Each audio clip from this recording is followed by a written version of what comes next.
Hello. Good afternoon. Good morning. Good evening. Whatever time it is for you. I forgot to. I accidentally closed my windows. Let me open them up again once more. How's everyone doing today? Are we doing good? Are we doing bad? Are we living? Are we surviving? Are we chilling? What's going on, guys? Hope everyone's doing well on this fine Tuesday, going into Wednesday, going into Thursday, going into Friday. I'm gonna run 3 minutes of ads real quick. You're going to ad, We're back. Boom. We're gonna do that. We're gonna do creator dashboard, stream manager, and I need to make the YouTube stream public. So I talked about, I sent a brief announcement about this in the Discord. For some reason, the VOD upload is not working on Twitch. I keep getting this error where it says my streams are too long. So I don't really know what to make of that. So yeah, we're gonna be live on YouTube as well. So yeah, we're just gonna have to keep rocking with it. But it's the way it goes. But I hope everyone's doing well today. I hope everyone's having a fantastic Tuesday. Desktop Overwatch, there we go. Let me move over here. Let me do this. Zeta, good to see you. Ponzo, congratulations with the 25 billion stream streak. And Rocky, congrats on being first. Holy moly.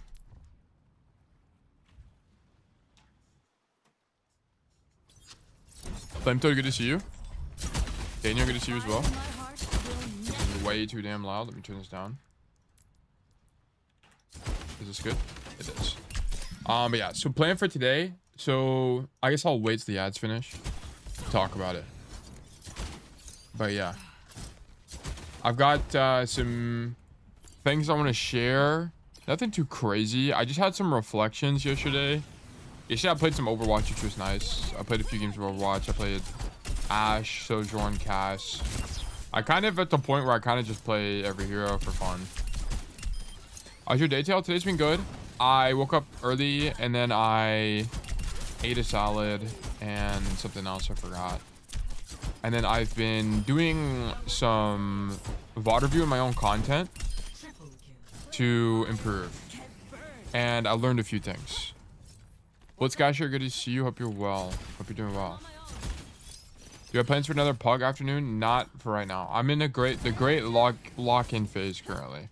I wanted to bring them back weekly, but I want to kind of stick to my priorities right now. I do enjoy doing pugs, but I want them to be slightly structured when we do them. But yeah, today's been good. I've been thinking about a lot of things. Yesterday, I worked on a few things as well. Oh, I guess I'll just start talking about it, even with the ads. Yesterday, I worked on Worminator stuff, and I realized that there's a lot more to it than I anticipated. But it's all starting to come together a little bit more intuitively, which is really nice. So I should be done with the planning over the next few days because I'm just like continuing to chip away at it. And then I also reviewed the stream from yesterday. I didn't watch the whole thing, but I reviewed a bunch of it. And a huge amount of the duration is just me typing. I type for so long. And it's basically a minute at a time, which really disrupts the flow. But I was thinking about it, and it's kind of a necessary evil. So I think doing the notes is fine as long as I'm not just let me actually do this real quick. I need to change vaults. I want to leak my personal vault here. I think taking the notes is fine as extensively as I am, as long as I'm also working on these concept pages at the same time. So I actually think the VODs will be even slower. I hate to say that, but I think I'm going to take even more time per VOD because I'm going to data entry all of this information. That way, in the future, I can just reference it and we don't have to do a bajillion things. Speech to text. I was actually thinking about that, Raptor. I was thinking maybe speech to text would be more effective.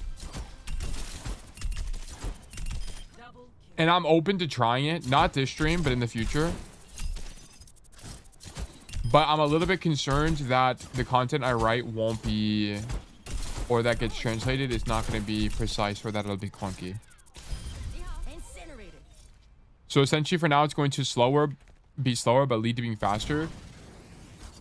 I wouldn't say, I think my VOD reviews will always be generally about 45 minutes to an hour at the shortest. But I think what this will translate to is the notes you guys get being far higher quality. So for example, on the Keith Genji code the other day, I could link out to the problems that he had.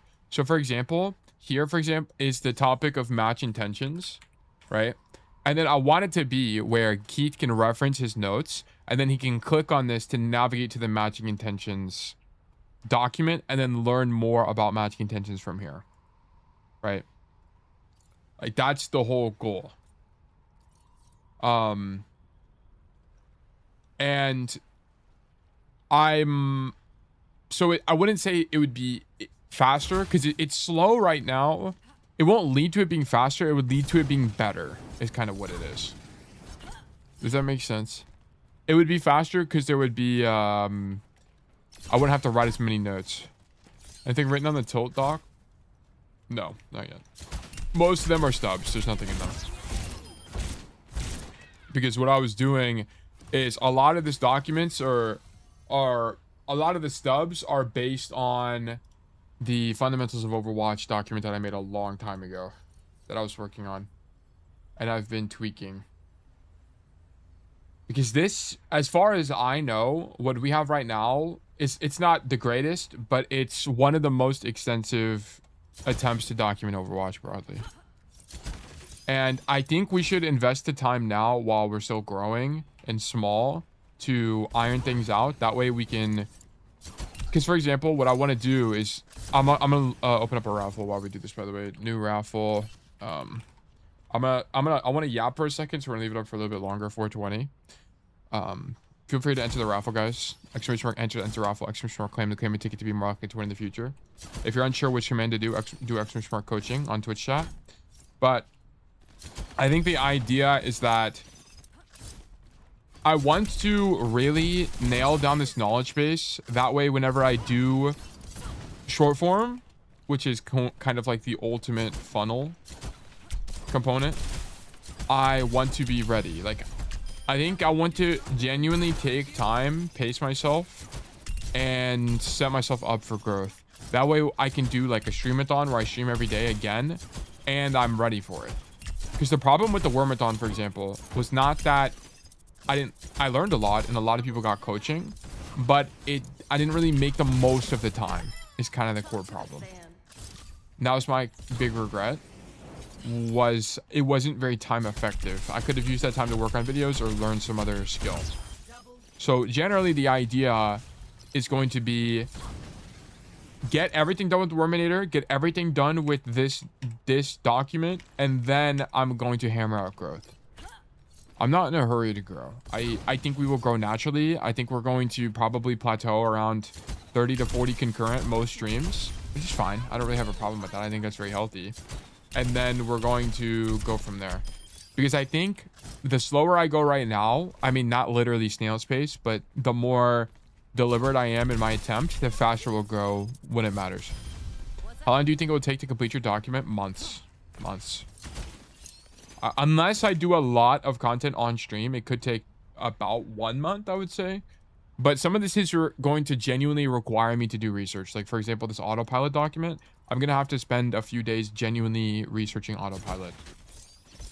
Because I don't want just like cop-out answers. I want genuinely researched, authentic answers. I want to be, because selfishly, I want to be knowledgeable on the topic. Right?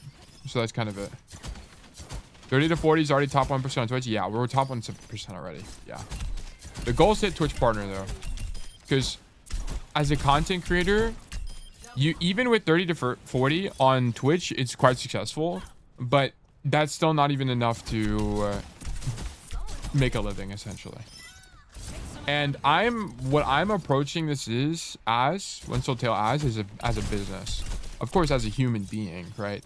I'm still running the business in a way that I think makes the most sense. But I'm viewing it from a very professional lens. Like, I'm totally okay of operating at a loss for a few months so I can operate at a net gain in the future. I think this tax year I'll probably zero out on revenue, which is good because it means I won't have to pay taxes.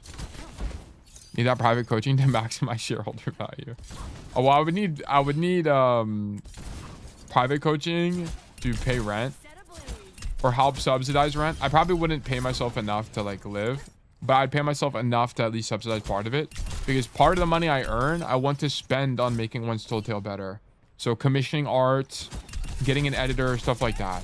I think it's going to be way more helpful for me, because if I can free up my time, it's going to dramatically decrease my stress levels, and it's going to help me spend more time doing stuff that's going to make me a better coach, which is what I think needs to happen. I also spent some time today and yesterday researching other coaches. I studied Spilo a little bit and some other coaches in the gaming space.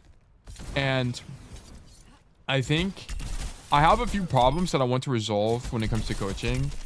I think I talked about this before, but I kind of cuss too much. And I think it's just a little bit cringe. Sometimes it's appropriate because it shows my character and whatever. I want to be authentic. But I think I can still be authentic and not, you know, spam F-bombs. You know what I'm saying?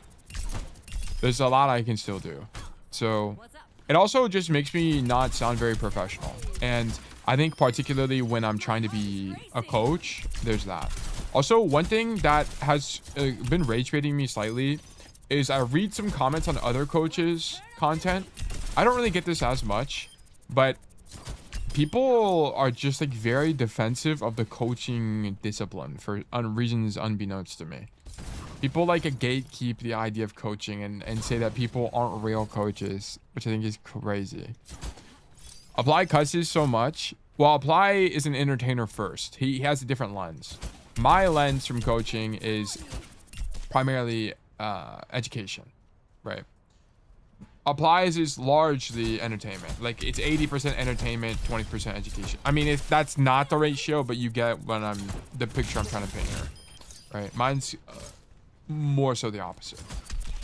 I'm more serious and more education focused, which is exactly why my content is heavier than Applies. Applies content reads more like a show, right? A stream. Mine reads like a classroom, especially in the current format when we're doing a bajillion notes and stuff like that. It's just a lot more dense. So this is something I've been a little bit conscious of going into the near future. I don't really think I'll change my format ever. I really enjoy the way I coach. I think it's really interesting personally. And at the end of the day, I want to do what's authentic to me versus what would do numbers. Because if you don't do what's authentic to you, you're going to not be able to sustain a given idea. And that's the key problem. True, when my mom is in the room, she complains about who I'm watching. What, me? Yeah. I think... I do think I'm a bit aggressive sometimes, but not compared to other people. I think I'm on the tamer side of the spectrum. Of course, I'm not an Aspen or an Emong, but I think I'm more toward them than some of the other guys. It's at me at two wolves. One watches tail, the other watches Apply. There are two wolves. Yeah. Two different sides of the same coin. I like Wahushin. Wahushin is also aggressive. I very heavily emulate Wahushin currently. And I think it's for good and for bad. Yeah, she's like, goodness, your video guy has a potty mouth, but she has super low tolerance for any words like that. Oh, I see. Yeah. Yeah, I think I'm going to try toning it down. That's something I'm working on. Also, the other thing I'm working on is... Let me open it back up. Let me black screen.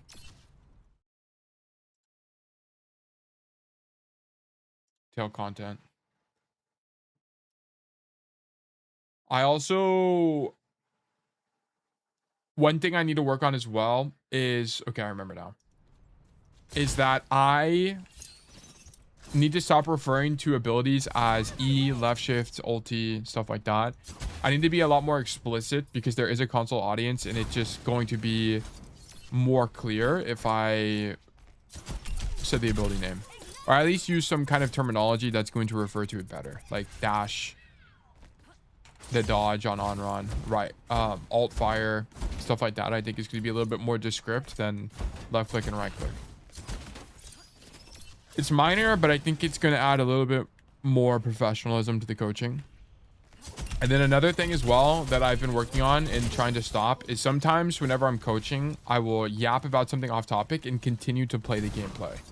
And it's bad for two reasons. Number one, it's difficult to follow the thought process and watch what's happening at the same time, particularly from the coaching lens.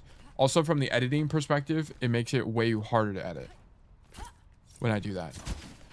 Also, I think the new format is great in terms of a video experience. I think the videos I'm going to get from these VODs are going to be absolute bangers. Pretty much every single VOD I did yesterday was video worthy. And it's just because I was way more thorough. I genuinely took my time, so it was a lot more interesting, right? I showed multiple perspectives. I drew on a bird's eye view. Like, it was very good. And I think those are going to turn into videos. It's just a matter of how can we make the stream content more engaging, right? So, just an ongoing project. I thought I'd fill you guys in on what I'm looking at in terms of content. Bro, VOD reviewed his VOD reviews. Hold it. Yeah, I do it all the time. I VOD review my own content all the time. And I think that's part of why I've been able to... For example, a big reason I added gameplay to the VODs is because I felt that the VODs were low-key boring when I was just flying around. I watched other people's content and I'm like, this is so unengaging. So I was trying to think of other ways to make it more engaging. And I remember Woohoosian would be in a custom game. And that just makes it a lot more interesting. I also noticed that in a lot of Woohoosian's intros, if you go back through his content, if you don't know who Woohoosian is, he was a Valorant content creator that I basically emulate my style off of. In his intros, he would include mostly either pro analysis clips or him, or an interesting moment, or him doing something in game or demonstrating something in game. And all of that was really engaging. Yo, thank you for pointing out the naming the abilities for your console audience, because as a console player, it's confusing at times. So thank you. Yeah, someone mentioned it yesterday, and it really stuck with me. And I think that is something I need to work on. It's difficult to break that habit, so of course I'm going to try. It will take some time, but I do plan to fix that. But yeah, are you ever planning to expand into more non-coaching videos? Do this to get to diamond? Yes, but here's the thing. If I do those, I know they're going to do relatively well compared to my current content. They're going to do better for sure, just because the topic is a lot more engaging. But I don't want to grow currently. I really think growth is not going to be great.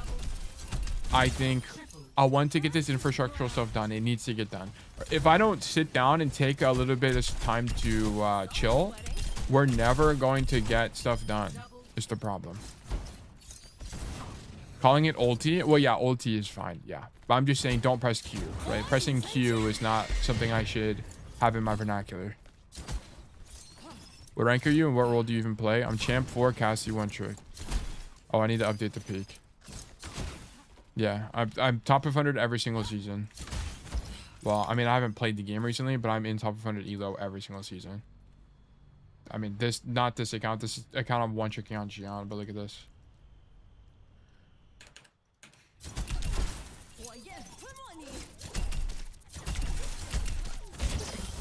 We gotta update the P command. Yeah, you can also watch my YouTube videos, my gameplay YouTube videos. My champ 4 rank up game is in one of those videos.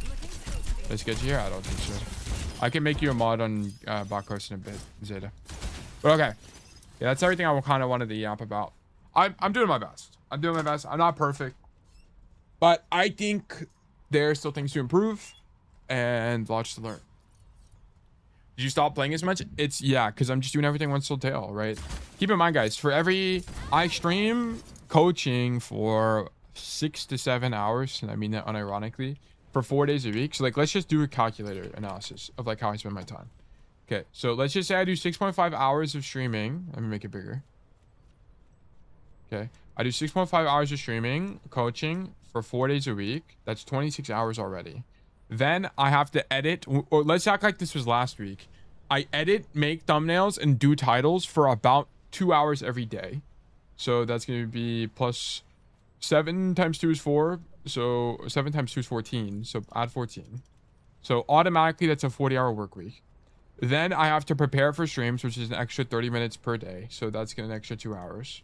Then I have to do stuff in the, then I have to work on side projects. So that's going to be stuff like Worminator. That's going to be stuff like planning for Worminator. That's writing announcements. That's doing stuff for the channel. There's a bunch of like other management stuff that I have to do. And that's about, I want to say an hour every day, not an hour every day, not counting stream days or counting stream days. So it's 49 hours. And then I would work on, like, there's a bunch of other projects that I work on as well. Like, alone on just the content related stuff alone, I'm spending like 50 hours. And like, it's like kind of like, where would I play the game is kind of what it comes down to. Like, there's just like not enough time in the day to play and get enough sleep. Because I'm also, unfortunately, someone that needs like 9 hours of sleep to function properly. I'm not a light sleeper, which kind of sucks. I wish I was. There's some people who can get away with 6 hours of sleep a day. I'm just not that kind of guy. I'm someone that needs 9. So yeah. You're more dedicated than 80% of coaches? Yeah. I think a lot of coaches could emulate my level of success. It's just that they don't upload enough. They really don't. Do you have a one tip versus every hero as Cassidy? I love those. Also, your poor GPU is melting. Yeah, my GPU is currently melting. I have fans en route right now. I need to replace my fans. Yeah. My fans are failing. One of my fans have failed, which is why we're like thermal throttled almost at 90. Yeah. 90C on 180. Well, keep in mind there's two, I'm streaming and there's 2 instances of Overwatch running. So keep that in mind as well. Is there a way to do any of this more efficiently? This is the last thing I'll talk about, then we'll do the VOD. So the way to increase efficiency is to actually raise quality. So part of why editing takes almost 2 hours, the whole process, is because part of it is I have to cut out redundancies. I have to cut out mistakes, essentially. So the less mistakes I make in the recording, the less editing I have to have in the recording itself. So that would cut out editing time.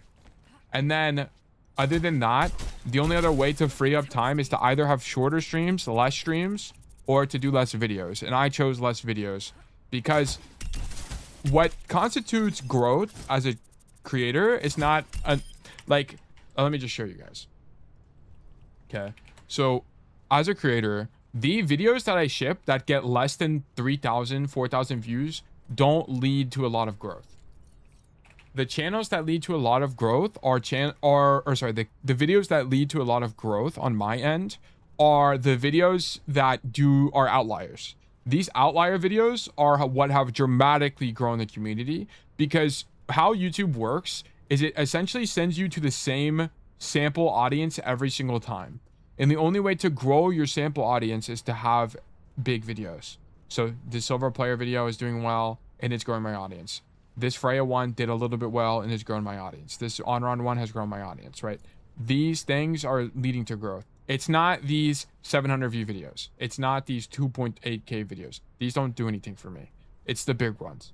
So increasing the quality of video is going to pay more dividends than higher volume because I need more outliers.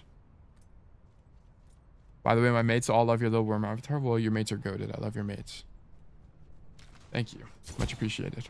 He's very handsome. You gotta edit us to drop more bangers, like 37 minutes of educational content. The problem is people leave. That's the only thing. The retention on that one video is so bad. Thank God I'm not the master player, and this is what my best masters look like. Will be GM. Do I have a video that's like that? I don't even remember. But anyway, enough chatting. Let's get serious. Let's get down to business. Okay. Shudderat, congratulations. You've been selected for coaching. Let's do fantastic things. 0 Sigma. What is this? Oh yeah. Oh, you studied super. Oh, this is very useful. Thank you for doing this. I greatly appreciate that. Okay. Today's VOD review will be on Sigma and Gold 1 on Rialto. I got VOD reviewed previously on Sigma by you when my core issue was using shield unnecessarily, wasting HP on it, and not having it when I need it Another issue I had was getting slept a lot during flux. Okay. It was a minor issue since you made it known the shield issue was just so bad that the flux issue wasn't important at the moment. Since then, I've tried my best to work on cycling cooldowns, using grasp when I don't have shield HP and the other way around. I think one of my core issues is taking space on Sig. I know I don't need to cart bot, but I find myself confused on if my position is correct or if I need to take more space. Okay. Alright, sure. I also feel like my fluxes have gotten a lot better. I had to use them 2 or 3 times to save myself from JPC ult. Question for that I have is, was it a positioning issue or could I have prevented the ults anyway? Alright, we will investigate. We will investigate. Okay. Replays, import, bought what? Tail. What? How did I copy paste tail? What even happened? Nice. Okay, let's go to the other instance. Let's boot up Rialto. Setting FNAF none. What? I've been removed from VC. That's how toxic I am. Unbelievable. Are you defense or attack first? Your attack. I might be an outlier, but my favorite videos of yours are when you play cast and break down your thoughts. Yeah. I'm gonna be so honest with you guys. I don't really think there's gonna be a world where I bring back gameplay videos. It's just not what I'm interested in doing. I did the gameplay videos originally because I wanted to refresh my knowledge of the game. And I had time, but I just don't have the time anymore for my current projects. I think they might return but think in months, not weeks, unfortunately. Yeah, I'm sorry, guys. I want to work on these big projects first, and then once we get this stuff knocked out, I'll have more time. Especially when I get like an editor and stuff like that in the future, I think it's going to be more likely I'll be able to play the game. But for now, that's not possible. I apologize, guys. Okay. How are we looking on audio? I think we're looking pretty good. Yeah. Okay, so we're playing Sigma on Rialto. So typically what you see from tank players, particularly if you're playing a ground tank like Sig, it's a pretty intuitive idea of... Wait, let me add the rank, by the way. This is gold. Boom. Whoops. Boom. So typically what you see in terms of idea is just walk down main, and then you look to play for this corner typically, and then look to push based on advantages. So this would be things like the enemy tank is a low HP, the enemy tank has no important CDs, there you have the picks, like maybe this Cassidy dies and you'd walk forward. It's going to depend on the situation, but we're really going to be looking for stuff like that, right? So it's a lot of just push the car. This is really loud. Let me turn this down. There we go. Push the car, whatever. Use this space, shield the corner. Then you have a few options. You can either just spam main like this. Typically, people like to play behind these, you know, the statue area as cover. You can spam them out. Or you can rotate back this way and do this. Okay, this is also an option. So just keep that in mind as kind of ideas. Sometimes you'll also see Sig players walk up top. If it's particularly difficult for your team to clear people up here, so if your team has no verticality, for example, you might walk up here, leveraging the fact that you have no footsteps, and just rock people. So just keep that in mind. Sigma is not a hero that has a lot of options just because you don't have a lot of mobility, but he can generally do whatever his idea is well.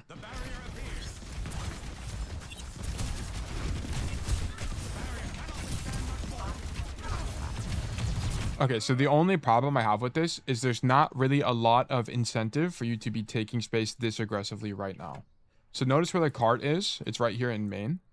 It's not very far from the space you're currently taking. So why not just ride the cart, right? What benefit do we get by going wider right now? You hold more space for your team, but it's not like you need to hold more space anyway because the cart is still pushing. So just let the cart push forward, get to about here, and then do stuff, right? I would just ride cart here. I don't think we need to get this active. I think it's just a little bit too excessive, especially into the Orisa matchup. I think it's just a little bit too much. So just wait, do this. Okay, take a screenshot of this. This is going to be an objective management kind of idea. It's, you need to really wait until the cart pushes up more. Because there's not really a lot of incentive. You're playing Sigma, right? You're not playing Orisa. You don't want to brawl people. You just poke them out. That's it. So let's do student notes this week. New note. Then we're going to do insert template, student notes. here, prefer to ride the cart and leverage your range as Sigma to poke out the enemy tank. Then take space aggressively as the cart pushes further. You push into an Orisa as Sigma, which is just a bit just not ideal for your effective range, right? Like Sigma wants gunfights. If you don't know what Sigma's range is, it's 21 meters on the orbs, but they have a 2-meter radius, right? Yeah, they have about a 3-meter radius, so your effective range is like 23 meters basically on Sigma. So you want to be leveraging that fact as you spam your primary fire. There's not really a lot of incentive to get closer to people other than getting additional consistency, right? The difference between me being here and shooting somebody is not really that much, other than it's more likely I hit my primary fire. So if you need additional consistency, maybe closing the distance makes sense, but especially when the enemy that you're shooting's hitbox is the size of the Statue of Liberty, there's not really a lot of point to walking forward. Okay, we just incur more risk. Like, the problem is not that you're using left shift here, by the way. The problem is that you're in a situation where using left shift is required. Your idea in Overwatch broadly should be to not put yourself in positions where you have to use your CDs. I'm not critiquing the left shift usage. It's just that we need to be thinking about, why did I get my left shift forced? So it would just be something to think about, just something to kind of keep in the back of your mind. Like, as you are trying to improve, always consider to yourself, why did I get XYZ cooldown forced? And think about if you got anything out of the economic trade of using the CD. So think about, for example, when you use left shift, did you get any space out of it? Did you prevent your death? Like, what was the actual value of using that cooldown? That's good to see you, hope you're well. Now we spam in. Love the cover usage here. Love that we're walking forward. I'm going to be honest. You're full HP. Let your shield recharge, right? Oh, I forgot to change this. My bad. So one thing you'll see a lot on tank players is you'll actually take damage on purpose. It does two things. Number one, it can let you build support ultimates, which is good. But also, it lets you preserve your cooldowns for longer. So for example, here, you get the full HP from your support, right? You could just walk forward here and then let your shield regen, right? The problem is that you're casting your shield right now. You're not letting your shield regen, so that when you do get to the corner, you're not going to have full cooldowns. This is kind of what we talked about before. So this is the extent of the issue, right? Ensure that you are charging shield and taking health damage instead when appropriate, right? It's, of course, there's nuance to it, and I'm not going to be able to give you the exact situations where it's appropriate, but I can tell you here you are behind a corner and you are near cart / supports, so it is likely that taking health damage is okay. And if you're not really sure how to do this, fortunately you linked to me the this from Super, and I'll just kind of show you how he takes damage, because I can guarantee you he does this. He's going to take health damage to allow him to preserve his cooldowns for longer. Let me turn this down. No, it's okay. I'm locked. Oh, they have Zarya. Right, look at this situation. So Super is riding the car. I'm actually gonna make this a requirement. Now I think about it. This is actually really awesome that you did this for me. This makes my life so much easier. Let me take a note of this. Note. Maybe make it a requirement for students to send pro VODs. Also, I need to touch base with Bonzo. Probably be wise. Okay, sorry. I was getting off track. This is actually a really good idea. But notice, Sigma and Super walks forward here because there's no one here, right? So the space is free, so it's a little bit of a different circumstance to you than you. As tank, you can think of your HP as a resource, yeah. Wait, W. And he actually goes top here. Echo on me. Very interesting. Super will be hard stuck hole longer than Ludwig. Let's be serious, yeah. I'm behind it. Can you push? Can you push? Wait, so this is a little bit of a unique situation. I don't think he really planned for coming Coast. It just happens that Coast is an available rotation. I think the idea might be that taking this high ground. Just stay on cart. I'm gonna be honest. I don't know why you would go high ground. I don't really know why you would go high ground here. What if there are no pro bots for your character? That's why I'm not making it a rule yet. I need to think about it more. Because I need to think about how we would do it. I don't really know why you go high. I'm gonna be so for real. But anyway, let's keep going. Like, the only time you would go high, in my opinion, is if you think that high is just a good play for Sigma. Generally. Because I feel like into the Zarya matchup, you kind of want to front to back her anyway, because you can just use shield. They really wanted me out of gardens. I didn't eviction notice.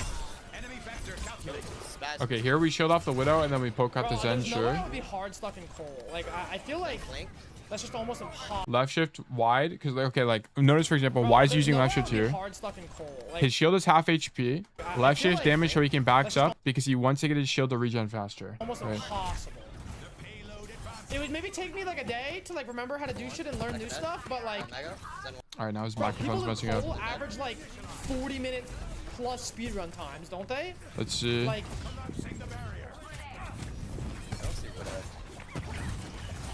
We're not really getting what we're looking for. I might watch more. We're not gonna watch more, but I can assure you that the idea of just taking damage here is probably fine.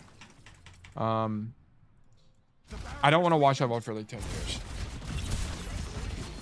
Because he's in a little bit of a different situation where his team is consistently winning, so there's no space where he's really under pressure.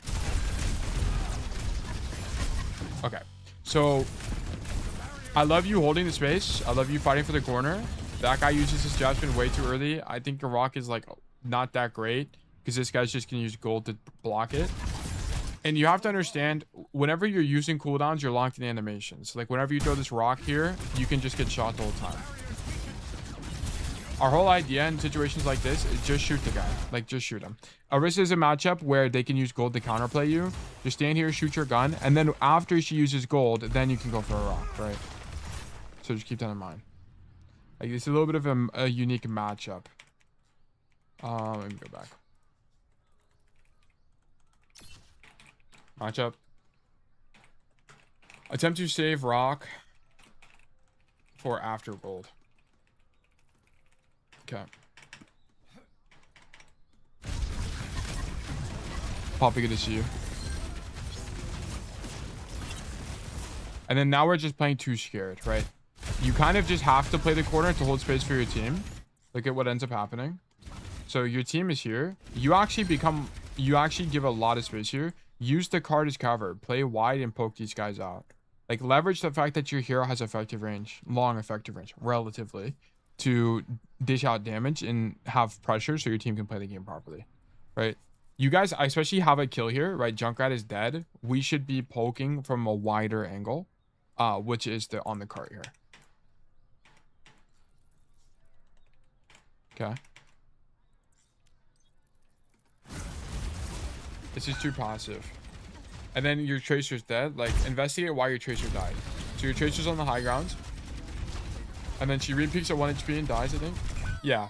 But notice that part of the reason why Torb's feat, the Cassidy player, can shoot the Tracer is because he's not feeling any pressure from where the Sigma should be. Notice there's a supreme absence of an enemy tank. You should be pressuring people like this cast to not be able to play the game. So what this should really look like, because you don't pressure this cast, he kills your Tracer. So what this should look like from you, just for clarification, is you stand back here where the card is, use it as cover, spam these guys, throw 2 orbs on that guy, shoot this guy, throw 2 orbs on this guy. You're just putting out pressure, right? You're not really looking to try to kill people. You might commit to certain people, like, for example, if you believe the Orisa is unpunishable here, you might just spam out the cast the whole time, right? Something like that. But either way, you're looking to open up space for your team. We're kind of missing a little bit of bravery here. Okay. We need to be looking to open up / hold space for our team. Not only so we can walk forward, but also to take attention so that our Tracer / Shion can do more on their own. Shoot a few orbs at this cast to pressure him to back up. to take cover slash backup. Okay. All right.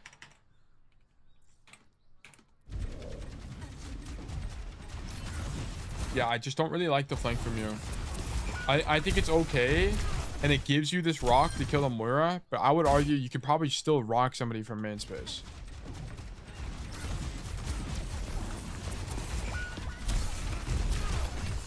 Sure. Yeah, that guy's dead.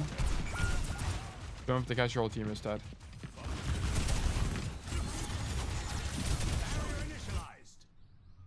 Hold on.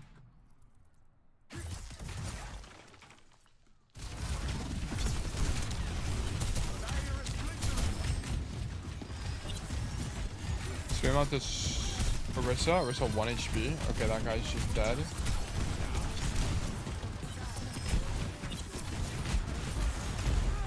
Okay, you need to be way more aggressive here. So after this Orisa is dead, you need to identify that your team is advantaged. Okay, your team is +1 right now, and more importantly, you killed the tank. And what typically happens if you're playing DPS, okay, because I understand you also play some level of DPS, whenever your tank is dead, what do you typically do in Overwatch?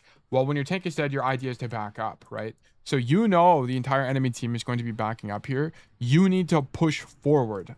Take the space that they are going to be giving up here. Okay. So you need to identify that you're in an advantage state and leverage that fact to be able to take space, right? You are advantaged. Orisa is dead. And you can infer the enemy team is going to be backing up here as a result. Backing up constant equals giving up space, which means you take said space. Walk onto their backline. Be aggressive. Like, you should be able to kill people here. We should be continuing to take space. This is too passive, right? I mean, you have 600 health. I know you don't have shield, but you still have your left shift, right? Walk forward and just shoot everybody. It's gonna be way stronger. So just walk forward, do this. If you take too much damage, you can left shift and walk out, and then by then you'll have your shield back, right? So just keep that in mind. Like, I need this level of aggression from you. Just continue walking. And then you would have also built Flux, and you probably could Flux these guys and just outright win the point.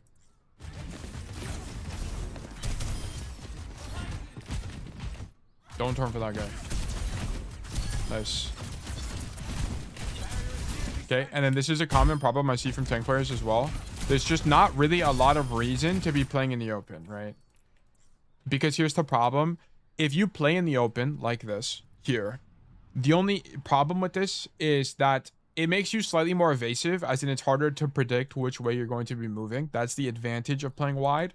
But the disadvantage is that you now are further away from cover, which means that you're going to have to use a cooldown to help you get to cover. So for example, if you're playing Sigma and you're playing wide, if your shield is broken, you're going to have to left shift to get to cover, or else you risk dying. That's kind of the core. That's the trade-off of playing wide. You get additional evasion, but you're more likely to die itself. Or sorry, you have to use your cooldown. That's the cost. So what I prefer, and I think is a lot stronger typically, is unless you're walking forward to get on top of somebody, basically, just play cover, like play near to cover like this. Just spam here, because then also because Sigma has such a long break in between his bullets, you might as well use that time when you can't shoot to unswing. Like here, I'm holding down left click, or I'm holding down primary fire, by the way, right? So there's a moment where I can just stay tucked and take no risk and continue to hold space and spam. I think that's something you should be leveraging here. Okay, so just keep that in mind as like a general idea. And I want to point out, why is our shield getting broken, right? And it's because we're playing main space where there's no cover here. This is the core issue. We just kind of can't do this. Okay, because we are playing in the open, we feel compelled to shield, which gets our shield broken, which makes it more difficult to hold space. Okay, prefer playing closer to cover here and weaving into cover between primary fires. One thing I wanted to try, hold on, I'm gonna experiment with this. Let me open up Share X. So one thing you can actually do on Share X is capture GIFs, and I want to try doing that. So how would I do it? Capture, monitor,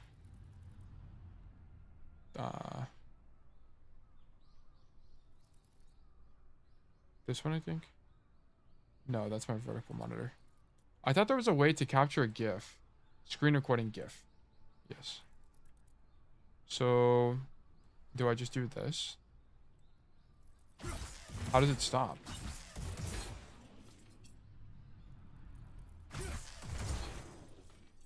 I don't know. Anyway, because I think it'd be nice to record a GIF like this and then put that in the obsidian, but whatever. Anyway, we'll keep going. I want to take a screenshot of this at the minimum. Okay.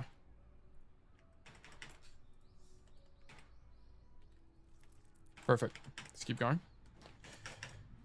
Let's keep chugging along.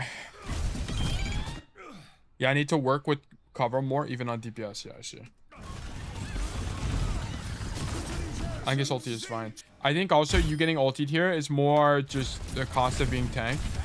I want to point out that getting cat ultied here would be a lot more difficult if you were in the room. I don't think it would stop you from getting cat ultied, but it would make it at least harder.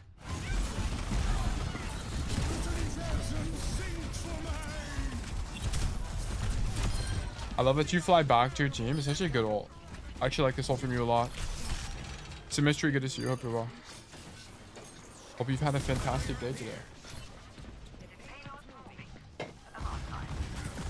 Cast main. Spam this guy out. Big rock. And then once you're here, you need to go up top.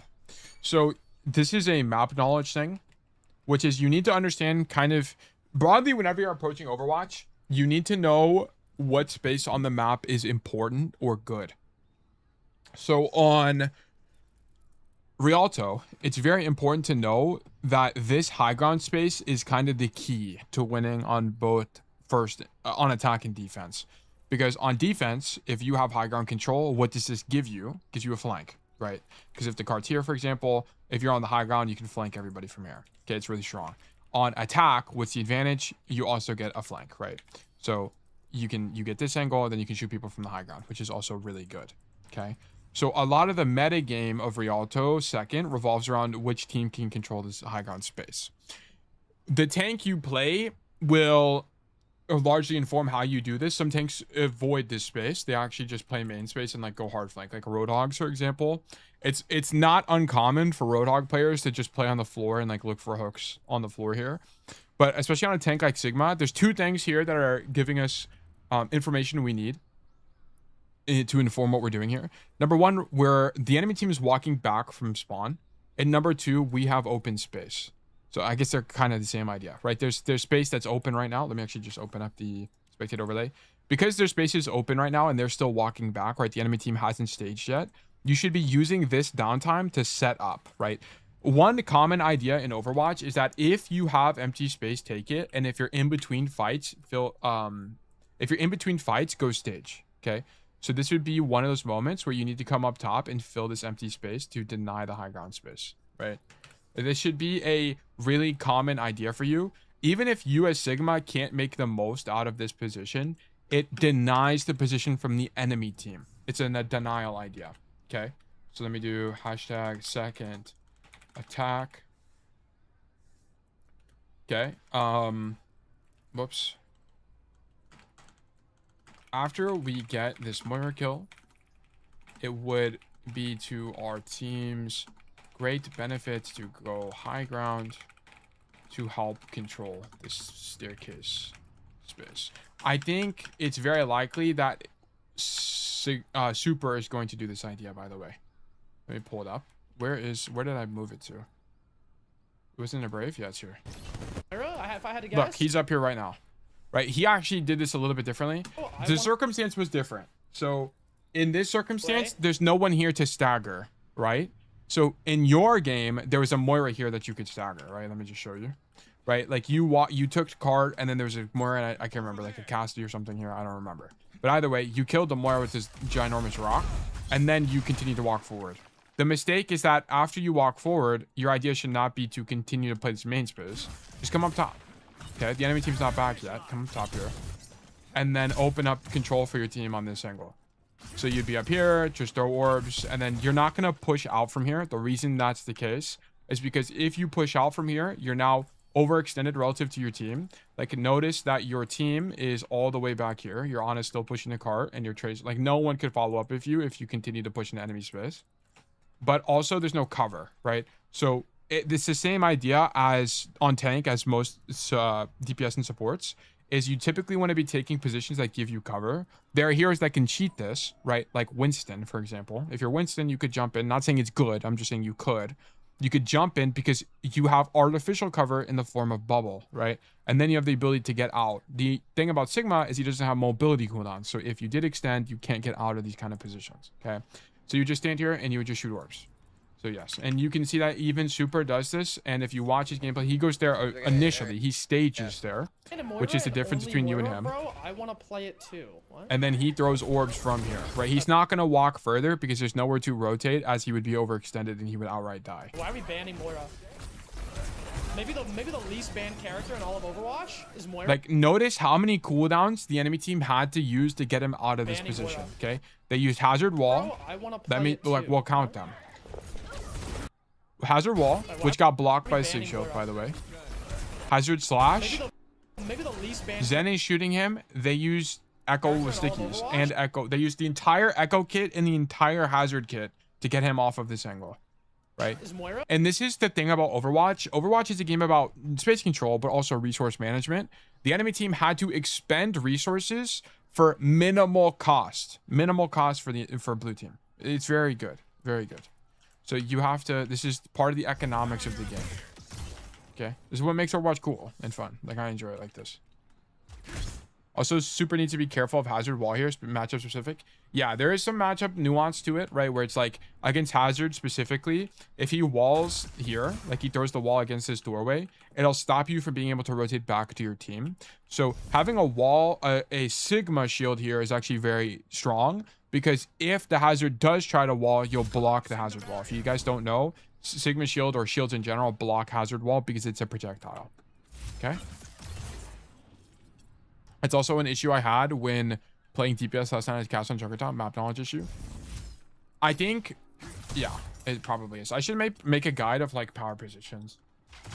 I think it'd be very useful for new players, because experienced players will be able to tell you how important this high ground is on Rialto, or at least have the intuition to be able to derive why it's important. But if you're new to Overwatch, you're not gonna have that toolkit. Actually, you know, this is okay. Our VOD reviews are going to take forever because I'm actually going to take this moment to illustrate this concept. So, we're going to do this. Take a screenshot here. Poke out. The idea of rotating backwards. Okay, and I'm gonna go to the Rialto sheet and add this on second. Map. Rialto. Second point. This is what I was talking about before. It's like we're going to be going pretty gruelingly slow through some of these so we can make a permanent knowledge base. I also shouldn't have put the other arrow. Let me actually take the screenshot again. So you'd be playing like this space here. The idea of poking this way. Poke on the attack.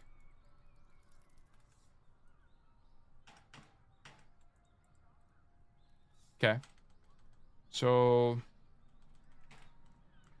on Rialto second, a lot of the metagame of this point revolves around control over this high ground / staircase, as on attack, it gives good flank to backline, and on defense, it gives a similar benefit. Okay. Okay, let's keep going.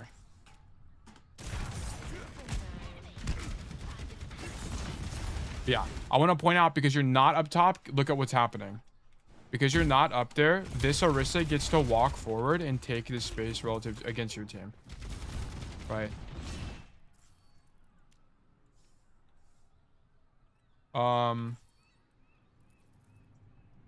So because he's not here, we do this.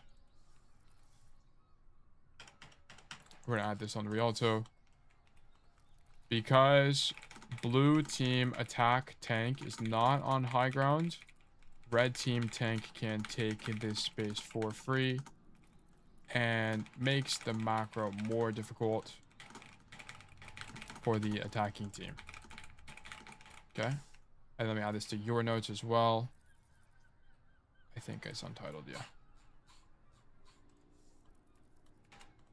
Because we aren't staged on high ground space, Orisa gets to walk here at minimal cost. Narco Vulture and X Katsu, thank you guys for the follows. Welcome to Bug Nation. Okay. Yeah, and like, notice how it feels like you can't do anything, and it's because you're just in a suboptimal position. Well, for the map. Okay, so I like this distance management from you, but I need you to understand when you have an advantage. So here, your Tracer is dead. I understand that. Your team is down a player, but look at this. What do we see? Orisa just used jab spin. You just hit a rock on her, and now she's basically 1 health. Okay? Here, I actually think the better play is to play aggressive, because there's actually a good chance you kill this guy. Oh, that's the enemy coalescence. I thought that was an ally coalescence. Never mind, I lied. Never mind. Scratch everything I just said. Oh, wait. What the fuck? There is an ally coalescence. Wait, what? Okay, never mind. Okay, so we nano boost to Moira, and then now we're walking forward. Okay, makes sense to me. Yeah, this is the same thing. Like, you can't rock the gold, the Orisa in gold. Must keep this in mind. Okay, sure, whatever. How do you go about getting replays? Do exclamation mark coaching. It will elaborate. Keep in mind, my VOD reviews are about an hour and a half each, and we started this 30 minutes ago, so we're going to be here for about another hour.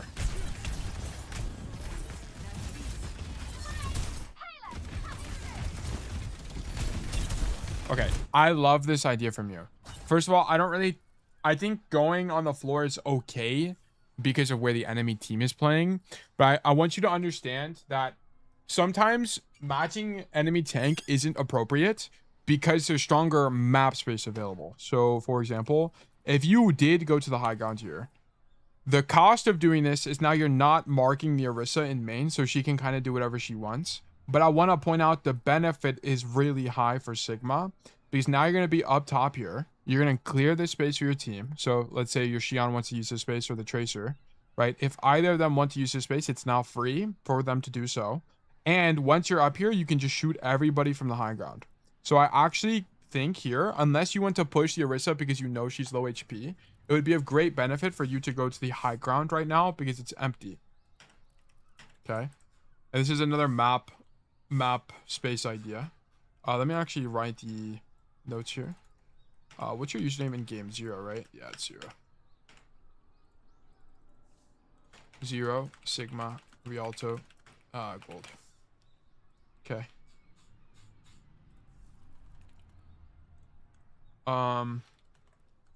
Look to take this high ground as it's empty, and even if it wasn't, it would clear space for your team, and then you could poke out the enemies from the high ground itself. Okay, so I mean, it should be pretty intuitive to you. If you came up here, you could just stand here and shoot the Orisa. Then you could drop if you wanted, which would be very strong.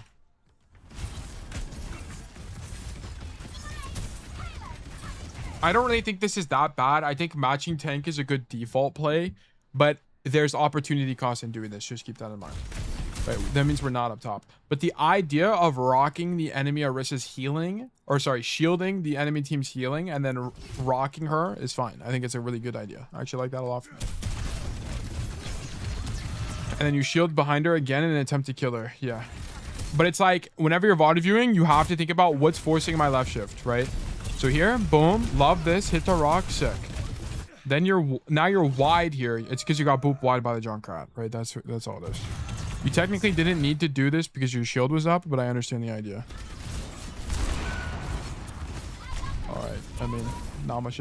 Okay, so then if you wanted to investigate this, you would say, okay, why did my team die to Jetpack Cat Cassidy? It's because they sky nooned from this left side, of which your team can't fight them from. Yeah, I mean, you were just rooting them out of way. There's no counterplay to this. I was hoping that they went through the high ground, but they didn't. They went around. You need to just die. At this point, both supports are dead. Just die. Yeah. All right, cool.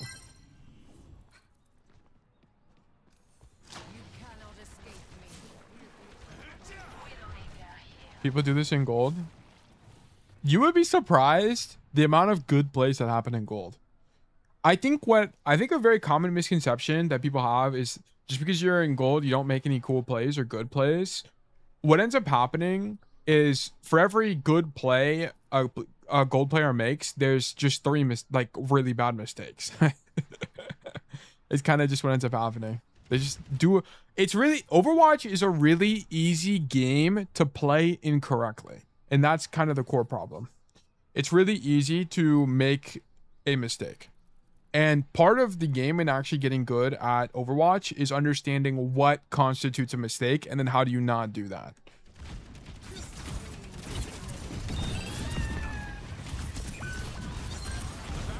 All right, rest in peace, Memorial. What does it even look like from Memorial's POV? All right, she just got by the Jetpack Cat. You know what happens.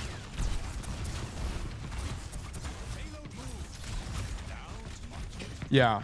Okay, so we walk main space. So I'm not going to go over it again, but I think going to the high ground is genuinely better here. But sure.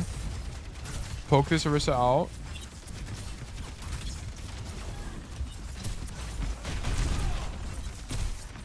Okay. This is kind of what I was talking about. Like, this cast should die. Right?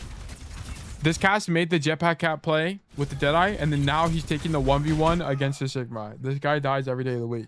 Or he should at least.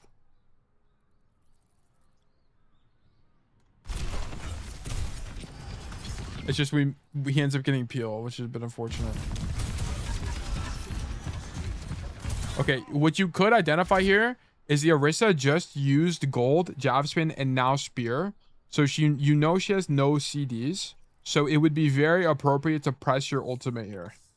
This is something you have to keep in mind. Like, whenever you're looking for Sigma Flux, your core idea should be to watch for cooldowns that would cancel or nullify the value of your ultimate. Here, you see the enemy Orisa use all of her cooldowns and overextend relative to her team. This this would be an appropriate time to use gravitic flux. Okay. I think ulting here would be very good. Yeah. I think... Okay, you could just shoot her. She's 1 HP. Okay, never mind. I didn't identify that. She is just 1 HP. She does take 1 billion damage and just die outright anyway. So it's okay. Okay, if you didn't ulti because she's just 1 HP, that's fine. But that would be a good example of when ulting would be appropriate. Right?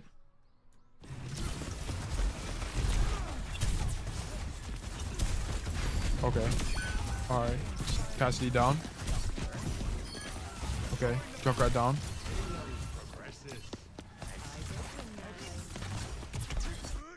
I need to get used to doing this. I know I didn't ult here because I didn't think I should have solo ult. But I need to get used to the fact that it's not a group ult or a big play in that sense. I guarantee you, the best players solo ult all the time. Like, let's watch Super.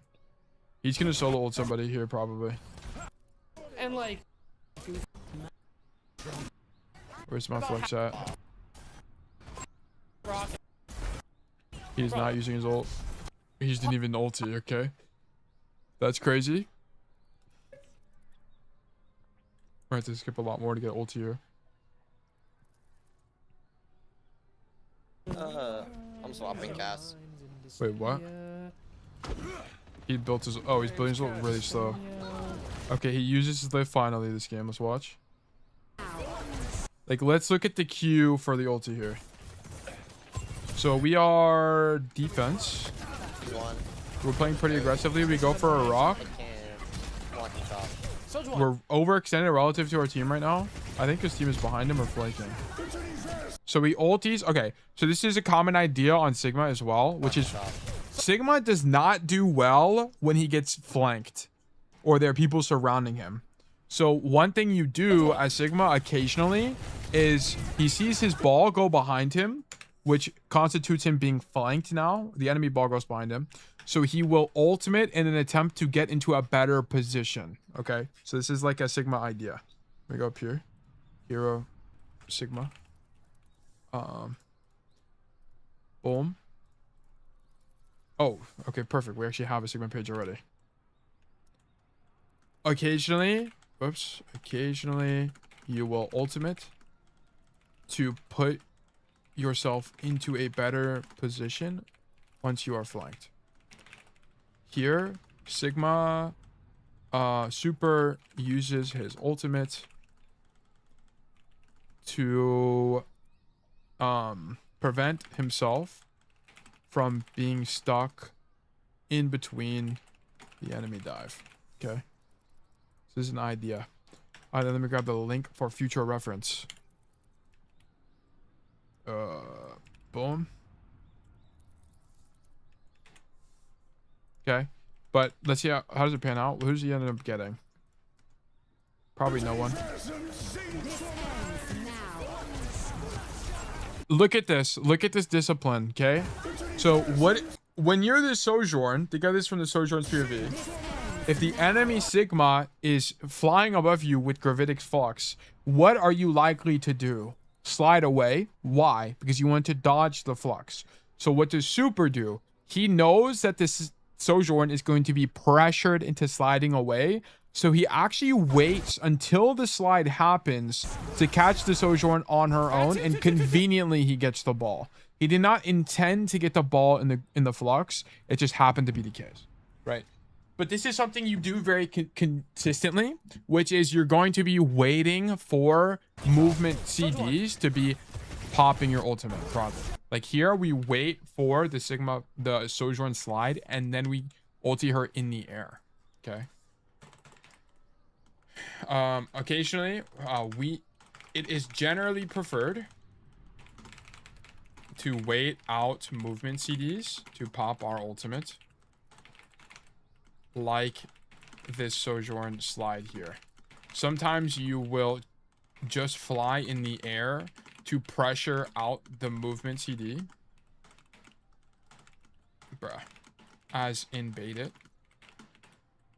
Then ultimate after. Okay? Just an idea.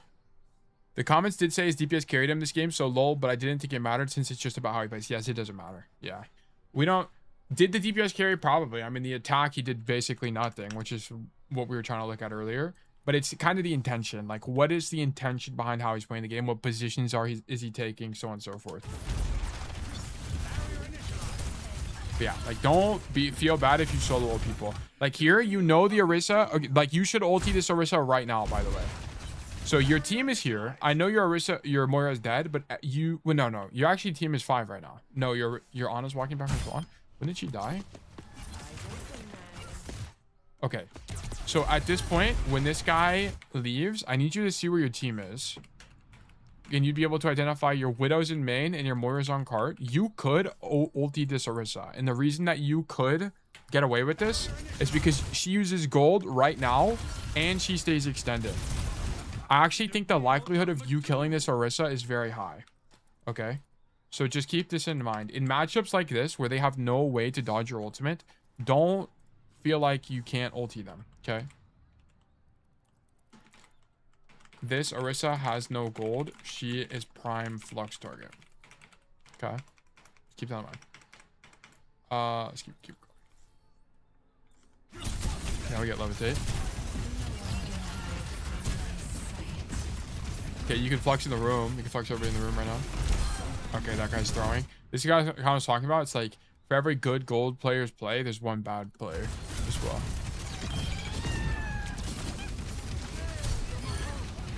Weezo, good to see you. Almost a W rock. We're down. Sigma or Cassidy down. Love the target bio. Love the left shift. All right, cool. This is too passive. Okay.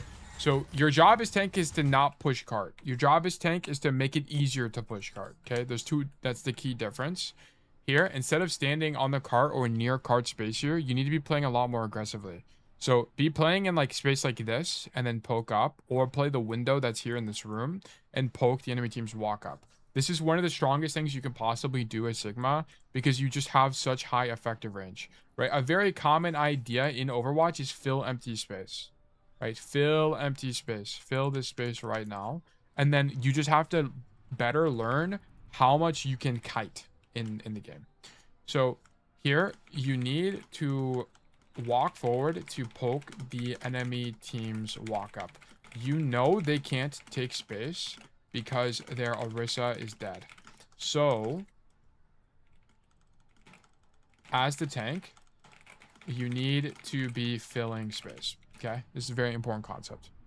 This is what I mean with my positioning, and I didn't know where to play. That's okay. So you should be able to intuit where to play, and I'll give you some tools to better understand this. So one thing you need to really have in mind is, as tanks, you want to be preferring corners, okay?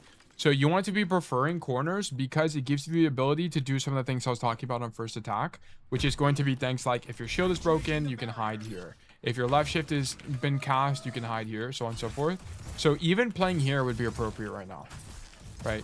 Stand here, poke the walk up. Because here's what your idea should be. Understand that when you're playing tank, you have a lot of resources that are going to be able to keep you alive, okay? Do you have a big hitbox? Yes. But what do you also have?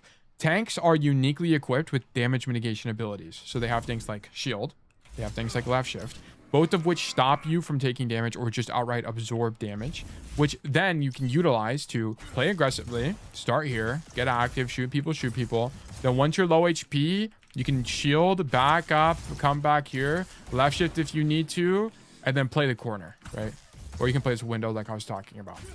And you should be able to intuit that this is playable because it's a corner, your team can see you, and it lets you poke space. Okay? Does that make sense, right? So what would be another good corner to play eventually when the cart continues to push? Something like this, right? You could get aggressive, and then back up to this corner with your team. Okay, same with here, right? You should be able to intuit what corners make sense to be able to play, okay? And then you have to think to yourself, is this overextended to my team? What are my rotations out? Stuff like that get a little bit more complicated. But I want to point out, right, even if you're in a position like, let's say you're in a position like this. Now the question is, okay, when is this position good? Okay, well, the position is good now because there's no one on the enemy team that can kill you, right? The enemy team is not back yet, so they're not holding space aggressively, so you're under no pressure. Okay, when would this space be bad, right? The space would be bad is if the enemy team was already back, right? So if the enemy team was like here, whatever, like they have a lot of space control, then trying to take this aggressive corner is not going to be bad. It's going to be bad contextually because your team is going to be zoned off in main and they can't help you, right? Like you have to think about points and steps. Like your team right now is in step 1. You can go ahead and take step 2 here, right?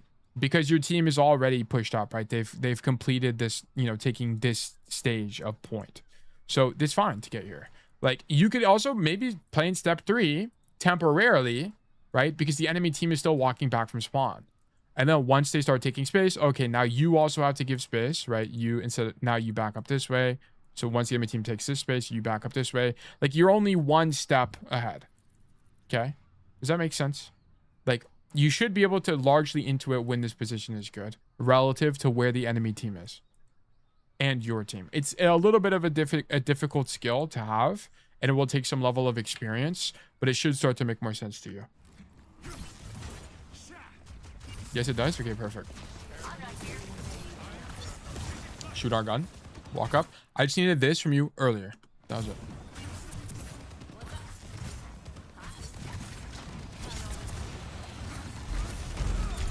Oh, okay. Okay, I see you. Wait, W rock? Oh my goodness. Wait, W rock? Holy moly. What did you type? LOL? That's a deserved LOL. I won't lie. I'll let you. This AFK is acceptable. Holy moly. I was so proud of that. That rock was tough. That rock was tough. I would agree. Okay. So this ulti is good if you know she doesn't have gold. Okay. Does this Orisa have gold? Boom. That guy got his ulti canceled. Sure. Nice job. Retype. Yes, you just see gold here and she uses her shield. And then she uses jab. She has no cooldowns, so we pop our ultimate. You should have popped it right now. Like, I need you to have no hesitation. Pop it right now. Okay? This is actually a good idea from you. I love this.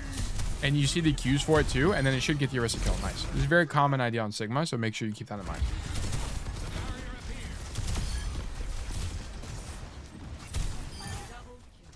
Okay.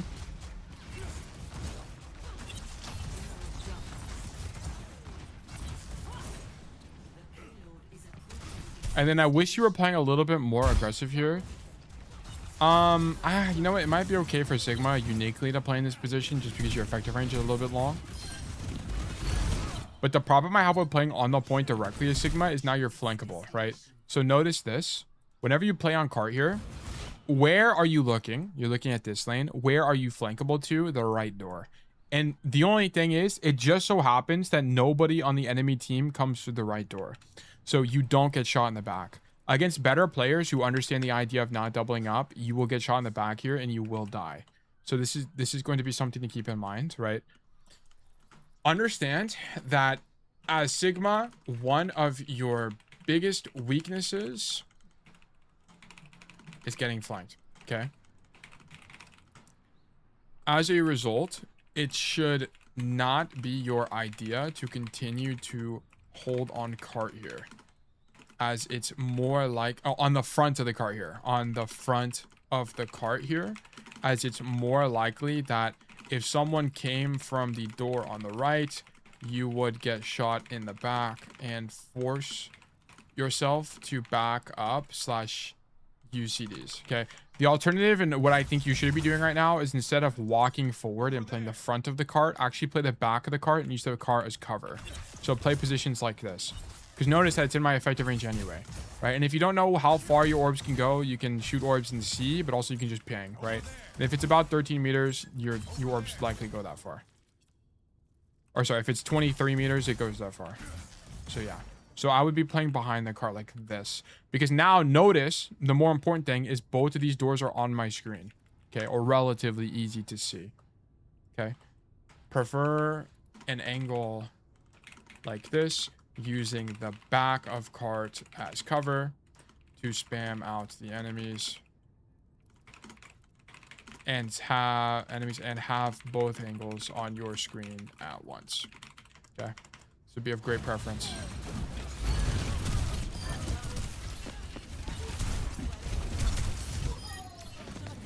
To be honest, at times, I find it hard to track all Orisa CDs. Like if she uses Golden Spin or Golden Spear, it's hard to find a window where she doesn't have all three. Unless she uses them all at once. Yes, against a better Orisa player, it's more difficult. But the only one you genuinely need to track the most on Sigma is Gold. Why? Because Gold nullifies your rock, and it also nullifies your ultimate. So as long as you just track that one cooldown, it's fine.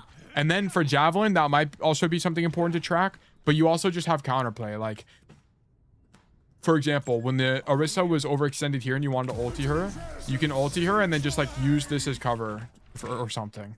Like you could have counterplay as well. So just keep that in mind. Generally, whenever you're playing any hero in Overwatch, the only cooldowns that matter for you to track are cooldowns that either shut down your gameplay loop, like Flashbang on Cassidy if you're a flanker, or shut down a specific ulti of yours, like ability of yours. So like on Anran, you track Suzu, okay? Or as Sigma, you track Orisa Gold.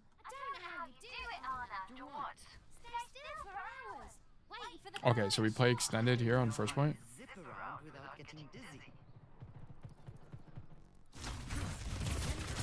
Okay, so I'm not a big fan of this position. I feel like this is a position that we shouldn't be preferring.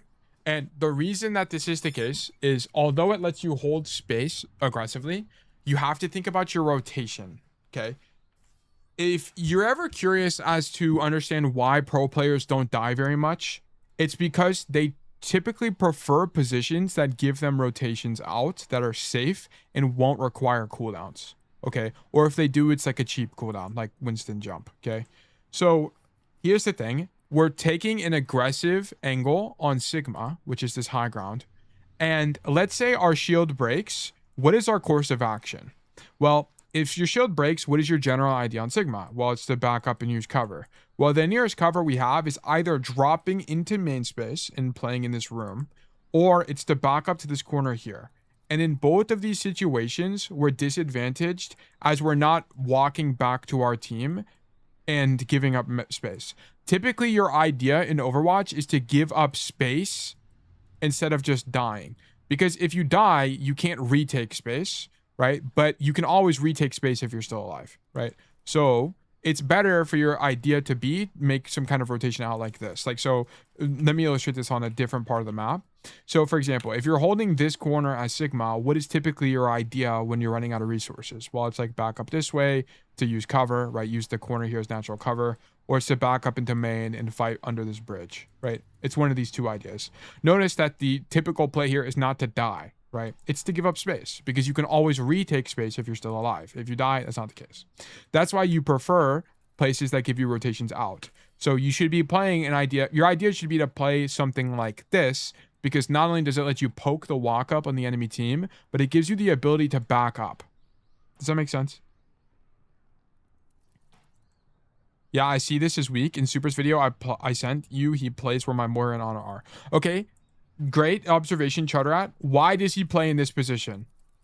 What would the idea of this be?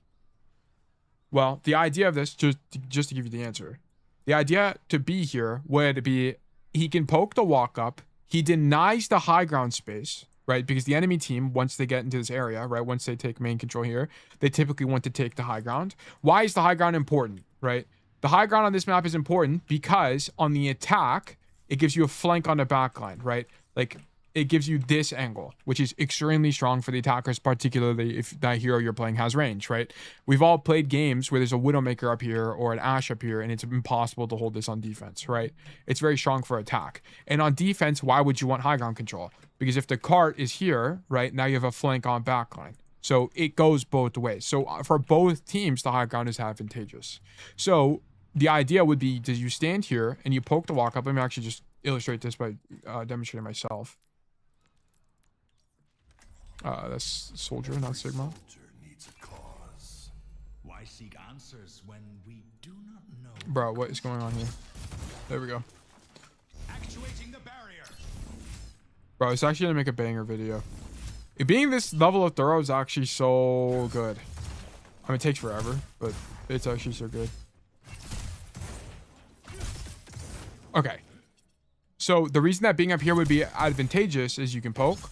You're a little bit out of your effective range. Like, notice you can't poke everybody down main. But if I take damage, where do I go? I have a rotation out, right? Notice I can walk this way and it's totally fine. I have cover the whole way, and then I can drop and hold the corner and stall the cart. Perfect, right? It's actually perfect. But notice that if I'm up here and my shield breaks, right? So I'm up here, I poke. The advantage of being here is that you're closer, right? So you can do more damage to the people on the cart. But let's say my shield breaks, where do I go? Where do I go? Right? I'm either stuck here playing this cover, or I have to rotate through the open, or I have to back up all the way through coast. And when you're playing Sigma, do you really want this rotation?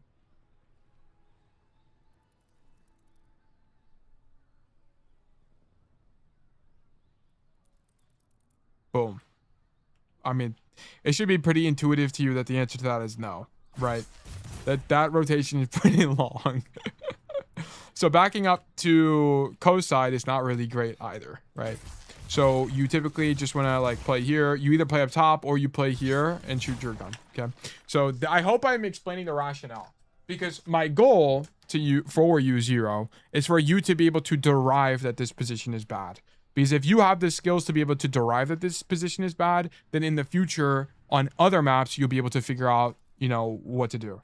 So like taking positions like this don't give you rotations out, so you shouldn't prefer them. Let me make a note of this. Sorry, I apologize.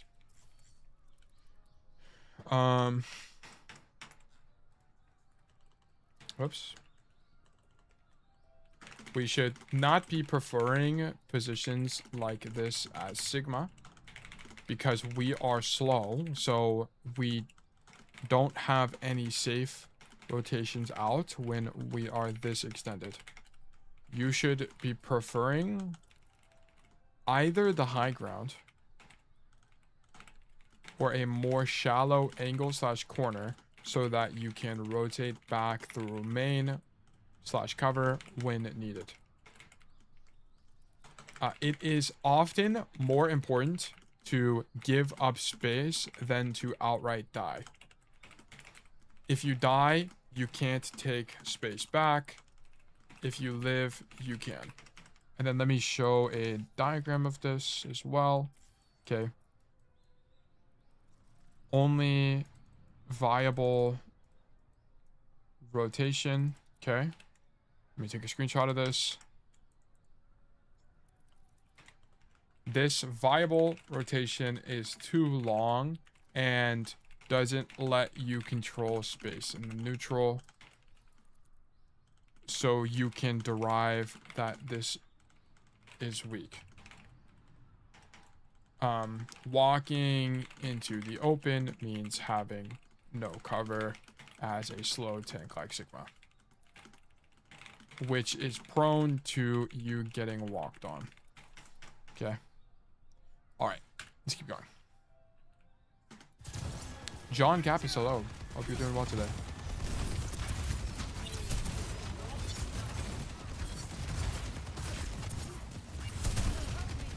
Okay.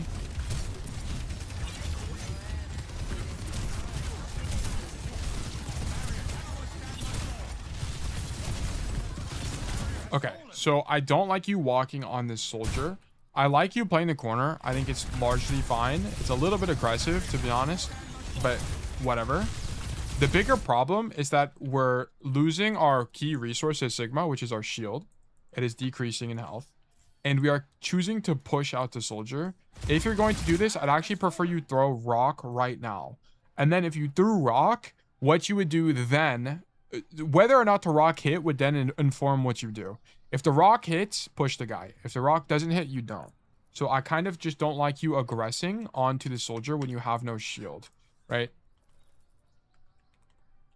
Prefer being passive when you have no shield, and pushing forward would be at cost slash risk.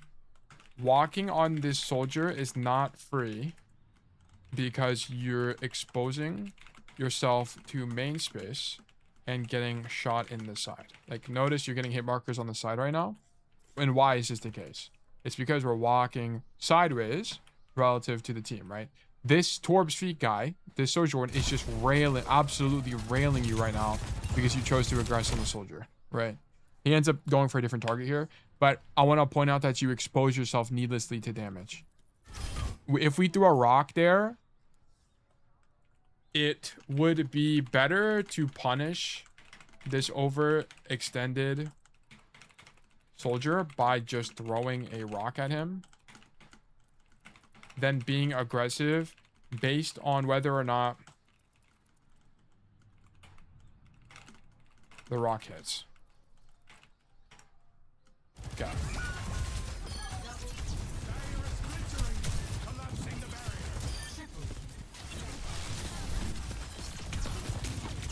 Okay, you should just... Okay, so this is a situation where Sigma is bad, right?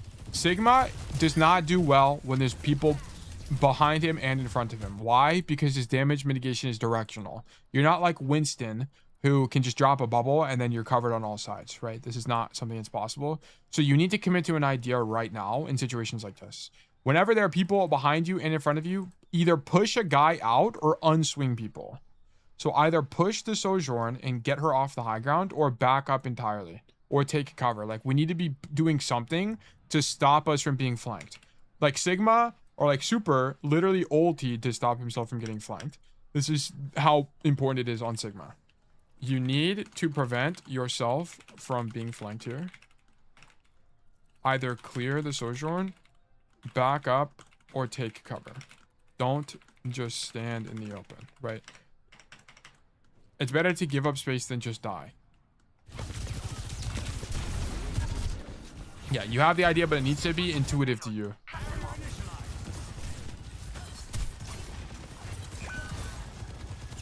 Okay. And then your team is dead, right?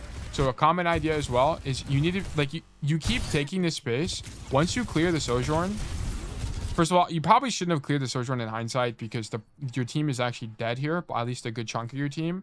So holding this space is no longer possible, even if you clear her. So this kind of shouldn't be your idea, but whatever. Well, let's just act like it's okay. At the very minimum, at any point here, you needed to identify that your team is not here. The only people here right now are your Moira. Well, that's your Tracer. And then your Moira's behind you. And then your Ana and your Anran are nowhere to be seen. More specifically, they're walking back from spawn. You need to be able to identify that you're in a disadvantaged state currently, and you cannot hold space aggressively, right? Holding space aggressively is possible contingent on your team being alive. Here, your Ana and Anran are walking back from spawn. We must identify that our team is disadvantaged. We are currently losing. So we need to be backing up here as we wait for their return. Once they return, then we can play aggressive again. Okay. I need the team check, correct? Yes. So you do a team check here. So technically, right, you're turned around. You see these guys, but you're not processing the information. To me, it looks less like you're not team checking and more like you don't know what to do with that information. Okay. And you don't know that, okay, maybe you're not processing that they're walking back from spawn. That might be it genuinely, but also you need to be able to derive that, oh, my team is walking back from spawn. I need to give up space. Okay. Like space is a currency in Overwatch.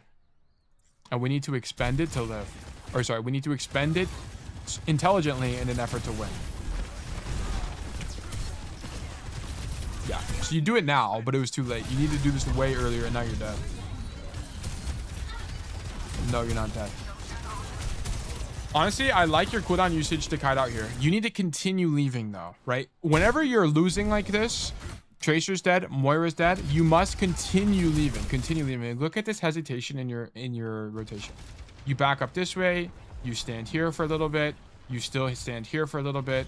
You still stand here for a little bit. Like, notice how much hesitation there was in that. Your whole idea should have been to like back up to this corner here and shoot your gun or something. Hey, let me show you how. This is how this should have looked. Okay, shoot, like right click, shoot. Like maybe you left shift at some point here.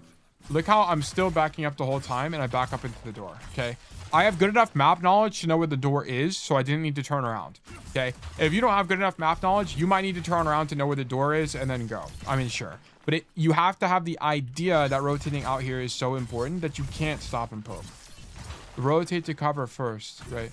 Position first, stand here, then once your team comes back, get active. Okay, so please have that in mind.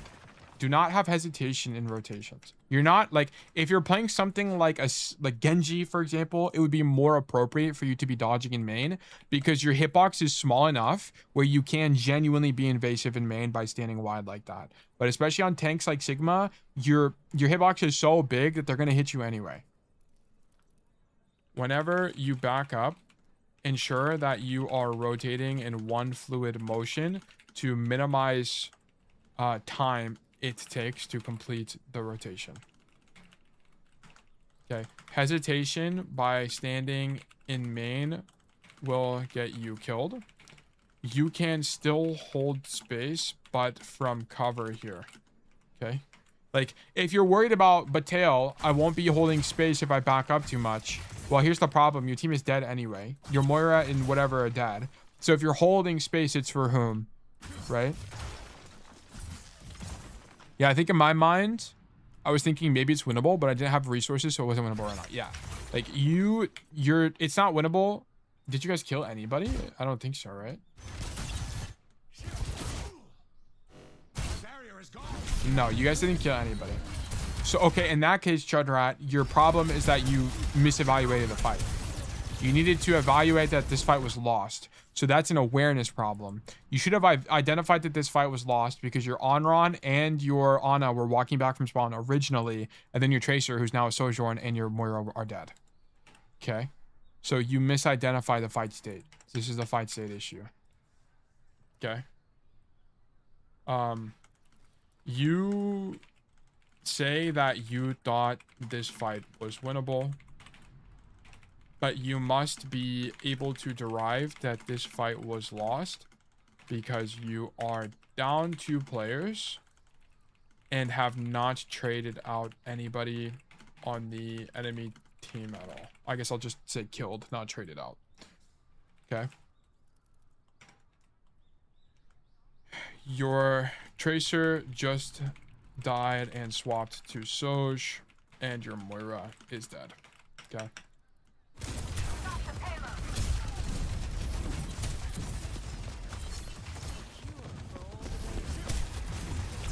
Yeah, I love this idea to rotate out, but I need a little bit more commitment from you.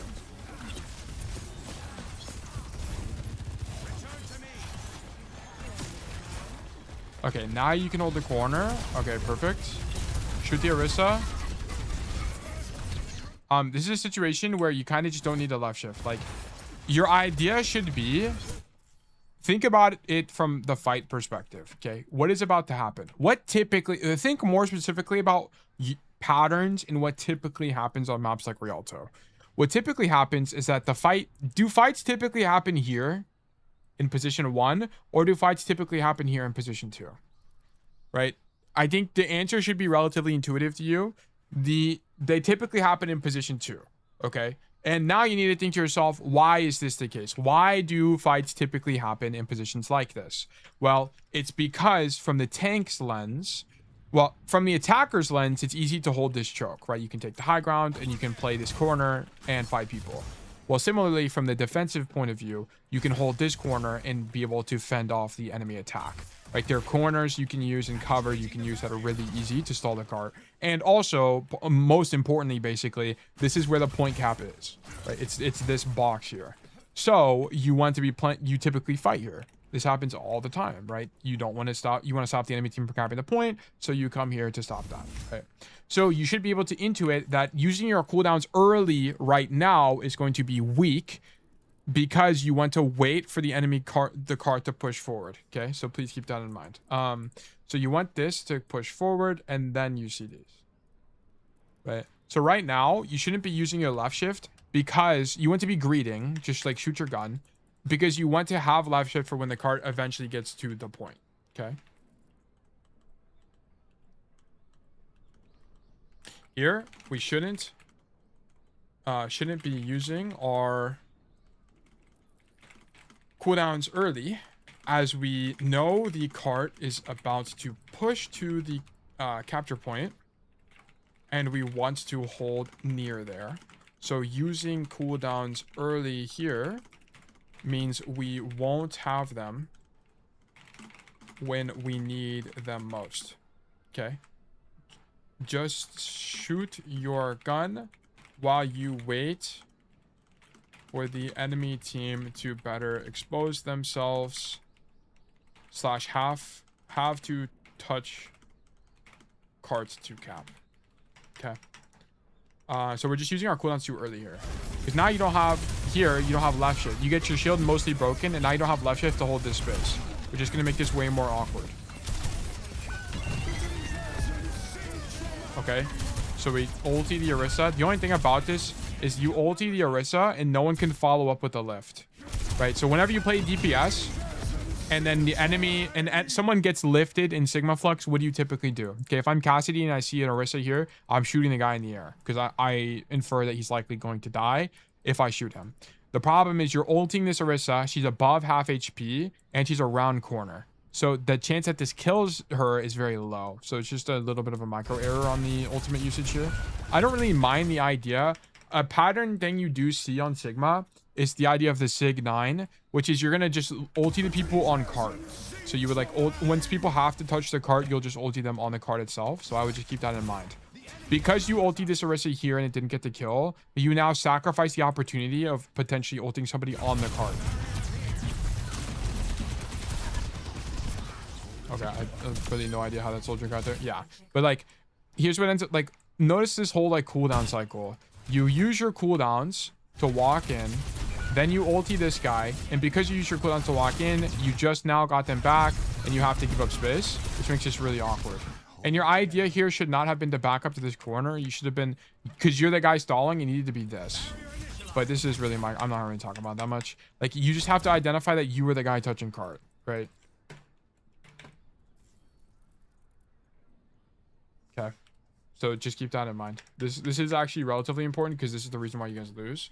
Like, as tank, it's very common to be the guy that must be on cart on OT, or like onto OT slash when the enemy is trying to capture the point.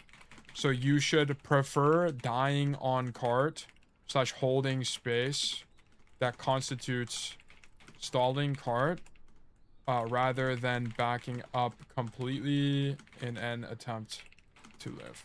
Okay, let's keep going.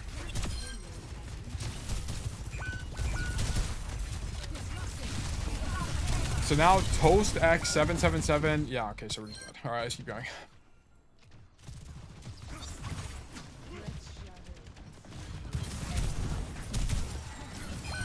Okay, I like this pathing from you, but I don't like your priority. So here, you know they're pushing cart. You hear the Orisa cart. You know what? It's actually fine. I actually don't mind this at all. It's actually fine. I actually love this from you. I love that you go high ground. And then notice this. You could have been doing this on the attack, right? You see like all of this just spamming people from the high ground. This is exactly what I needed from attack. Like, you would do the same thing. You'd come over here and spam people from here, right? It's really strong. This high ground is really good. It's really good. So there's something in your brain that's telling you that intuitively it's good on defense, but not so much on attack. So I need you to better understand that. Like, you can spam people from here. You can spam people from here, right? So on and so forth. Oops, there we go. Wait, why am I in third person? Yeah, this is the third time this game where you've rocked an Orisa in gold. Okay? You need to stop doing this. You just see giant target and you keep rocking her. You need to stop. Okay? Stop rocking Orisas in gold. Okay? You don't do anything. Is high ground also good as cast? Yes. Yes, it's very good. It's going to be contextual, right? It's going to depend on what tank is up top. For example, if you're playing attack on Cassidy and there's a Sigma up top, it's not as good. It's not really playable. Like, as Cassidy, you'll walk up here and then you'll like shoot your gun at the Sigma. And then because Sigma just has so much more range than Cass, and this, like, you just kind of can't kill him because he just does so much damage, you'll have to drop. Okay? So it's just gonna, it depends on matchups. And on tank, you can take up space a lot more actively just because you have so much damage mitigation. But on DPS, you're a lot more matchup dependent. Tank feels the urgency to be in the fight, so they sadly avoid long walks for better position. I do think so, yeah. It's going to depend on the map geometry for sure, but a lot of the time it's worth it to invest the rotation time. Because at the end of the day, the game plays off your tempo. And if you choose to make a long rotation, then so be it. Okay, but just keep in mind there's cost. Because very often, whenever you're making a long rotation, right? Like, for example, on defense, if you're making a long rotation like this, or for some, let's just say you did that for whatever reason, then the enemy team can push the cart while you're doing that. So there's a cost incurred. Okay. Here, you probably should have shielded the Ana, but whatever. Sure.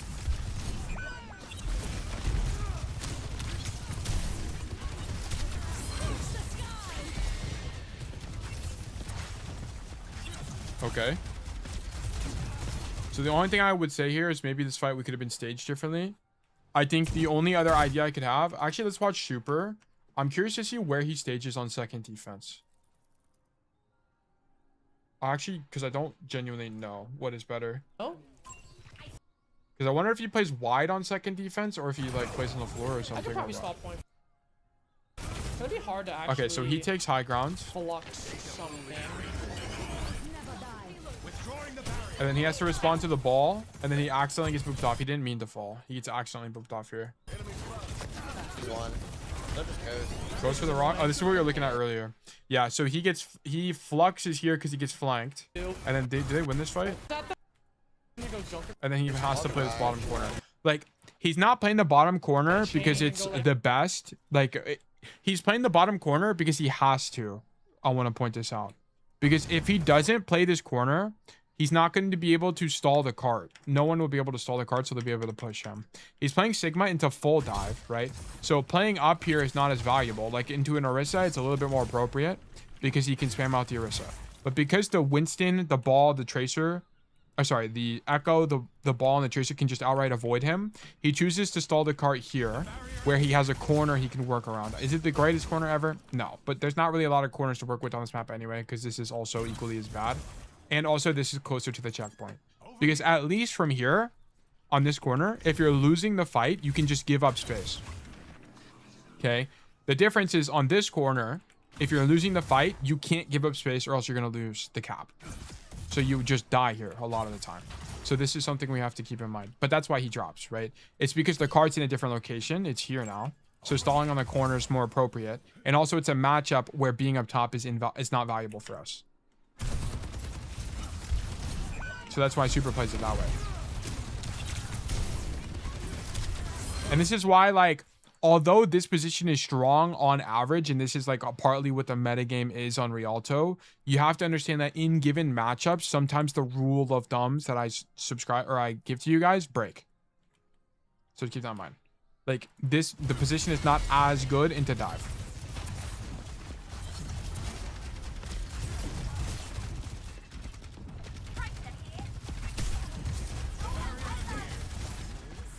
Okay, now we drop. I think it's fine. Go for a rock. Okay. We get ult. Okay. We get cat ulted. Ulti to save ourselves. Nice. Okay. Okay. If you don't know whether she has jab or not, I don't like you flying toward her. You know she used jab earlier, but if you're unsure, flying toward her is of great risk. You should be moving evasively. So, like, just ulti and then, like, move around left and right. This is perfect time because my ultimate's about to come back. Like, ulti here, and then, like, move left and right in the animation. Like, do stuff like this to make it way harder for her to hit you. Moving toward her makes it easier. For, like, look at her POV. Like, the only reason she misses is she does this, like, jerk motion with her jab. Okay. Correction. Your hitbox is only getting bigger on her screen. Like, look how big your hitbox is. She just happened to flick right, so she missed. So just keep this in mind as you're in this matchup. Like, don't get closer to people that can cancel your ulti. You're just going to make it easier for them to hit you. Okay. Let me write that down. Let me write that down. Wait, what just happened? Don't move closer to people that can cancel your ultimate. Okay.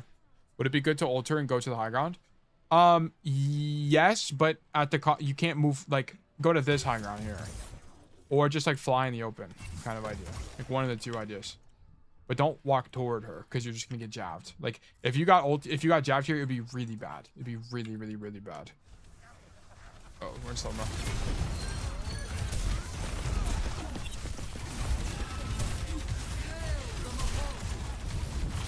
Okay.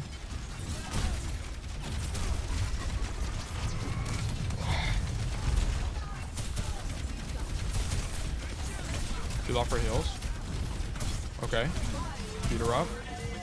Recast your shield. Recast your shield! Yeah, whatever. You can use the shield to block the Orisa damage, by the way. In the ulti. POW rock. How much longer is this go? Alright, we're almost done. Are you ever gonna play Marvel Rivals? Probably not. Shield don't block? It doesn't block the ulti? Really? The results are reproducible. No. Really? Because it's an LOS thing normally. I'm pretty sure. Is it not? Let's investigate. Sigma shield Orisa. Orisa ult. Is there like how would I even look this up?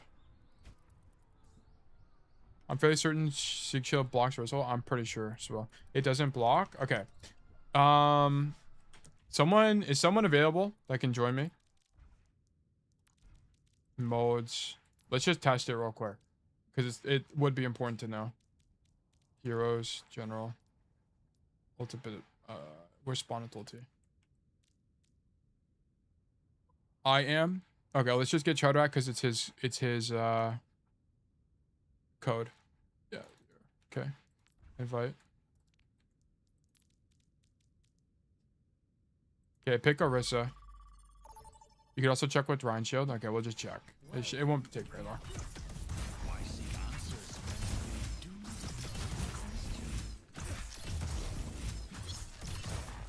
It was blocked by berries at the start of Overwatch too?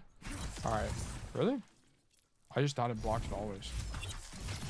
That might be what I was thinking of, maybe. Maybe they changed it, I don't know. Okay, use your ult.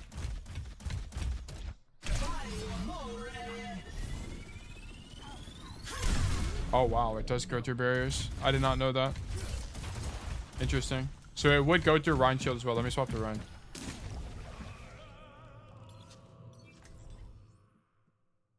Oh, the respawn. No, it's interesting. I feel like they should make it. I think there is an instant respawn as well. Now I think about it. Oh, the thing you can't change is load in time. You can reduce respawn time though. Oh my god. Then bubble block it. I like what, Zarya bubble or Winston bubble?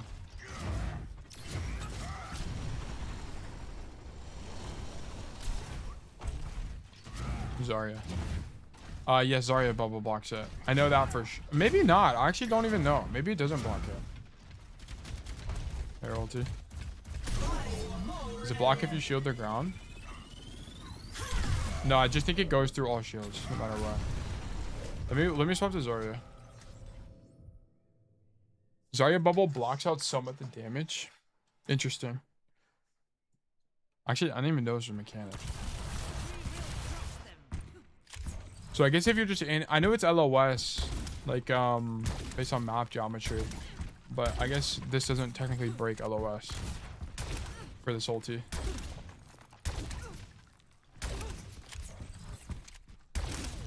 Bubble only blocks for the person with the bubble. Yeah, okay, bubble does block the damage. Okay, interesting. Interesting, but not the people behind the bubble. That's very interesting to me. Okay, I just lied, so I apologize. It doesn't actually block the ulti.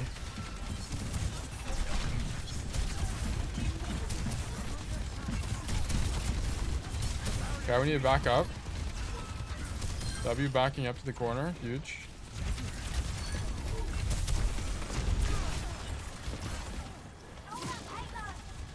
Shoot the Moira. Shoot the Orisa. It's actually looking good. Does Vendetta reduce the Orisa ult damage? I think so. I think all the damage reduction works.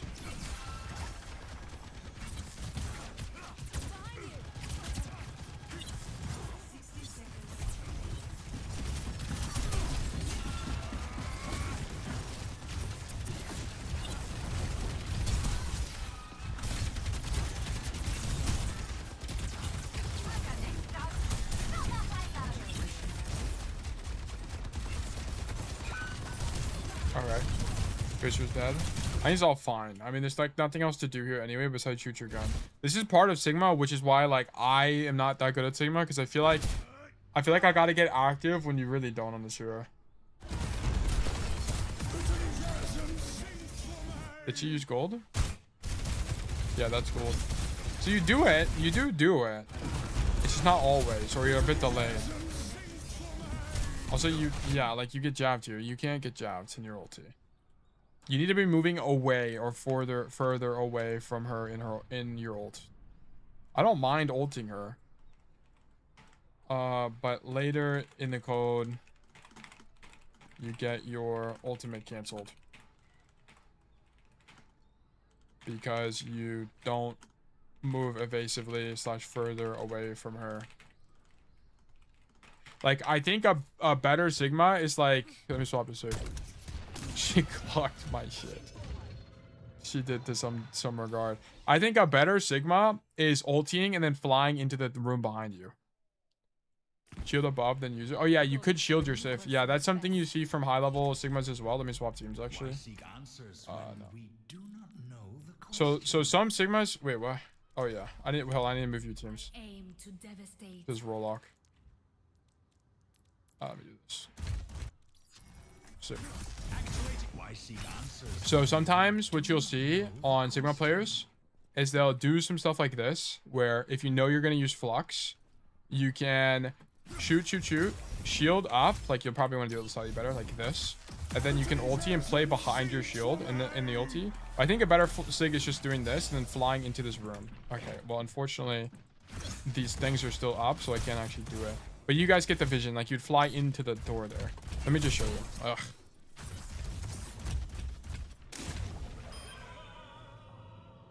I hate Orisa ult because as Freya, you can't escape it even with updraft. You need to use updraft and quick dash to escape it vertically. Yeah, it has a really deceptively large vertical hitbox.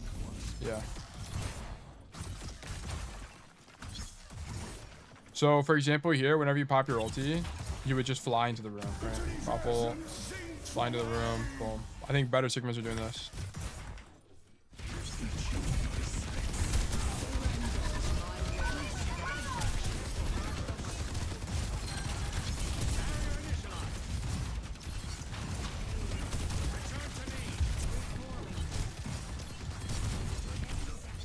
Okay.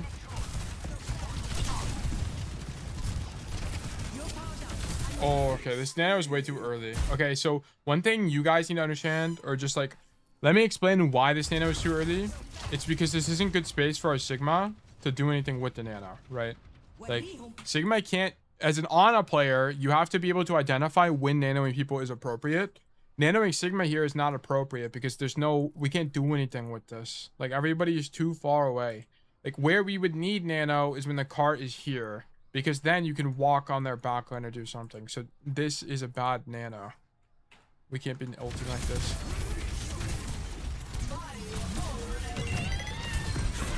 Oh. Okay.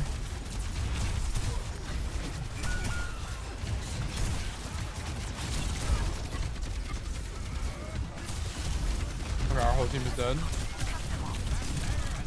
And we are also dead. Your kiting is pretty good. You're also getting every ounce of pocket, but it's actually pretty good.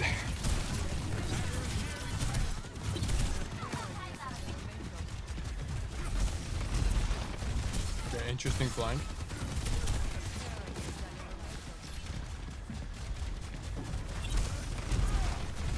That hit. How did that even hit that guy? The hitbox is so big.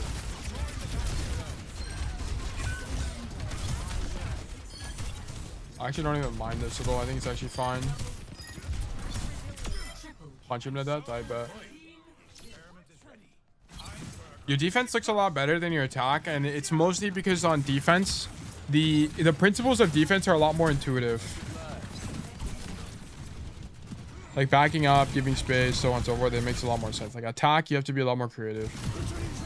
Okay, so you do this thing where you wait for the gold all the time, like literally all the time.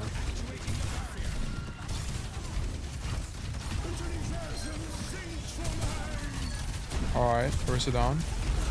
So the only thing about this is as you go for this, I think it actually, yeah, you gotta stop walking toward this Orisa. This is the third time you've done it, and you almost get jabbed.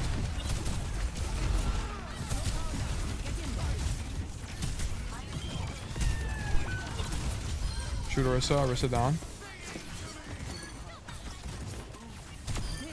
Yeah, I think the defense was like actually pretty good. Well, you were kind of Thanos this game. Oh my god. What the fuck? Ego ass what? 40 in 3, 23k damage. Oh my goodness. I like this like second to third defense was actually pretty good from you. You actually did everything. You made a bunch of mistakes, like we got our ulti canceled a bunch of times for like no reason. And then your staging was particularly bad. I didn't like. But yes. Okay, so let's talk about this. Let's do the brief recap. So, wait, what? Oh, I put all these notes on the Rialto. Fuck.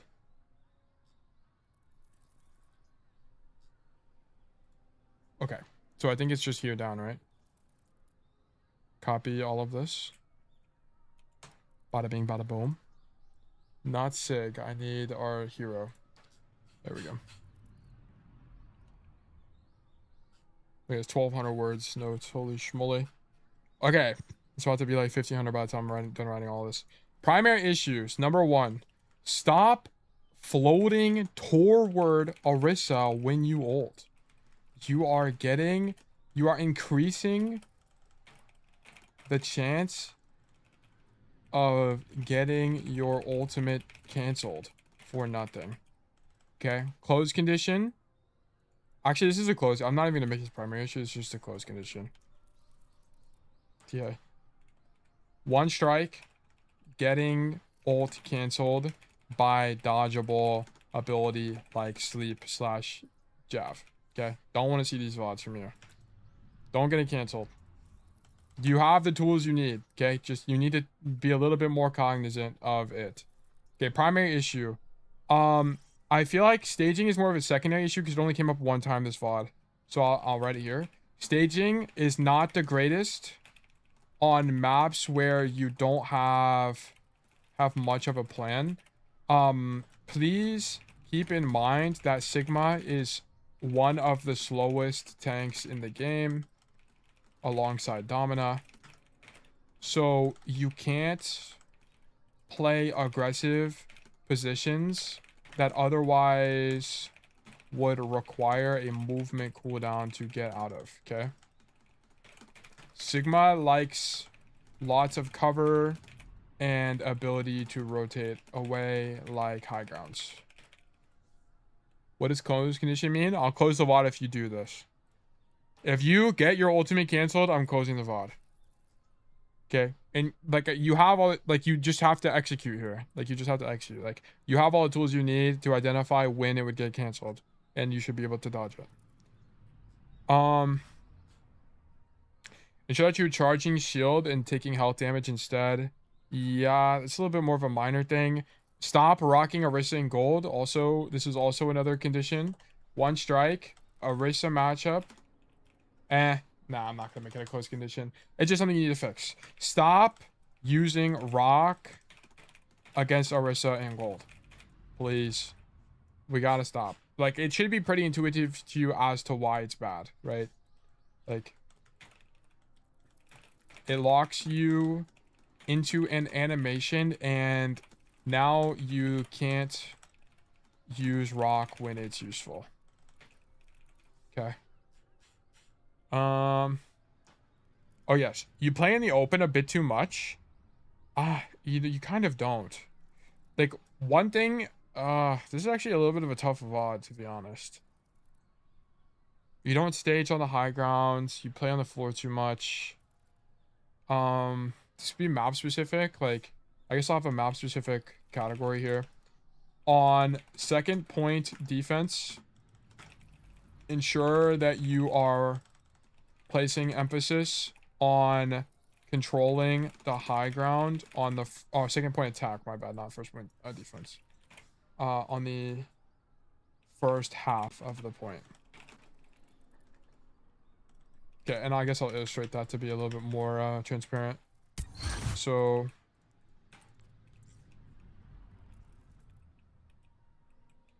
okay, so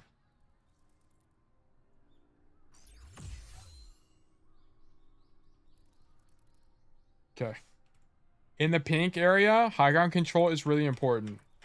In the green area, it's not as valuable because your DPS should be doing something there.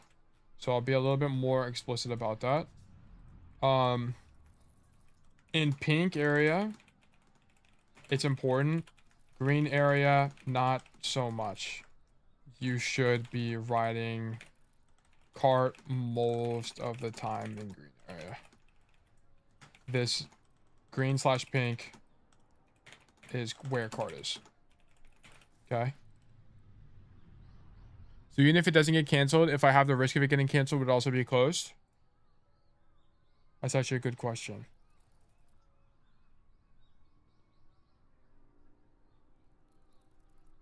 You're actually so right. I didn't even think about that. I think I'll just make it a note. That's actually... Damn, you actually clocked me with that, I won't lie. Now, let me just make it a note then. Stop getting ult canceled by dodge ability. Like, yeah, like you need to just... You keep floating toward people for no reason. Okay, that's a good... Those are good comms. Good comms. We need to be looking to hold space for our team so we can walk forward. Yeah, you're not reading the fight state properly, and this is kind of a core problem. Not properly reading fight states. Okay. Ensure that we are watching kill feed plus team checking to better understand whether or not our state is advantaged or disadvantaged, right? If we have people walking back from spawn, it is losing, so we gotta give up space. If we are up players, we can hold space aggressively. Okay, we did not read this properly in 2 fights on first defense, which caused us to lose the point. So we have to be aware of this.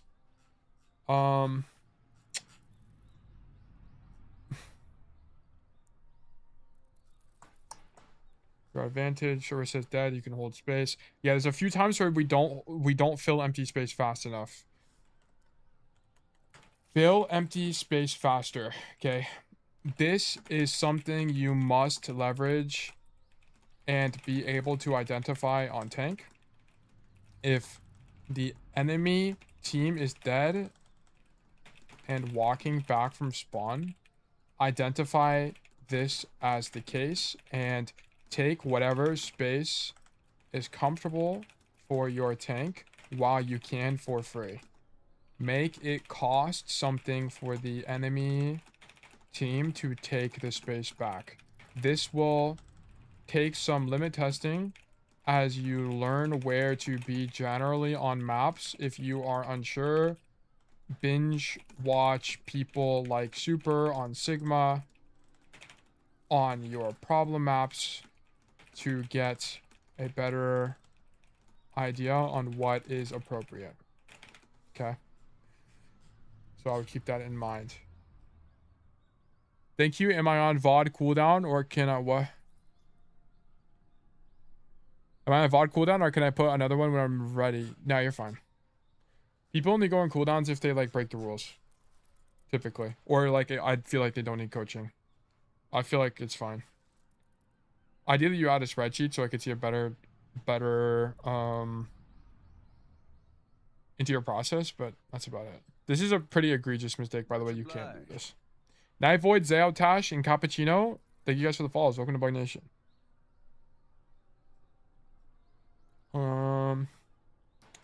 Yeah, we lacked a team check here. We didn't move in the cover. We hesitated in the rotation out. You used your CDs too early. Yeah, you gave up car push.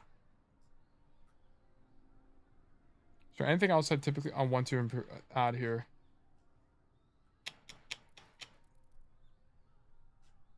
I don't think so. Strengths, defense, second defense and attack, and second and third defense looked good to me. Okay. Flux ideas were largely good. Okay. Like the ideas of the flux were largely good. It was just a micro. Okay. Just micro had problems. Like flying toward people is unacceptable. I love the fluxes. I thought they were all good. I think general tank trade ideas were fine outside of rock. I think your shield usage has improved. Shield usage greatly improved. For sure. Love this from you. Close conditions, none. Just verdict losing. Rank, hashtag gold. Format, hashtag 5v5. Hashtag 5v5. Student, 0. Yeah? Sigma, Rialto, gold, Sigma, Casti. Yeah, okay. That's Zeta. Perfect. Okay. This was a long code. This was like almost 2 hours. But I think we learned a lot about Sigma. I think I got good notes. This gives me some data entry to do. So this is good. Let me publish this. Building on the knowledge base. That was a long code. I think this is going to be the near future. The next like 2 to 3 weeks, I think are going to be long like this. I'm going to be honest, guys. 2 hours to a 30-minute video. Yeah, I'm going to cut these down to videos, and they're going to be really fucking good videos. Yeah, which is nice. They would be really good video. Okay, I'm going to run, while I'm waiting for this, I'm going to run 3 minutes of ads, and I'm going to run a raffle. Let me do the raffle first. Well, let me do this. Exclamation mark resolve, exclamation mark new raffle. We'll do 300. Yeah, I'm gonna take a little bit of a break because I'm a bit exhausted, so we're gonna do 7 minutes. Okay, new raffle is live. If you're here and you'd like to get coaching from me, please do exclamation mark enter. You can also do exclamation mark claim to claim a ticket to be more likely to win in the future. Okay, keep in mind my VOD reviews now are about an hour and a half. Okay, so if you get selected for coaching, we'll be coaching for about an hour and a half as we go through it. Unless you're doing Cassidy. If it's Cassidy, it'll be way shorter. It'll be like 45 minutes. If it's like Cassidy or Hitscan, they're a lot shorter.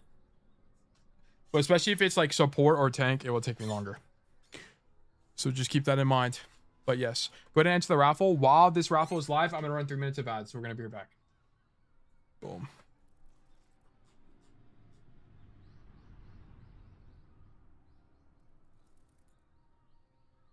Okay, if you're unsure which one to run, by the way, do exclamation mark coaching.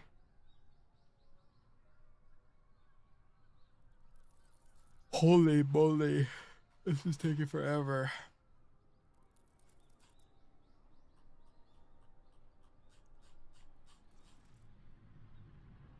Spreadsheet is in forum.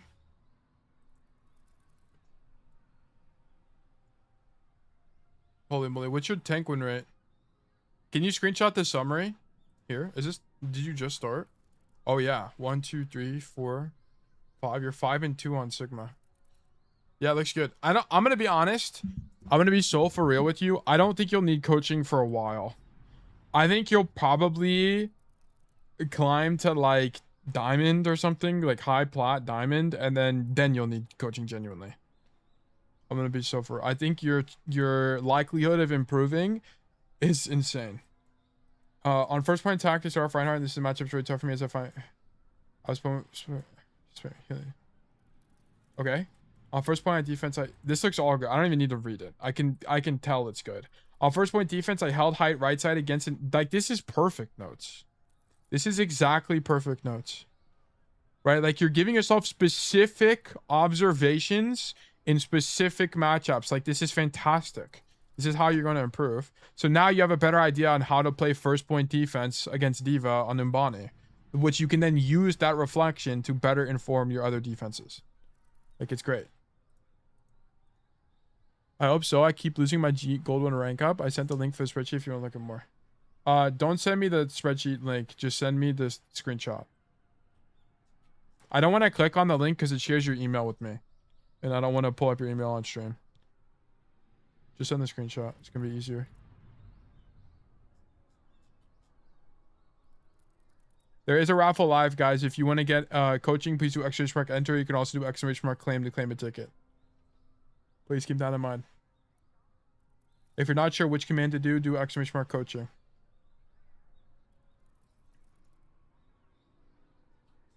Is it published yet or no?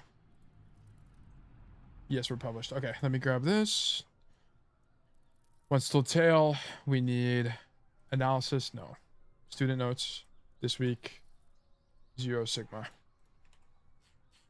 Really long analysis. Bang. Okay, if you want access to these notes, you can do exclamation mark notes. Also, I will put it in chat. Boom. Go check it out. Okay, while we're waiting, I'm gonna do some more writing. I want to do on fight state.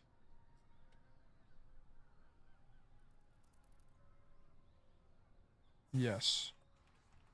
Fight state. What do I not call it fight state? What do I call it? Reading the fight state? I do call it reading the fight. No, I do call it just fight state. Okay, good.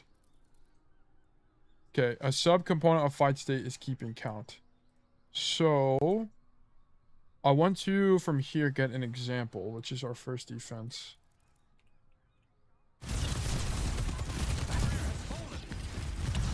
Grab this.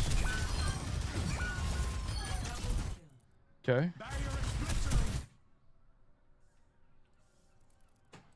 This is a good example. Okay. Here, we can identify that this is an advantaged fight state because the enemy, we are even in count, but the enemy tank is dead. Is dead, so this is winning. We have most of our resources, or sorry, we have full health. And this JPC doesn't. Okay. And then let me do examples. I'll probably rewrite a lot of these in the future, but I just want to have the examples down. And then I need the moment after this.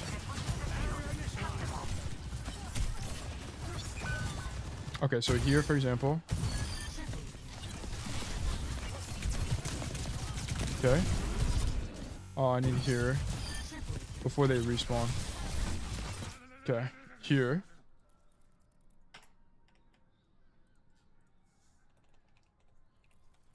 But immediately afterwards. Bruh. We should be able to derive that the upcoming fight is losing. Because our Ana and Anran have to walk back from spawn, which is longer than the enemy team's walk back from their spawn. So we need to identify that the enemy team will be walking back faster than our team, so we all will lose in the near future. Okay. Can I just claim a ticket if I don't have a VOD? Yes, exclamation mark claim. Yep. If you don't have a VOD, just do exclamation mark claim. Wait, what? What is it? What is the question? I'm confused. Why does everyone have a huge spreadsheet? It's a community thing that I encourage people to do. Exclamation mark spreadsheet to get the templates. It's also in YouTube chat or YouTube description.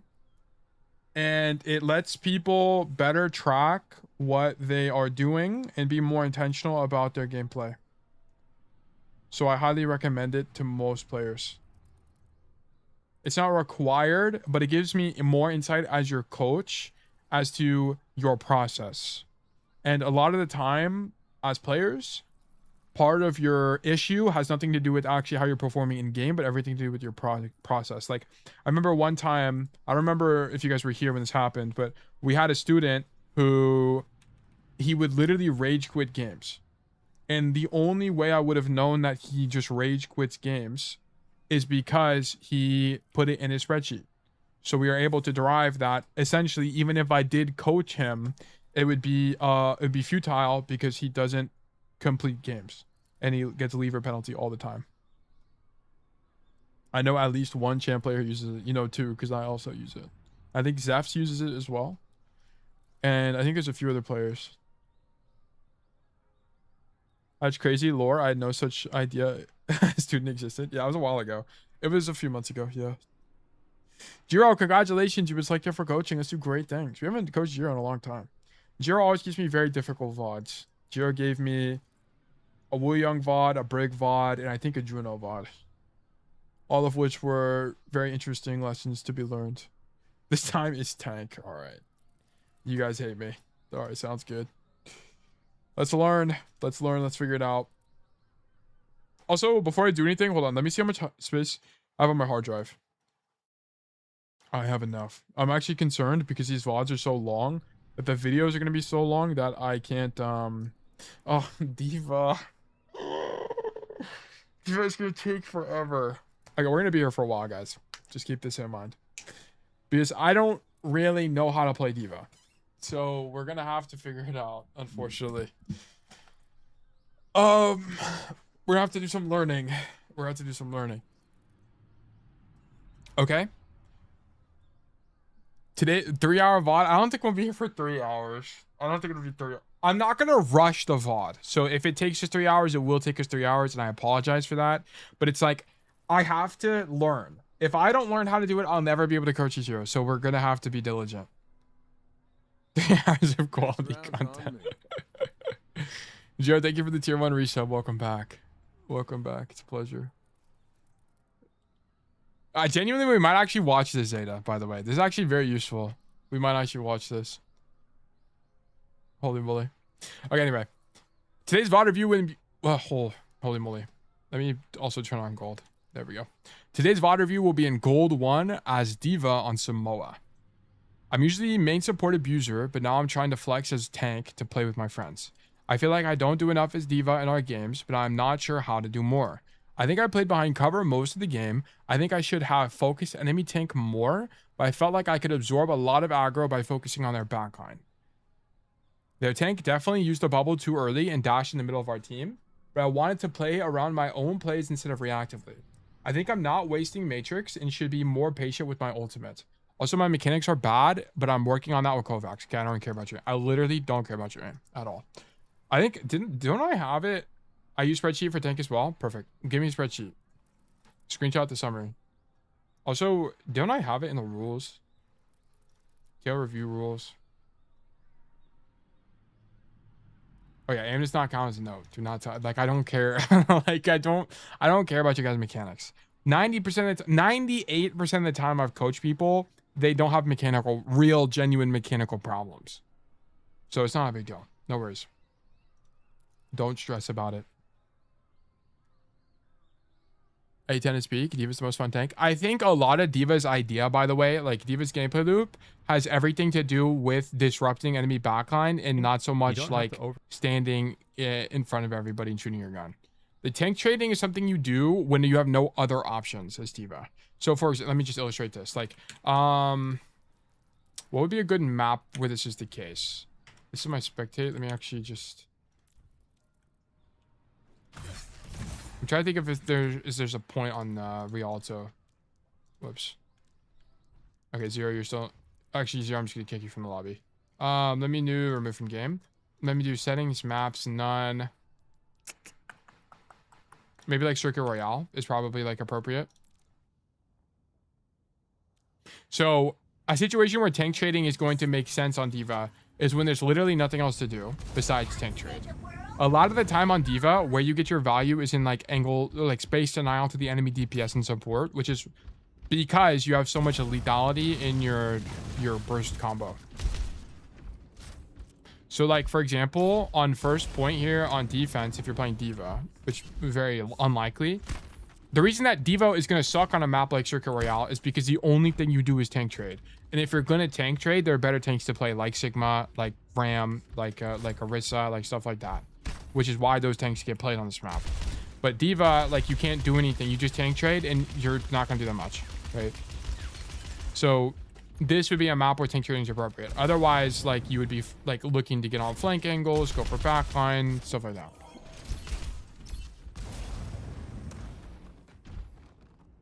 Hey, Tails, just an FYI, YouTube is doing some stupid thing where it's not showing me your streams in my sub box recently. It's only showing me your VOD from yesterday. Okay. I'm actually trying not to stream on YouTube anymore, but I might have to because the VOD service on Twitch isn't working properly. Like I was trying to have a VOD channel, but it like doesn't work. So I think I might just stream on YouTube, so it might fix itself. It also could be they all have the same title. Yeah, that's actually likely. But yeah, I might fix that in the future. What I wanted to see in this A10 thing is if he talks about... And you can't get through because the enemy... Notice how many... D.Va dynamics specifically. Spawn doors are there out of each spawn? I'm thinking. By the way, guys, me and A10, everything I explained to you guys is essentially what me and A10 talk about the same game. No, like, it's the same game. So he just explains it differently than I do. Then I can. Right, we're talking about corners, why corners are important. I don't really talk about line of sight very much. That's kind of a concept I don't really leverage.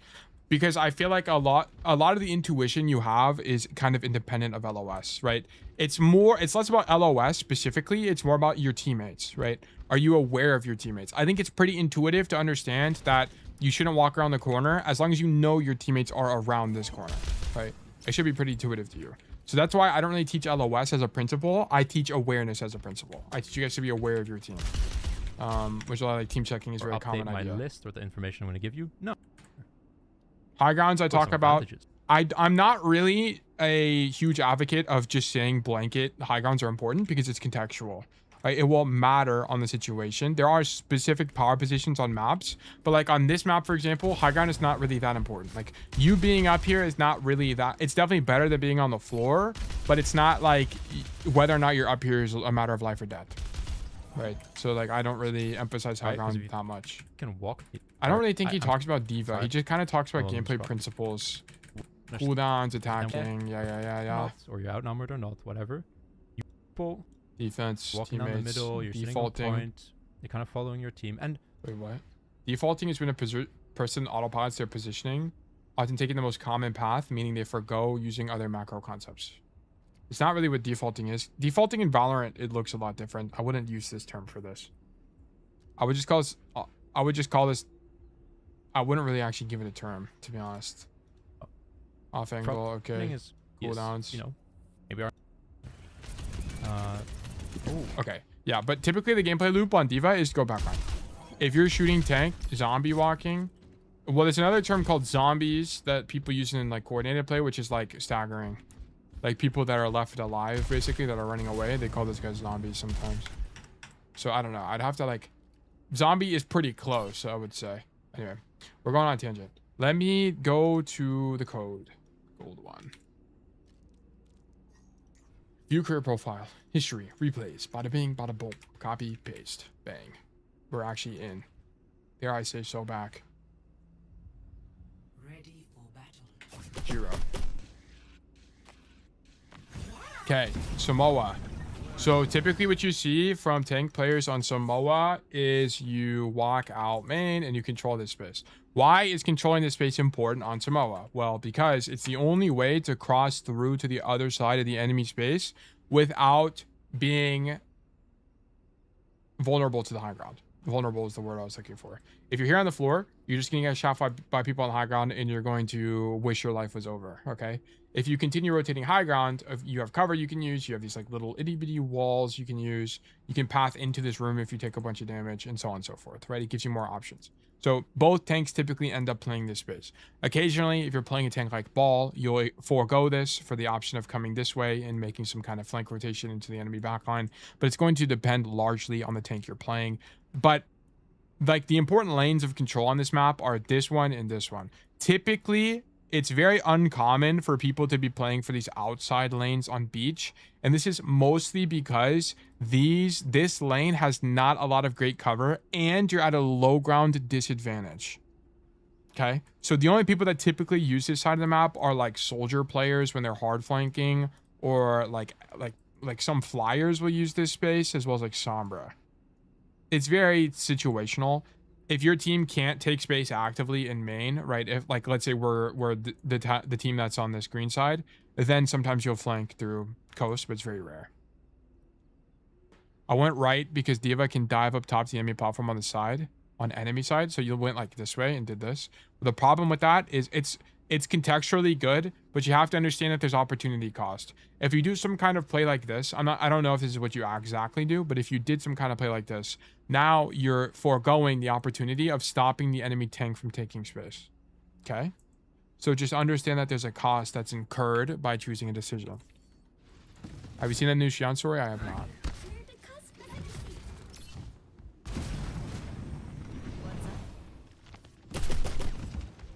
Okay.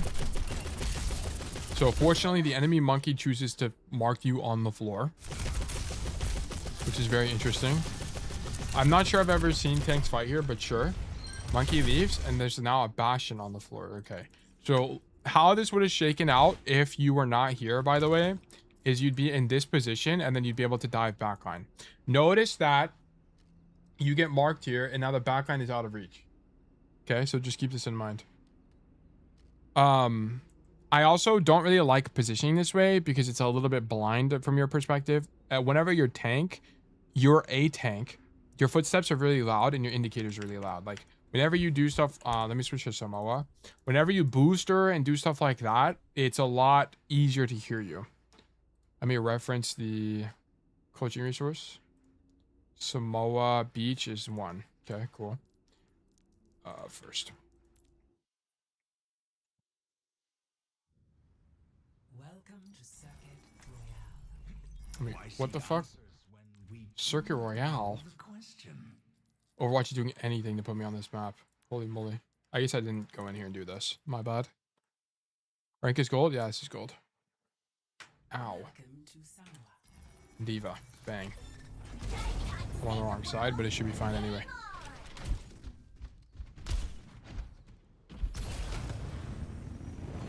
Okay.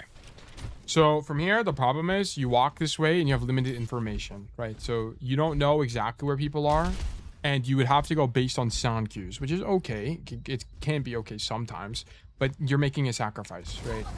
So you would be diving in blind here. Also, there's not really a lot of cover here once you're here, even if you are diving. So you would have to hope they're on something like a Zenyatta or something, and then you defense matrix out and live. The nice thing about being in positions like this is that if you do dive, typically you're diving on someone in backline like that, you're overextended, but at least you can come this way, right? So there's a rotation. And also you're just holding space for your team. Right now, the enemy tank, Winston, could go trade backlines right now. He could. So just, that's the cost. But yeah, anyway, so you trade out with the monkey. Sure, shoot this guy.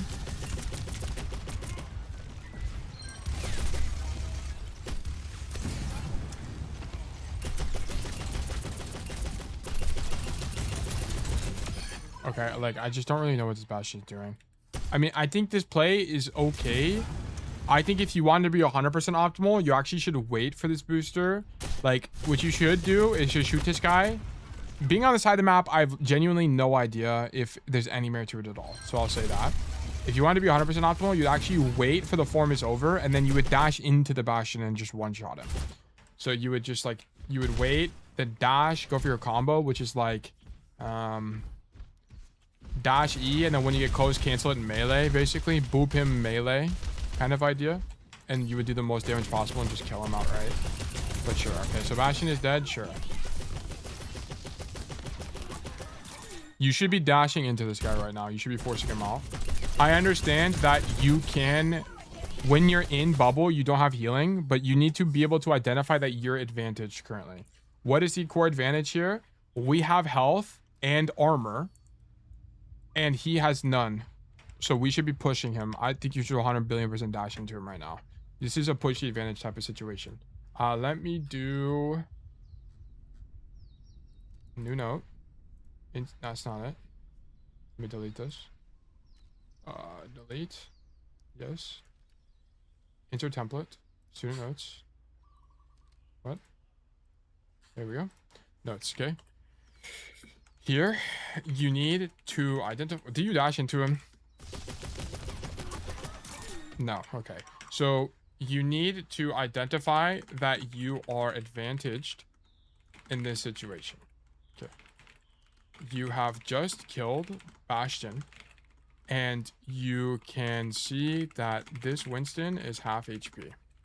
You should dash into him even without missiles, as you can pressure him out and open up more space for your team. Yeah, because, like, think about it from the Winston's POV. If you're holding this space, right? Let me just go to his POV, literally. If you're holding this space and all of a sudden Giro, the D.Va player, dives you, what are you going to do? You're going to jump out, right? I mean, he ends up doing this anyway. But you would ensure that this result happened. You end up diving him, but it needed to be earlier. You needed to identify it earlier.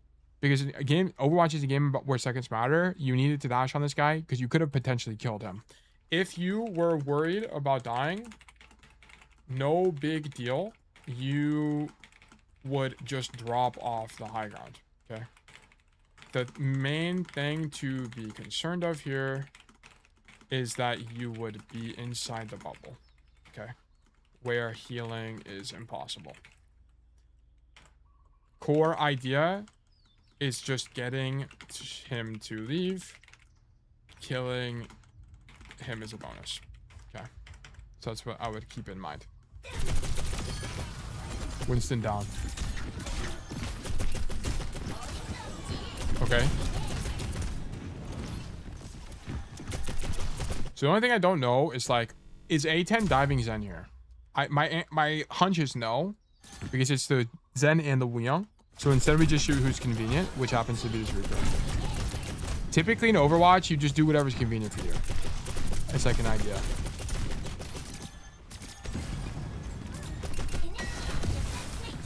Okay, W Lijiang wave.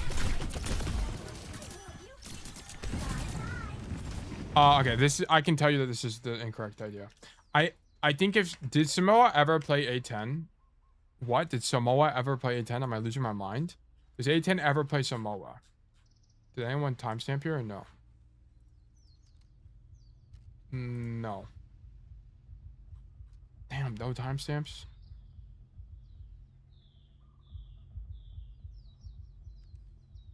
We're not gonna look for it. I can guarantee you he's not doing this because you're not really understanding the idea of opportunity cost on tank. You're flying. Is the idea to go backline? Like, is that what you do?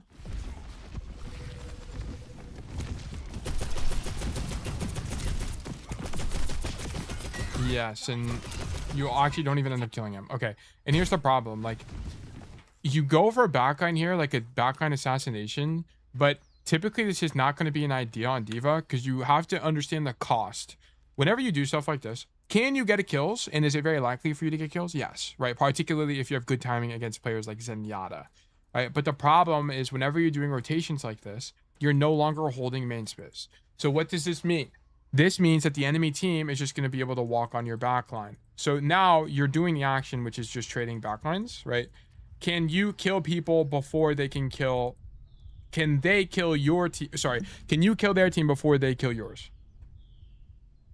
Which is a difficult question to answer, right? It's going to depend on the situation, right? But the problem is, like, I'd much rather you play main space, and then once the monkey dives in from here, now you dive in through main space, because it's going to be easier for players like your Shion to be able to actually synergize with you. But because you're going like right now you're going to have this weird, awkward timing where you're in backline, where nobody can make anything out of the space you're making. Like, look at this. You turn the Lijiang, I don't think anything comes out of this. You don't kill him. Your backline's getting dodged and forced backwards. And then you actually get demeched here, I think. Yes, you get demeched, right? Like, ideally as tank, even if your play goes wrong, your team can do something with the space you've made. No one can do anything with this space on this angle. Which is typically why, if you're playing something like D.Va, hard flanking on angles like this is not preferred. You typically prefer like doing stuff from the main space. Unless there's unique map geometry that make this appropriate, like Rialto first attack kind of thing. Like, you might go coast because of the map geometry, because it sets you up for a high ground dive. But it's like, I would prefer you be here and not so much. Let me switch to pink. Not so much here. Does this make sense? Like, this should be intuitive to you, right? The cost of flanking on tank is you're not holding main space, which means your team is flankable. Or your team can get walked on. Because you go this flank play on D.Va, it lets your team walk in main, which it lets the enemy team walk main, which makes it difficult for your team to do anything, and they can't make anything out of the space you're creating anyway. I don't think flanking off rip will be any good on D.Va, especially when you have boosters plus DM. You can use that to just cross open main space to accomplish the same results while also preventing enemy playmaking and expanding your surface area to punish enemy mistakes. Like, I want to point out something about tank as well. It's like, if you do plays like this where it's like you fly over the roof, now if let's say the enemy team were playing Cassidy, which they are actually, if the enemy Cassidy like rolls in the open, now you're unable to punish that mistake because you're committing to some other kind of play. And one of the advantages of playing tank is because you have such a high health pool, playing in main can disproportionately reward you for punishing mistakes like this, because you can like cheat the system and walk in, right, and just kill the cast that has no role, right? So that would be like another cost you have to keep in mind, is like whenever you're committing to a play like this off rip, it doesn't give you options, right? I mean, it should be pretty intuitive. Committing to plays like this doesn't let you punish like I guess I can write the example that I just talked about. Like if the enemy cast rolls in main, for example, you wouldn't be able to do anything about it because now you are across the map. Okay, I'm actually curious. Let's see like a higher elo D.Va 7. VOD here. Take care. Yeah. Ideally there's a Samoa. Busan. Numbani. Really long Numbani game. He plays Zarya. Kings Row. Circuit Royale. New Queen Street. Rialto. Coliseo. New Junk City. Numbani again. Rialto. Busan. Helios. Oh, this is part 1. There's multiple parts. Damn. Has he uploaded it or no? Oh, no, it says rank 1 peak. Damn, he's still riding the rank 1 peak. You don't I mean, have I to... would. Fuck it. I mean, I definitely would. Alright, whatever. Life goes on. But yeah, I don't think we should be committing to this flank off rip.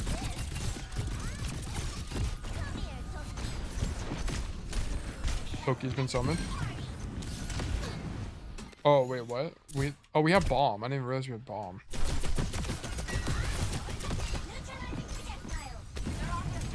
Like, this is what I don't... Like, what if I'm wrong? Like, what if I'm just wrong and I was talking about my ass the whole time?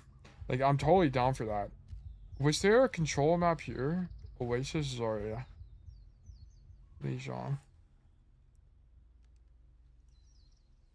Like, I just don't think... I think you play mostly main space. Oh, Antarctic would be a good map, actually. Let's see Antarctic. Which can be... Oh, I didn't take TP. Oops. Which means he can be a little flip-floppy, so let's see if we can make him play good. Let's see if we can help him. Main space. Shoot D.Va. So standing here stops the Roadhog from walking forward. We can push a Brig Juno. Whoop this guy off the high ground. Unique to D.Va. Interesting idea. High ground anyway. Shoot the May. Lots of neutral pressure. Is that hook? Okay. Oh shit, I don't know. I didn't hear the... So notice what he's not doing. What is he not doing? He's not going right side and hard flanking. Because he would be overextended relative to his team. Right? Like if he went this way, right now, his team would... It'd be really awkward for his team to help him. Like his team would have needed to stage to help him. Like they would have to start wide to begin with to be able to help him. And then also he's likely unable to do anything anyway because it's really easy to get marked on this angle once he did flank. And also if he does go flank, it's going to let the enemy Roadhog walk forward on the high ground. The right click, There's a cost. Is that hook? Okay. Oh shit, I don't know. I didn't hear the noise either. May is a little annoying for us to play through. Okay. So he sees the D.Va here. I actually don't think he's going to mark this Roadhog for very long. If I had to guess, he's going to shoot the Roadhog and then he's going to rotate to the high ground and actually collapse on backline. No, he actually does the exact opposite. He actually dashes toward the Roadhog. May is a little annoying for us to play through.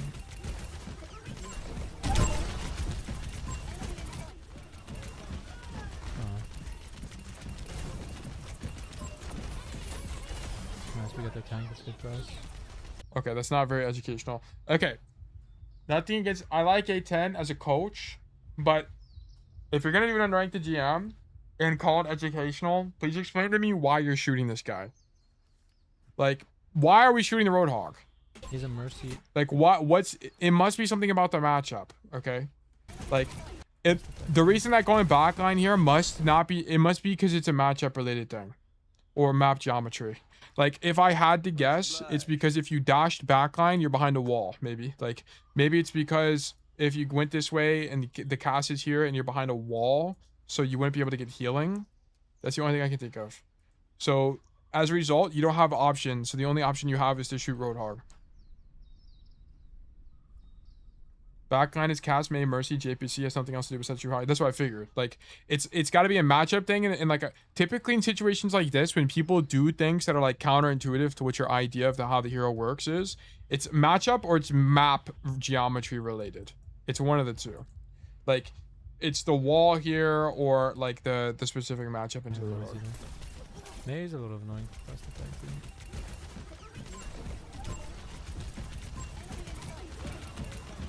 Anyway, yeah, like mostly main trading. Like, I guess it's going to be different because it's playing against Mei here. Like, what if we played into a more advantageous backline? Hi, Winter. Hands you a rose. And I'm up. So I'm looking for the start of the Lijiang game. Yeah. Or you could stay it. So we're going to D.Va mirror.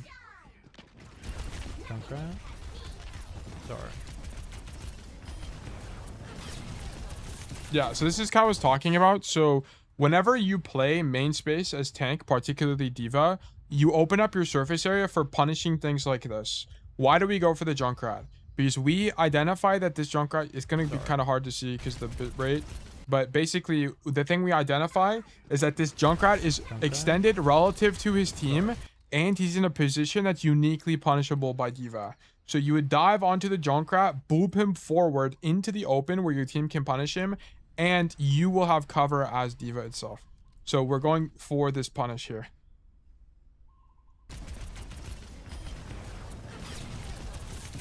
And we don't get the kill because they bubbled him. That's a crazy sleep. You got passive when he healed. You push. And now in the mid fight, when we're advantaged, we go for the flank on the Ana, but she ended up rotating away fast enough. Okay. I don't know how I didn't die there, right? Because my whole back is turned to the whole team. They have a Zarya. I can't mitigate it. Only reason I went on. The reason he doesn't die here is because these guys can't just shoot him or they're all gonna die. Because look at this. His whole team, namely his Genji, is stuffing backline. Like, this Genji is playing the game properly. If everybody all into the Junkrat right now on blue team, he would die. We would be demeched. But because our teammates, namely this Genji, is actually zoning backline, we don't take 10 trillion damage. Also, he got woken up, which was very nice as well. Like, look, Genji, we get the Junkrat kill, but we also killed the Lucio who are extended, and we zoned out the Ana. So it's like just good play from our team on this. That's why. I cast Anran. Got hit by my Anran. So we just create some space. This guy's popping off. They have Mei as well. Do they hate me, guys? Do they hate me? So Mei swap that bad on you. We had him before, and apparently he was Masters last week. So we can maybe hope he has an off game. You need to dash out, bro. You need to dash out. One thing, and this is also the thing you do, is like whenever you play main as D.Va, you also open up your surface area for bailing your teammates out, right? So for example, this Genji is playing extremely aggressively on this main space, and what A10 is trying to do right now is DM the Genji to let him get out. If you're hard flanked, like so for example, if you started this fight on the co-side rotation, this would not be an option. Like, you legitimately wouldn't even be physically able to DM the Genji, right? So that's kind of the idea. Hope he has an off game. So, and I hope it's kind of apparent, like, a lot of the playmaking on tank is also preventing mistakes from getting punished. On D.Va, you just prefer targets you can matrix and who are diveable. Mei is neither. Sure. It's not that bad. Sim is a lot worse. Yeah, probably because she just does 10 trillion damage. Yeah, but I really don't think this dive on the backline is any good. I don't think it really makes that much sense. Like, the cost is too high. Does it result in the enemy Winston getting killed? Yes, but I think you could have had a very similar timeline if you just stayed main space. Like, what I'm envisioning... Sorry, we're going like we're a minute and a half into this VOD, but I'm just trying to... Like, because also this helps me understand the hero. Like, if you had just started here and shot your gun... Boom, shoot your gun, shoot your gun, shoot your gun, shoot this guy, shoot this guy. Like, you would just be shooting your gun here. Super simple. Then you would either punish the dive or you would, like, dash on the Zen now. Kind of idea would be the proper. Anyway, so we remac. Oh, I should take a screenshot of this. I should have been taking screenshots of all of this. Unranked gym champ. Okay. Boom. Right. Here. A10 is able to DM the Genji because he opened main space, where he then has options later to dash if he needs to, or to booster if needed. I don't think backline diving on D.Va is strong. You play like a fat tracer rather than running at backline 24/7. Sometimes you're doing lane control, sometimes power flanking backline. Yeah, I don't think perma flanking is good. I think diving backline is good contextually, but I don't think perma flanking is good.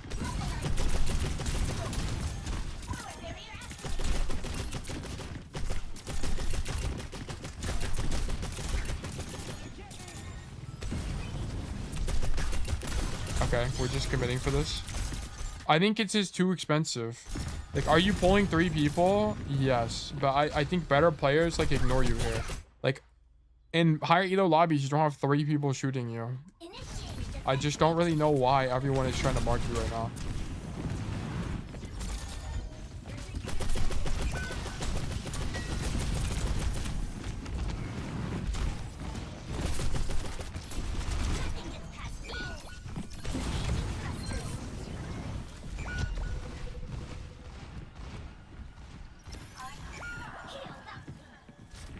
Yeah, I think your team was just kind of set up for failure here. Like, I want to point out that I don't think anybody on your team did anything this fight. And it's not because, like, look at this. Like, look at your Cass. Okay. Cass. Shoot these guys in main. Perfect. Shoot D.Va. Or shoot Winston, sure. Shoot this Cass. The Cass runs away. Reaper runs away. Lijiang can't really see him. Zen can't really see him. Winston is back. Like, okay, shoot these guys. Like, there's nothing else to do. Like, there's no plays available. Because we're playing way so far out of the fight. Like, your team can't play the game is kind of the core problem. Your team can't play the game if you're permaflanked. Okay. Not saying you are permaflanked, but just that this situation. Discovered your channel, trying to get better at coaching myself. Teaching is hard. Teaching is hard, especially if you're learning something new at the same time. Okay. Yeah, like we're 30 minutes in this D.Va VOD and we're 2 minutes into the code itself. Oh, why am I watching the cast? Yeah, I think everything else here just like subsequently kind of doesn't matter. Okay, is your team back? So your whole team died. Oh, yeah, welcome to the community, by the way. Pleasure to have you. Shoot Winston. This Cass. Okay, ideally we had booster. We just boosted into this guy. You need to have a little bit of ego here. Like, I think A10 is boosting into this guy. And then if you're worried, like, you can just DM the flash. Like, just hit a quick, like, I was gonna say pop shove it, but this is definitely not a pop shove it. Just hit a quick booster into this guy. So boom, and then turn around if you want.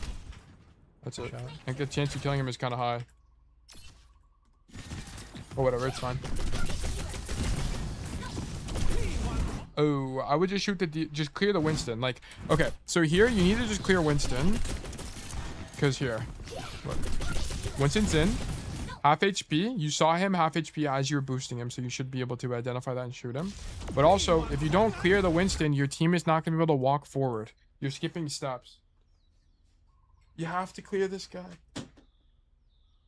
Sorry, I'm switching. Counter-diving Winston is extremely strong. If you have nothing else to do, just waiting for him to make an error is good. I think it's a little bit passive. Like, I think thinking about it that way is, if you're advantaged already, like you have point cap, maybe. But I'm unsure. Anyway, like what I want to talk about here is like you dash in, which I think is like not the end of the world, but more of like committing to the dash play, like going backline with that dash is weak because your team just gets, like, your team can't do anything.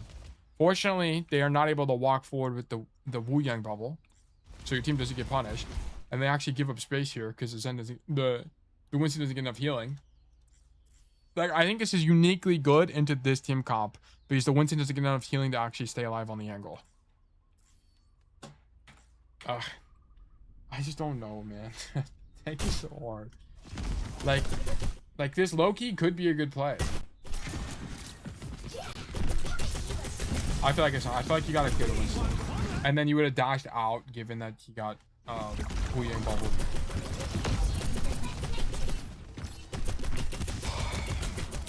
Yeah. That's the only thing. Let me actually take a screenshot earlier. I tried to hard carry this game by focusing their backline. I think your idea on tank is like open up space for your team, and going backline is a method of doing that. It's like should be your perspective.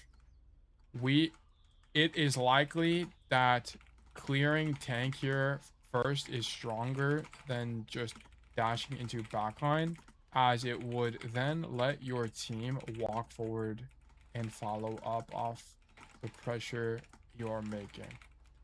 Your idea on tank broadly typically is to open up / contest space for your team, and resultantly and going back on is a method of doing that. Okay, or can be a method of doing that. Okay.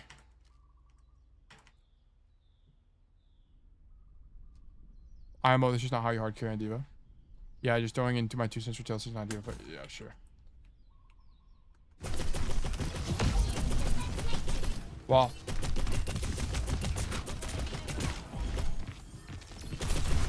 Okay, shoot me.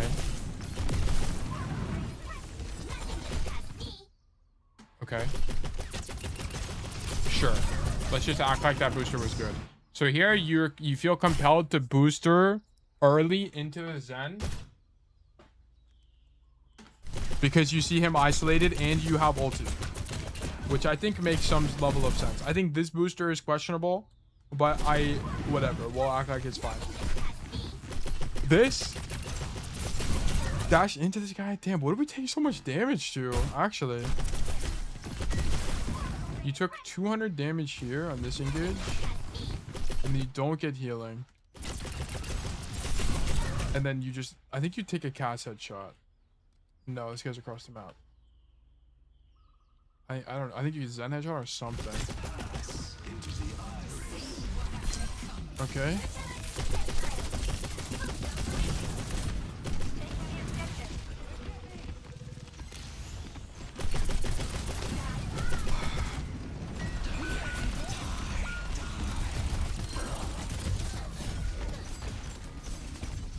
How are you not? What even happened? How did Zen not kill you?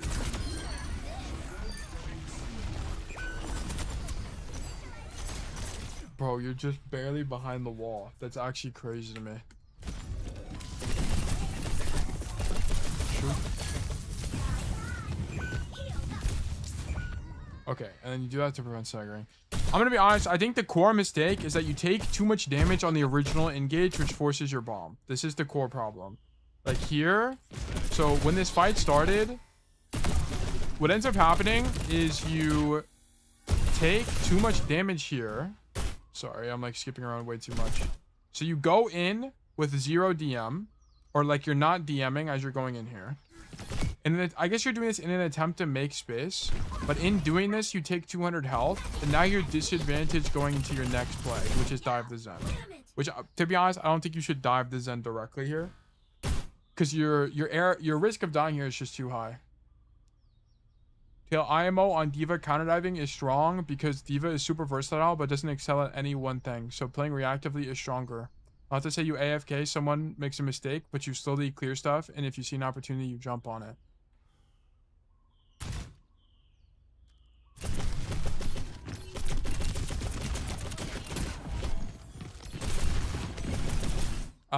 I just like, I kind of don't agree, like,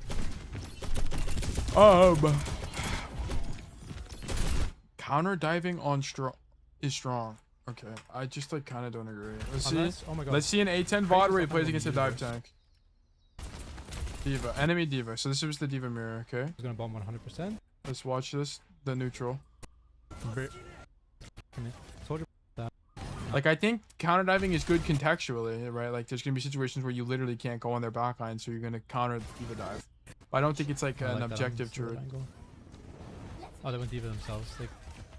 They joined us. Okay, top right soldier. You guys see that?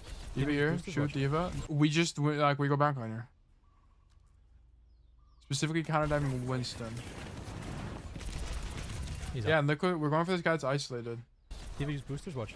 Like notice we're not diving on the Mitsuki. Well, Mitsuki counters us first of all. But even if this was Zen like Moira or something, they join us. Like okay, top right soldier. Or if this was Zen Lucio, we wouldn't be diving into 2 players. Like typically when you're diving into people, you would bounce them, like you would bounce into them there, boom, and then you're going for a guy that's isolated like this soldier. I mean, it's like typically the idea from what I understand.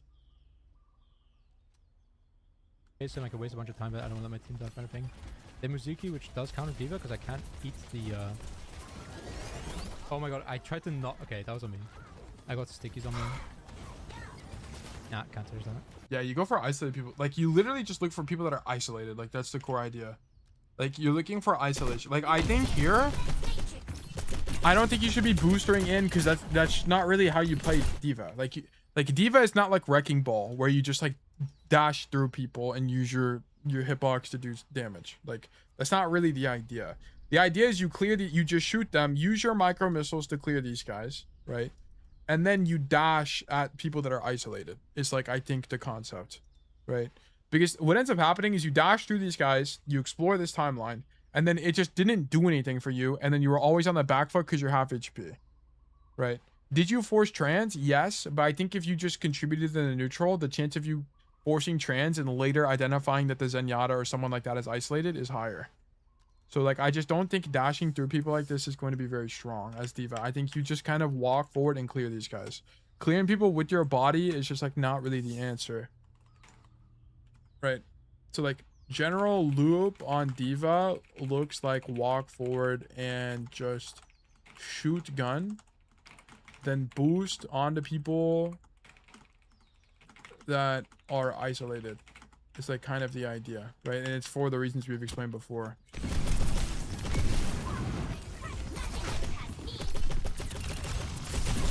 Yeah, like this is a little bit more acceptable, but we're resource disadvantaged going into this. Hey Till, hope you're doing good. I want to ask you a question for Cass. Yes, I can answer it.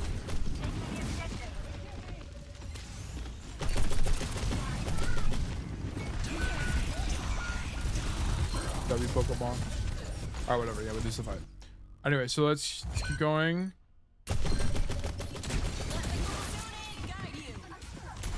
Let the Kitsune guide you. Okay, so like for example here, you shouldn't be boosting. So here, I don't like you. I actually don't even like you angling. Unless your idea is to hard flank, I think angling is weak, and it's for the reasons we talked about earlier. You need to. Why can't your team do anything right now? Like think about that. Why can't your team do anything? It's because this Winston is standing here. Shoot this guy. Just shoot him. Get him out. He's gonna dash out eventually. He can't stand here forever.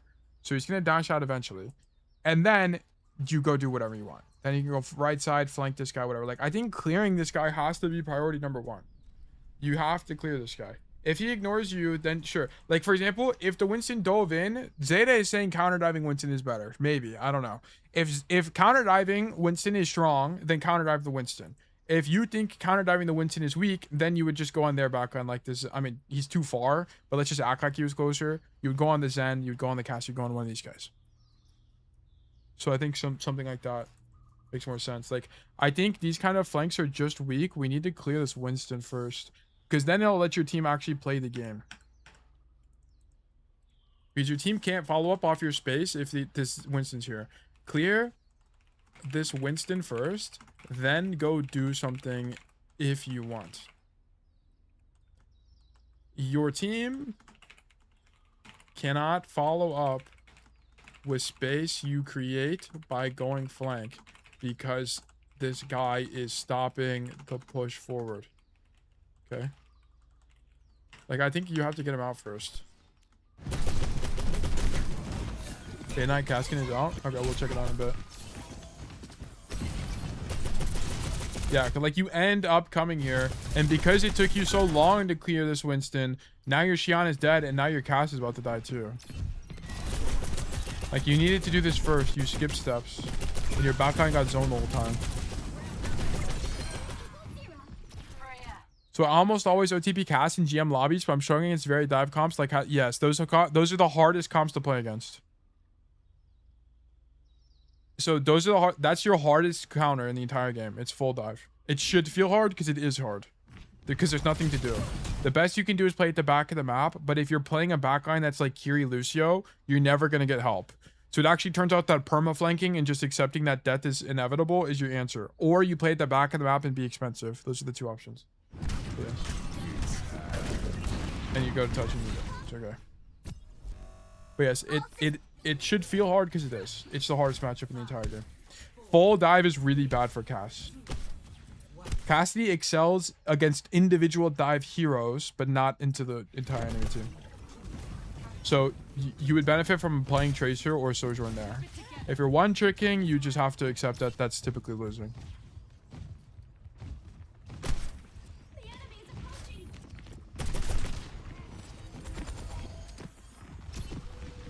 So this is what exactly what I was talking about earlier, right? Like, you see the Winston dive, and then because you know he's on the other side of the map and he can't counter dive you, it would be more appropriate. I'm not saying it's appropriate right now, but it's more appropriate to go for backliners, right? Because you know he's doing something else. Like W kill. Like I actually love this a lot from you. Like, and I want to point out, look how shallow this angle is relative to what you played the first time, right? Like, notice that this is a main adjacent angle. You're in a main adjacent angle. You can see, like, from here, you can see what's happening in main, right? But from where you were playing before, that was not possible. Like, whenever you committed to this hard flank on this map, whenever you started the fight here, you don't know what's happening, right? Like, just start here, because then you can dash left, you can dash right, kind of idea. Anyways, keep going. I didn't realize this skin had different sound effects, by the way. This guy's done. You're done. This is the best D.Va skin. This skin is fire. I actually like the skin a lot.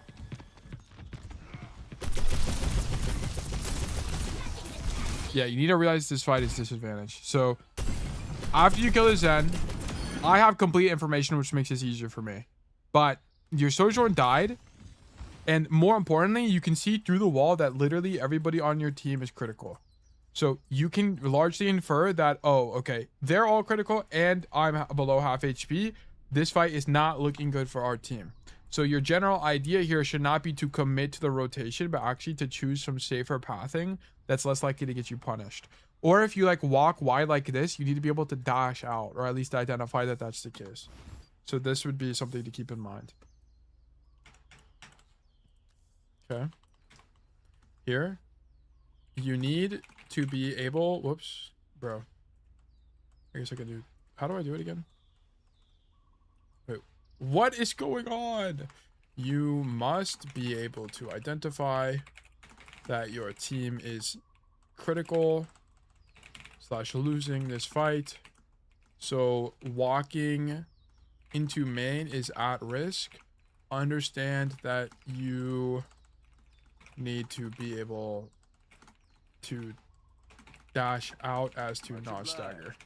This is just what happens when you trade backlines.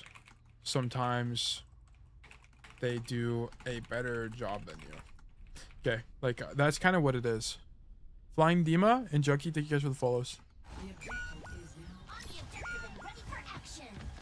Are you sure I need to peel for cast? Is that the idea here? I guess. So do I play Shion against that comp? No, not really. Shion doesn't really do that well in the dive either. Shion is more like, if you're playing in the full dive, it's Sojourn or Tracer or Reaper are like your best options. It's really Sojourn or Tracer. Which is why Sojourn and Tracer are meta picks all the time in pro play.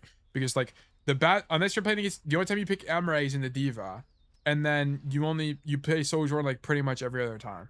Shion is playable. She's better than Cass, but she's still not that good in the full dive.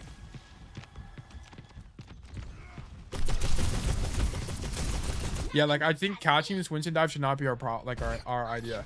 You need to give up. I understand that no one is capping the point and it's potentially winnable, but I guess you see he's half HP. Maybe you think your Cass is gonna help you. Where's his brig at? Should walk back from spawn. Because the count's technically even. How does it shake out? Do you win? No, because you get fanned and your cast is nowhere to be seen. Like, if you're going to do anything, I guess diving to the cast makes the most sense. I think you should just live here. Like, just live. It would be a stronger answer. But it's like, the problem is, I don't know how to identify that other than just saying, like, your cast is crit. You need to be able to identify that this is likely lost, prefer living. I don't know how we won that fight. People just, I don't know.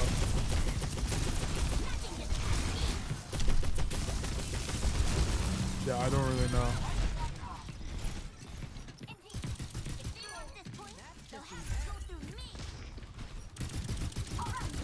Okay. I always forget that D.Va has mech. Or like has baby form. Shoot our gun. Okay, you kind of have to play at the back of the map, or else you're just dying. So it's a little bit appropriate here. You can't do this. You're dead. You're, well, 1 billion% dead here. Yeah, okay. There's no way that this... You can't make this play. I think your idea... I don't even really know what your idea was. I guess it was to go wide, but you have to understand you have no abilities as baby D.Va. The only thing you have is a gun. Like, you have to just stand here and shoot your gun. This rotation just gets you killed because you're diveable.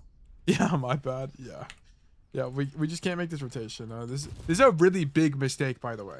Like, this is a game-losing mistake. You can't really make this rotation. Like, D.Va, into the dive matchup, you're just likely going to get punished when you be standing in the main angle and just shoot gun is going to be the key answer. I did this the opposite colors, but just bear with me. Okay. Baby D.Va, unless your idea is to reset, do not play aggressively, as you are incredibly diveable / killable and will stagger. Stand in the back in main and just shoot gun. Working angles is not that important because you have no kill hold pressure anyway. Just focus on rebuilding mech. Okay. Just wait, there's more. We'll see. Okay, D.Va down. I think the mistake was using boosters into Winston. He was jumping the D.Va. Yeah, that's the thing as well. You're talking about when the D.Va was in the air, when the Winston was in the air. I think so too. Like I just don't think we should, like, I think it's probably okay to pressure point, but we should be leaving, like, cause like the time. Like this boosters, but I don't really understand how to. What I'm saying is, like, I can understand why you would dash because you see he's half HP, but I don't know enough about the matchups in like playing the tank and experience to identify why properly. I just like the specifics. Does that make sense? Like this I agree also was the mistake. We shouldn't have dashed into him, but I'm gauging, yeah, I don't know. We shouldn't have dashed into this half HP Winston in the air here. Reasons, I'm not sure. I would have to do more investigation. I guess I'll try that out. Yeah. This is why coaching take is hard for me, because it's like I just don't have as much playtime personally on the role, so I'm a lot less exposed to the matchups. Okay, that guy's just dead. He's cool.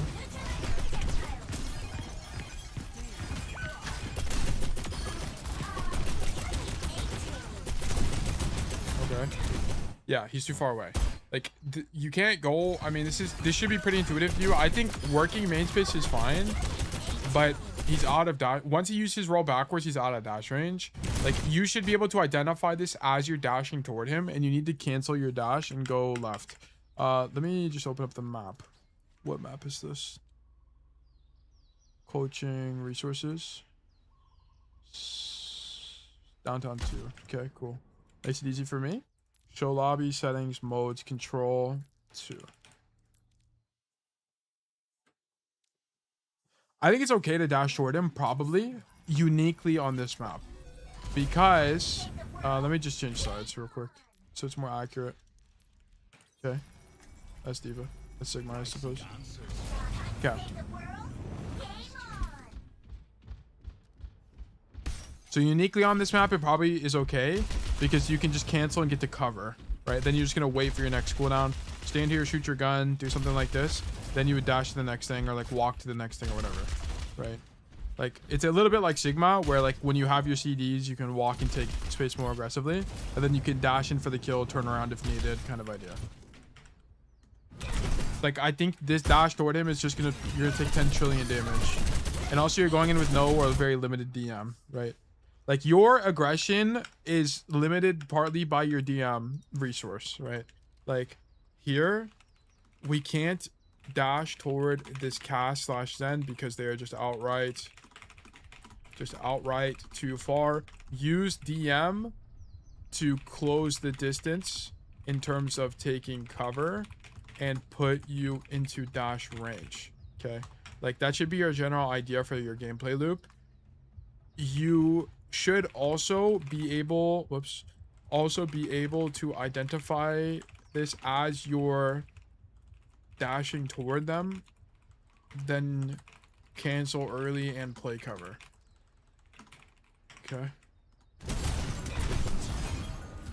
Yeah, you end up moving into cover, but it's like we went to 100 HP for what? And then you're peaking at half HP for what? Like this you also do this all the time. Like this is gotta be one of your biggest problems. Like you gotta stop taking fights when low HP. You've done this like 5 times. You just like dash in at half HP, dash in low HP all the time.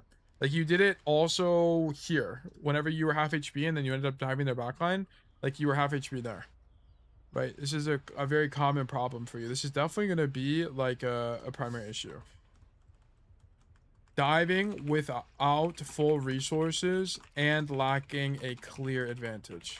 Okay, like diving into enemy backline without full DM, for example, might be appropriate when someone like a Zenyatta is 1 HP.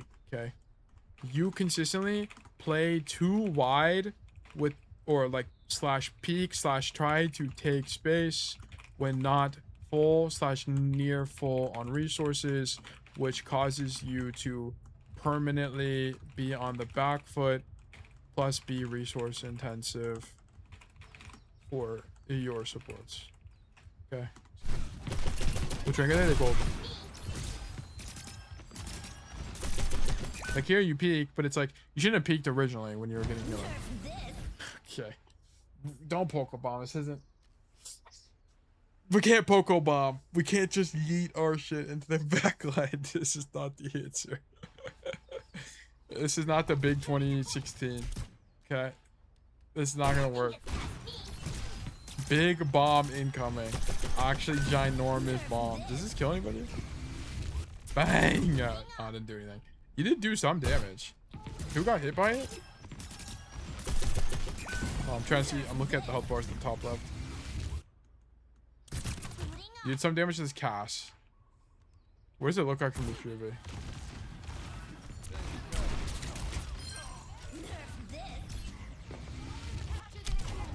Huge bomb. You did 90 damage. Okay. Just don't poke bomb. Okay, like poke bomb is not the answer like 99% of the time. Unless you like genuinely know like the bomb is going into good space, then sure, but I don't buy it. I think like poke bomb is only allowed when you're champion. I'm gonna be so honest. Like, don't. If you don't know what poke bomb is, it's when you just like you boosters then send your ulti into their backline. Don't poke bomb in the big 26. Just use it as a way to get a new life. Okay. The map presence gets crazy with the big bomb though. Yeah, the amount of aura that is gained is like, it's immeasurable. Then down. Oh, imagine if we had bomb here, this would be greatly useful for our game right now. We need a bomb here right now. Because we need bomb now, right? Like it should be, I'll write it down for people in the future, right? Like for context, or like these bombs are very unlikely to convert to kills unless comboed with things, or there is specific map geometry. It is just too inconsistent to bet an entire tank ult on, which is why playing for ult as second life is just generally stronger. Okay, let's keep going. I don't know, I'd rather gamble now than win later. This is true. If you're not a gambling man, are you really playing Overwatch? Cast down.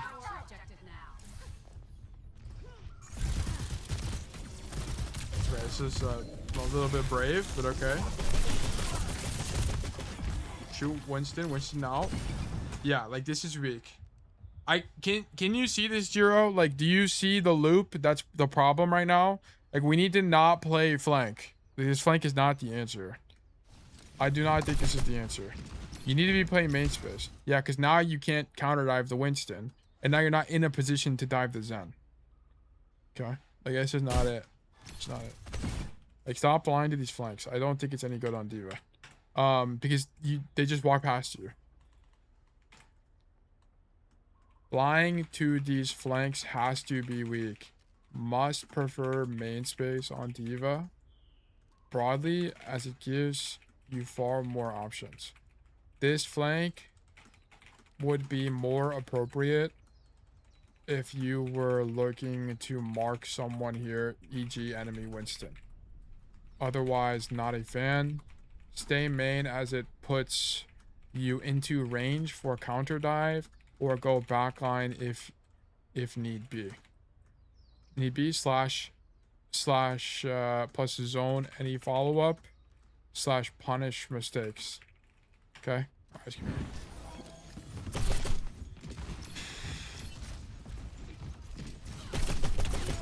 yeah, like this break should have never been able to walk in. This cow should never been able to walk in. The Zen, or at least you should have been able to buy your team more time. Right, it's kind of like the idea.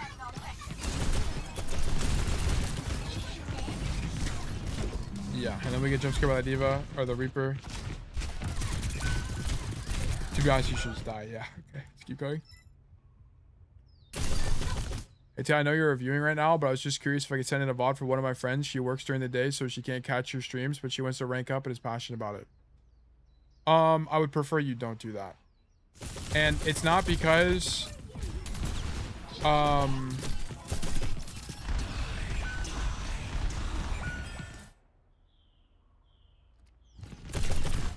would prefer you not do that, because it's just kind of unfair. Like, people wait around in stream, and it's just kind of not fair to them for like basically proxies to exist.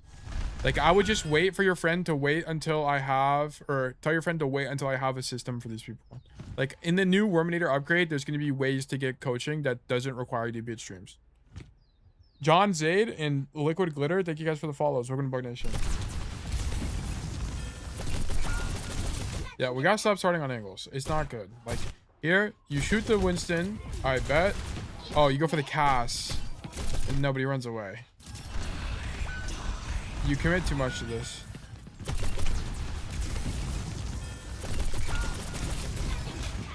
Mercy down.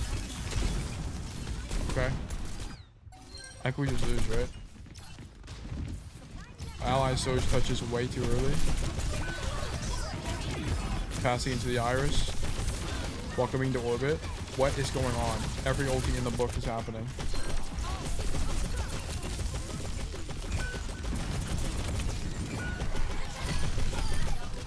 I'm gonna be honest, I don't even know what happened. We just entered a deathmatch game. Like, there's probably some micro mistake here, like you needed to shoot tank or something, but I genuinely don't know. And it's too messy to be able to, for me to unravel.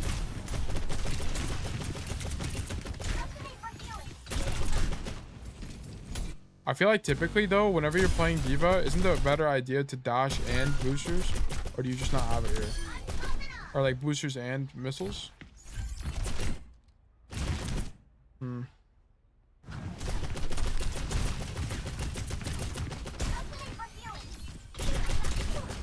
That's right, now you leave. You should just dash out, yeah. Nice.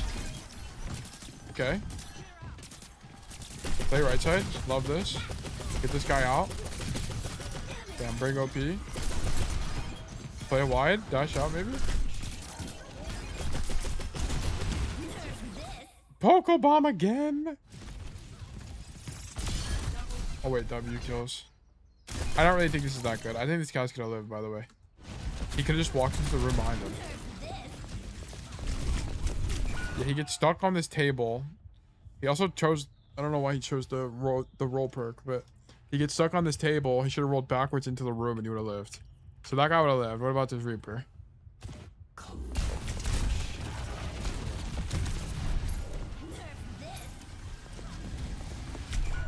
Damn.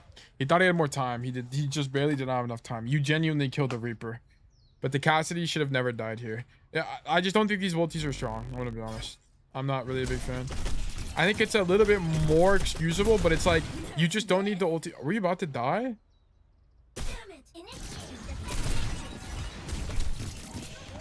Yeah, this is the critique I have for you, by the way. 400 HP, you're getting healing. Just get healing. Just stand here and get healing, and then reswing to reswing the angle. Like you're consistently just reswinging angles at half resources for no reason. And then you go for this like Poco Bomb, which I just don't think is like strong. I really don't think it's that strong. I think it's really inconsistent, and you only kill people because these guys suck. Like I just don't think these are strong. These are not as strong. Also, stop swinging angles with half HP because it forces it encourages you to make suboptimal plays. Just stay tucked and get healing. Stay tucked and get healing. Because maybe then you could dash in or something. Okay. Okay. Keep going.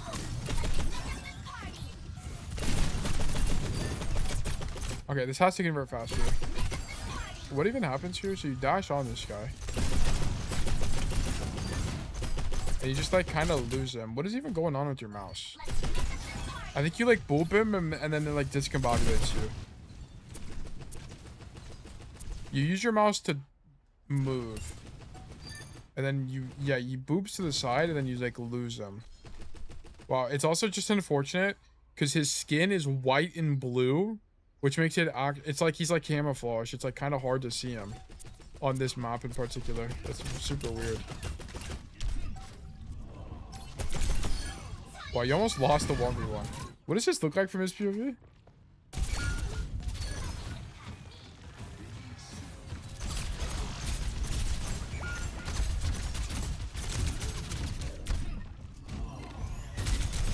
Damn, he almost got you.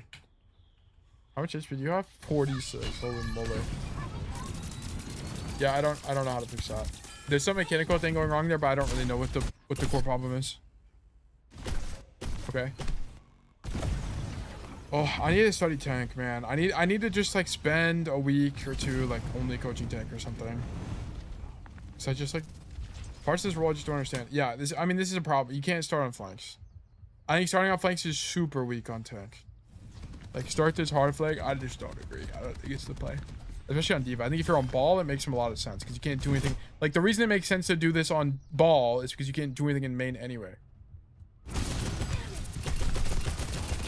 And you can't even kill this guy. Like D.Va's not a hero that wins these like 1v1s like this as much as you think. Like you don't just like outright duel everybody and always win.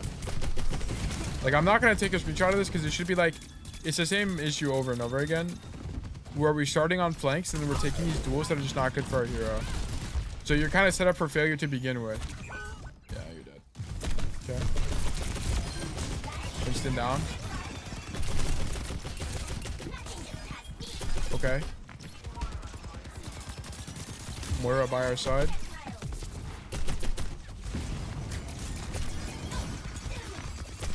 Also, you keep boosting into the open. You need to be boosting to cover, okay? So, like, if you're going to take space with his boosters, that's fine. I don't really have a problem with this.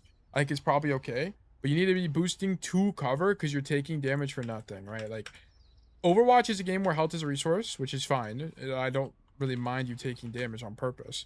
But dash to cover instead of into main space because this will make you less resource intensive and will let you play the game sooner. Okay, here dash to the left wall, not just into. Okay, should be a bit intuitive. Like look at it from these guys POV, look at it from the soldier POV. Like this guy's just gonna pump up vigilante damage into you, and you more importantly you force all of your DMs, so you have to wait for your DMs to do.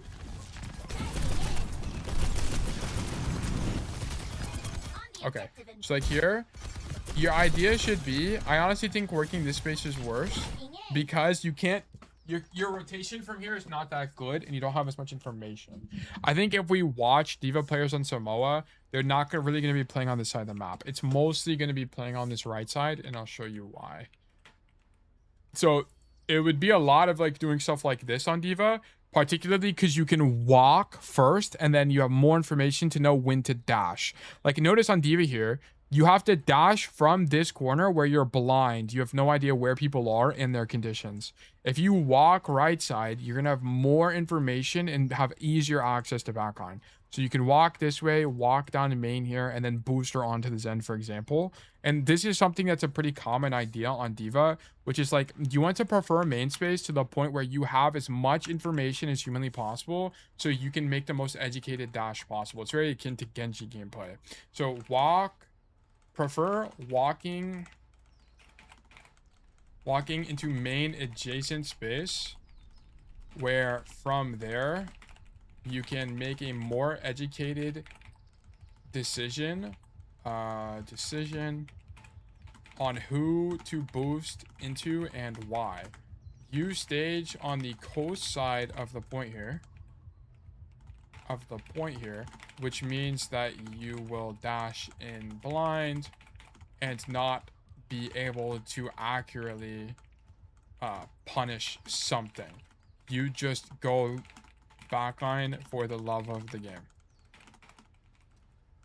So basically, just to do so, right? You just like have the idea that dashing backline is good, but you're not understanding the context. Like, you're just going in for the love of the game, and it just so happens that this Curie is low, right? And also, I want to point out, because you start on the flank again, right? Like, and I don't mean this in a mean way, but just more to emphasize the extent of the issue. Because you start on the angle again, like this Winston dives your backline, so now you're trading backlines, right?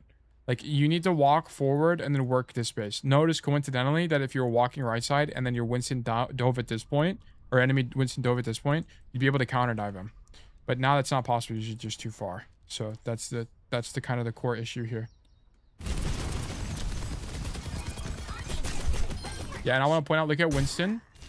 He plays main space, shoots this guy. Look at how much information he has. He sees the Winston. He knows that people are in main, and he sees the Juno wide. Look at your information. Okay, you know everybody's main. Okay, where's everybody now? Literally no idea where anybody is at the time of your dash. This is the problem. It would be like imagine this from Winston's POV. It'd be a little bit diabolical to just like stand here and jump blindly without knowing where people are, right? You have no information as you turn this corner. This is like more the key problem. You're committing to a play with suboptimal information. Also, you shouldn't even be dashing here, to be honest. Okay, well, I'll take a note of this first, right? Right, prefer having information for your dashes. You don't want to commit to a play without knowing what could happen first. Okay, I mean, this is pretty intuitive. But I also want to point out that you're extending right now, and your team can reasonably follow up. It's actually not that bad. It's actually fine. Your team is in mid space. I was gonna say your team is too far, but it's actually not that bad at all. Shoot Zen. Okay, Zen down. Shoot Curie down. Okay.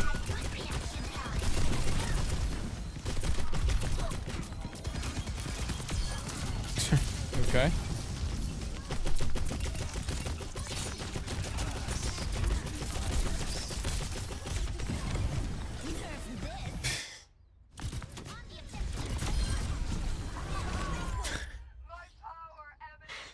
How is this guy dead? How are we dead to this bomb again? What happened? He just walked into it. I think he thought it would end up on the point. I just don't think these bombs are any good. We gotta stop with the Poco bombs. Like, we have to stop. Poco bombs have to. I know you're killing people, but it's like these guys are just bad. I'm not convinced they're actually not good.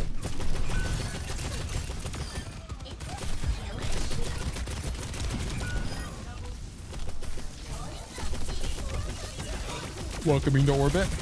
Okay. the guy gonna primal? He didn't even have it. Oh my goodness. Okay,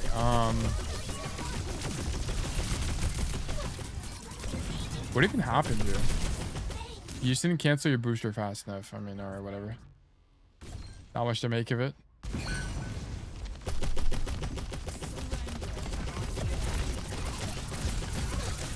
Okay. I actually think diving on the Genji is fine, and I think that's what A10 would have done. And I think shooting this guy is fine. Okay, Winston down. Okay, I love this. We have boosters. Okay. Some mechanical issues for sure. I don't think the idea was... Okay. Another Poco Bomb, which failed. You have to stop Poco Bombing. If you do one more, I'm closing the VOD.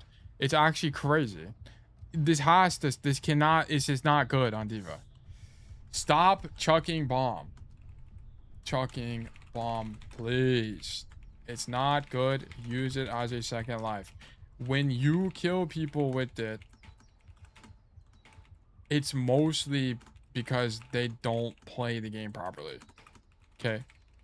There is probably situations where it is genuinely good, but let's have that discussion in GM. Okay, like they can't be good most of the time. Like using it as a second life has to be the most effective way to use this ultimate broadly. This is a close condition. Like we have to stop. You're losing fights because of this.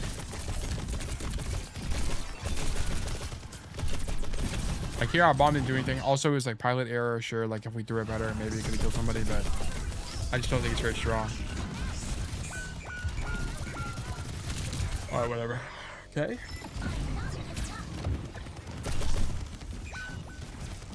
All right, and then we need to stop. Like, why are we permaflank?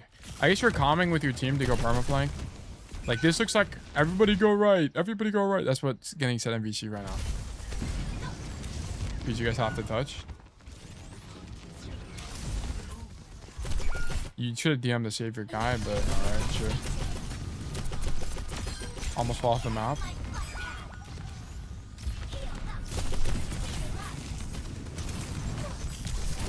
Alright, we're dead. And with this. Okay, verdict losing for sure. This is a pretty easy. D.Va is a little bit difficult for me to understand, but I think it should be relatively easy to see what the core problems are. Number one, you keep tucking the bomb. Okay, if you Poco, you have one strike on this, by the way. I'm not giving you any leniency on this. This is one strike. Okay, like diving without full resources and unlocking a clear advantage. This is minor. I'm not even gonna make this a primary. The bigger problem is you're staging on flanks. Stop staging on flanks as D.Va, as it means you can't as it means you decrease your surface area for punishing enemy mistakes, and you don't have the ability to counter dive / do anything, have information to make the best decision. Okay, you staging on flanks is causing you to dive with no information, commit to dives that are suboptimal, stop not prevent like how do I word this, commit to dives that are suboptimal, and it also disallows you from preventing the enemy team from zoning your backline. Okay. This also causes you to occasionally skip steps. Which means you don't clear tank and let your team in space to then follow up off your dive. So for like, I think I have a screenshot in here of this exact situation. Yeah, here. This is what I'm talking about. Like you're staging on flanks, which is stopping, like you're not able to clear this Winston, which gets your backline zoned. Like your team needs you to clear them. When I started main against brawl tanks, I feel like enemy team can from follow me from main and I can't die by isolated targets at all. Okay, like it's gonna depend on the situation. Like in this situation here, let's act like this Winston is Reinhardt. Then you would shoot Ryan, whatever. Force him to back up. Like you need to, like, are you gonna be able to kill Ryan? No, but I think you can get a, yes, I think you could probably get away with like doing more stuff on the flank. Probably, very likely. I think into the Winston matchup, you have to clear him though. But I think it's more, that's more so just because D.Va is bad into the Reinhardt. And if I had to guess, if there was like a D.Va matchup tier list, Reinhardt is one of the worst tanks to play into. Just because Ryan can swing on you and he can often ignore you. It has to be. Reinhardt has to, like, is there a matchup tier list? Has someone made one? D.Va matchup tier list. Not a D.Va main. Best matchup, worst matchups. Where's Ryan?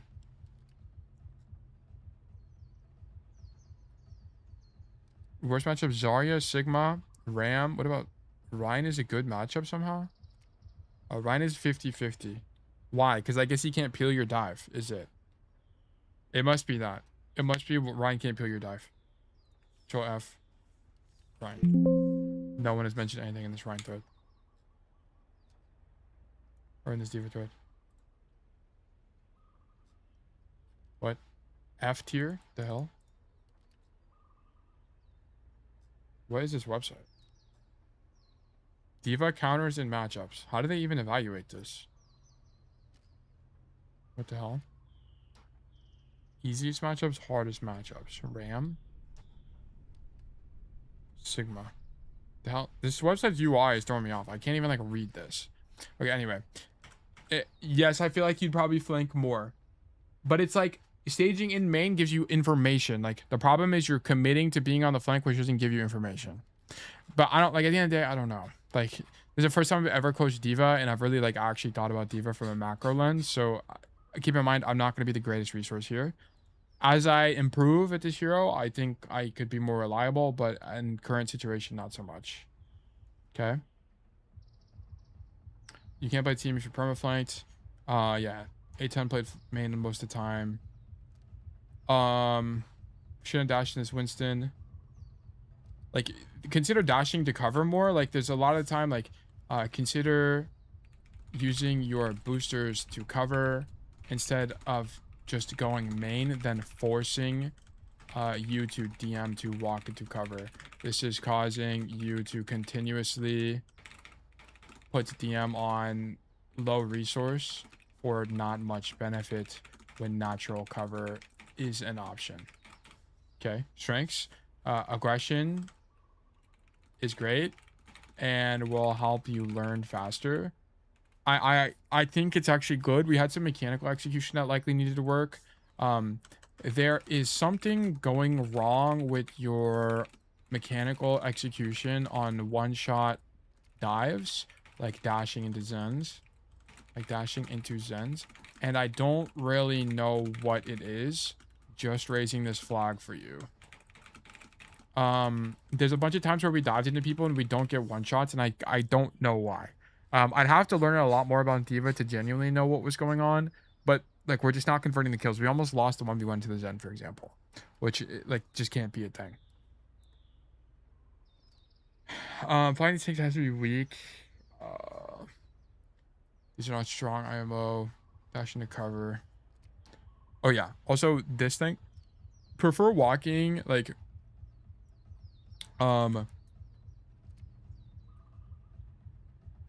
When staging as D.Va.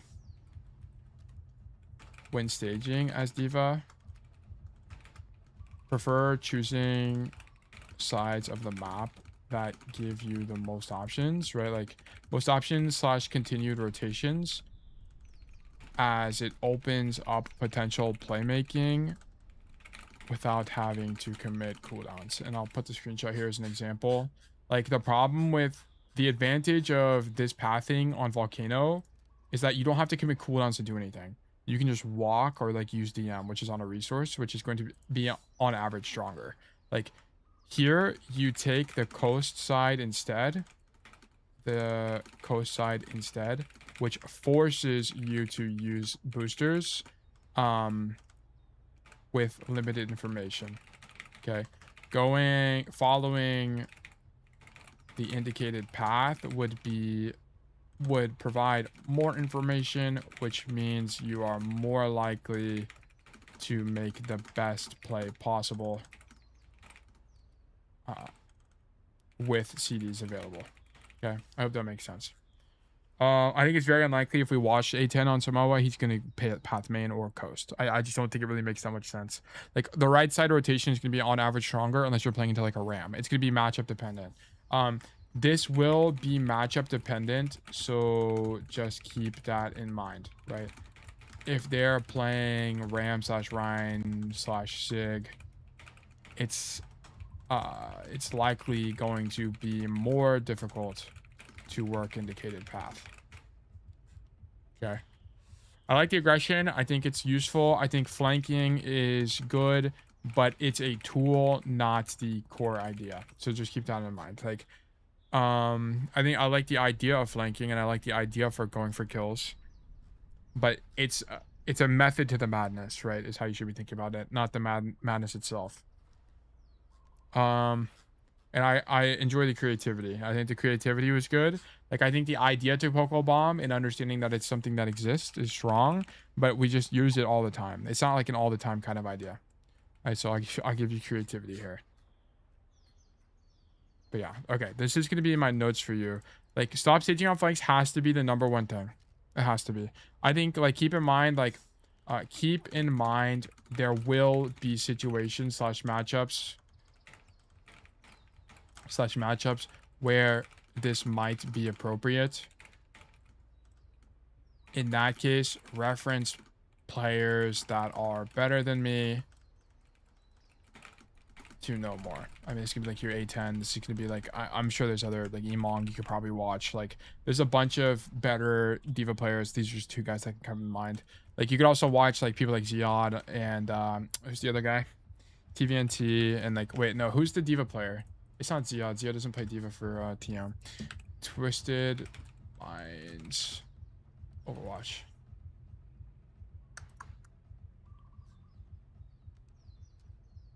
It's KSA. My bad. KSA is the guy I was thinking of. I don't know. I literally named all the other guys. KSA. For example.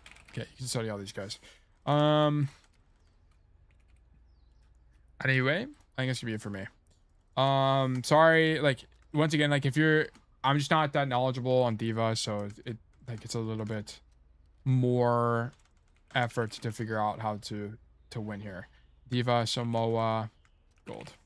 Student, Jira, map, Samoa, hero, D.Va. Rank, #gold, format, #5v5. Yeah. All right, thank you for the code. Verdict losing. Boom. It's TVNT. Oh, it might be TVNT. I legitimately haven't watched pro play in so long. It might be TVNT. Okay, so TVNT and Ziad do play D.Va, sure. Okay, literally any of them. Literally any of these guys. Literally any pro. Any pro that plays D.Va. Okay, maybe I'm a bit out of the loop on the pro play stuff. I apologize. Okay. The cavalry is coming. FDJ, hope you're doing well. Thank you for tuning in. Oh, Piccolo, good to see you. Hope you're well. Hope everyone's doing well today. Hope you've been enjoying. How is this the second VOD review? Today's VOD's taking forever. We got two take VODs. Oh, it's like sucking the soul out of me. Exclamation mark resolve. Exclamation mark new raffle. 420. We're gonna take a little bit of a break. New raffles live, guys. If you'd like to get coaching from me, please do exclamation mark enter to enter the raffle. You can also do exclamation mark claim to claim a ticket to be more likely to win in the future. Okay, so make sure you run those commands. That would be greatly appreciated. I'd love to do more coaching. Holy moly! I need a study tank, I guess. I just don't. I think I understand it, but I don't know how to communicate it. Is kind of the problem. You got your pro VOD right? You guys don't need to send in pro VODs yet. Because I need to build some resources. Also, it's like there's going to be exceptions where it's like if you're champion, there's not going to be a guy to study anyway. Like especially if you're playing like Anran or like if you're playing, I don't know, like Venture. Like there's not going to be many resources. So it's just gonna. There's not really going to be a way to enforce it very well. I'm gonna run 3 minutes of ads as well. Boom. Be right back.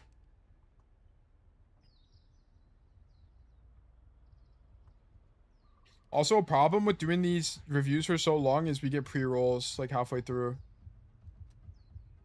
Tank is the hardest role for me. I avoid giving advice on it. Well, I have to learn them. I have to learn them somehow. So, like, I do my best, and then I just say, you know, take it with a grain of salt. There's some tanks which I understand a lot better, like Winston. I think I understand a lot better than. I think Winston is a relatively simple macro tank, to be honest, relative to some of these other guys.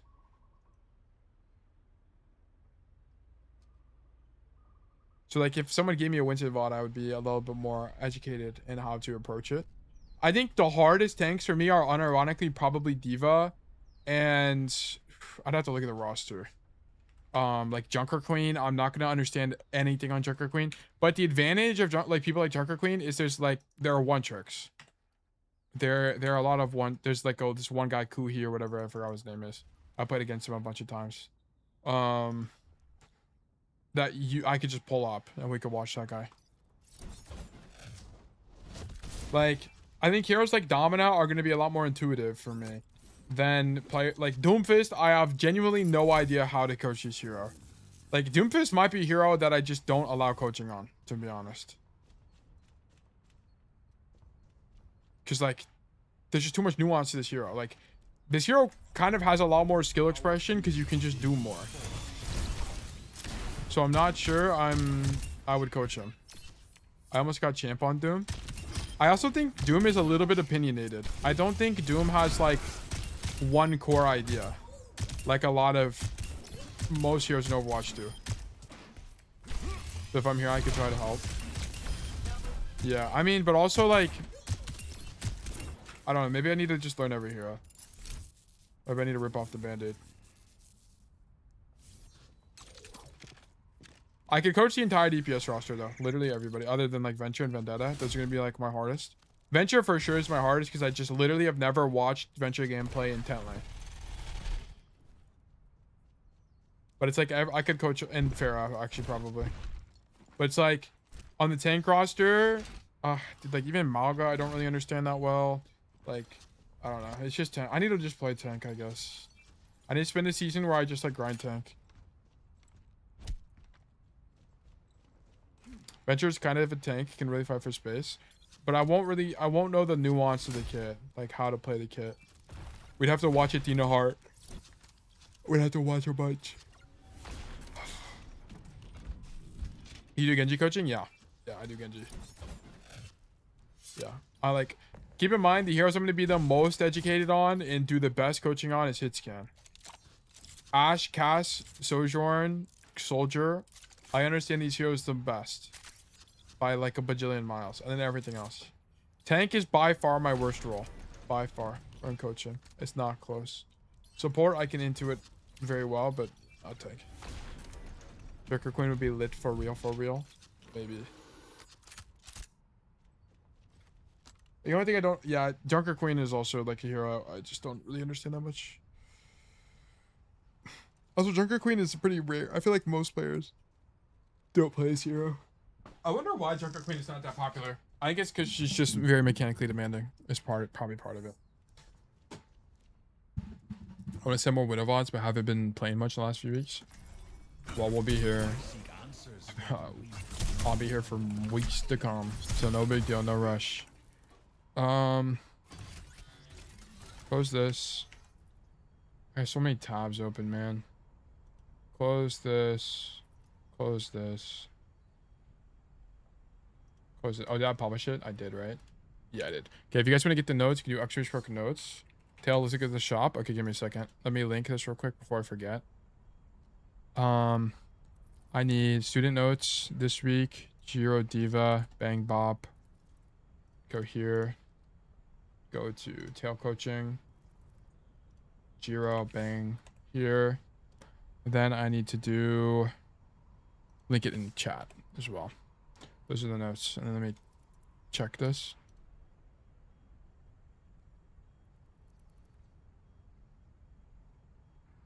Okay. I'll reply that later. Okay. Perfect. Okay, we're back. Take a look at the shop. Oh yeah, I forgot, my bad. Leave game. Go back. Shop. Where is it? Oh, okay. The Weaver skin. Fire. Love this. Love the dazzling gems. Brilliant. Juno skin. I enjoy the Juno skin. Very cute. I like the pale yellow top. Looks nice. What do these guys look like? Oh, they're Polaroid cameras. Okay. I'll fuck with it. Caskin, tough. The gun, I don't know what to think about, but it is tough. I'll buy it on my main. Juno's is so cute. I like the Juno skin. Tell my wallet isn't looking good with all these Juno skins. They do be pumping out Juno skins. Like, actually out the ass. It's insane. What's the day night cast? Yeah, it's actually tough. It's way too tough. They got too many damn skins. Actually, I could swap. I'm not going to swap to my main because then I'm going to have to reopen all the things again. Support OWCS. Radiant Guardian Ana. Holy skinny. Jeez. I guess I never really realized. Because of Ana silhouette normally. Holy. Okay. Mizuki skin. Alright. I just feel like they just like not cool. Like, I don't really know how to explain it, but skins in Valorant, for example, are just like way cooler than skins in Overwatch. Like, whatever they must be paying, Valorant must be paying their skins team crack cocaine. Like, I genuinely don't get it. Like, I feel like half the skins in this game just like aren't really that good. Like, I think it's okay. Like, it's like I would never spend $45 on this skin. And I feel like in Overwatch, the problem is you're attached to a hero, so you only really buy it. Not only does the skin have to be on your hero, but it has to be a good skin on your hero for people to want to buy it. Valorant makes thousands off one bundle. They probably, no, we're talking like millions. Yeah, we're talking millies. We're talking 2 commas, not just 1. Truly. Blizzard outsources the skins. Val probably outsources the skins too. But it's like, I think Overwatch is kind of set up for failure just because so much of, because of how the game works. Like, they sell skins not for weapons, but for the heroes themselves. And that's why Juno and Mercy get 10 billion skins. Because there's a lot of Juno, Mercy, whatever mains. So they have to make a bunch of skins because they're not buying all of them, probably, if I had to guess. This skin is fire. Is this a new type of texture on like the fishnet leggings? That looks like a, I feel like we've never got a texture like that before, but maybe I'm wrong. Also, I didn't realize they made like a white and purple version of this skin line. Oh, it's a bunch of different skin lines. Interesting. I like Mercy with dark hair. I do too.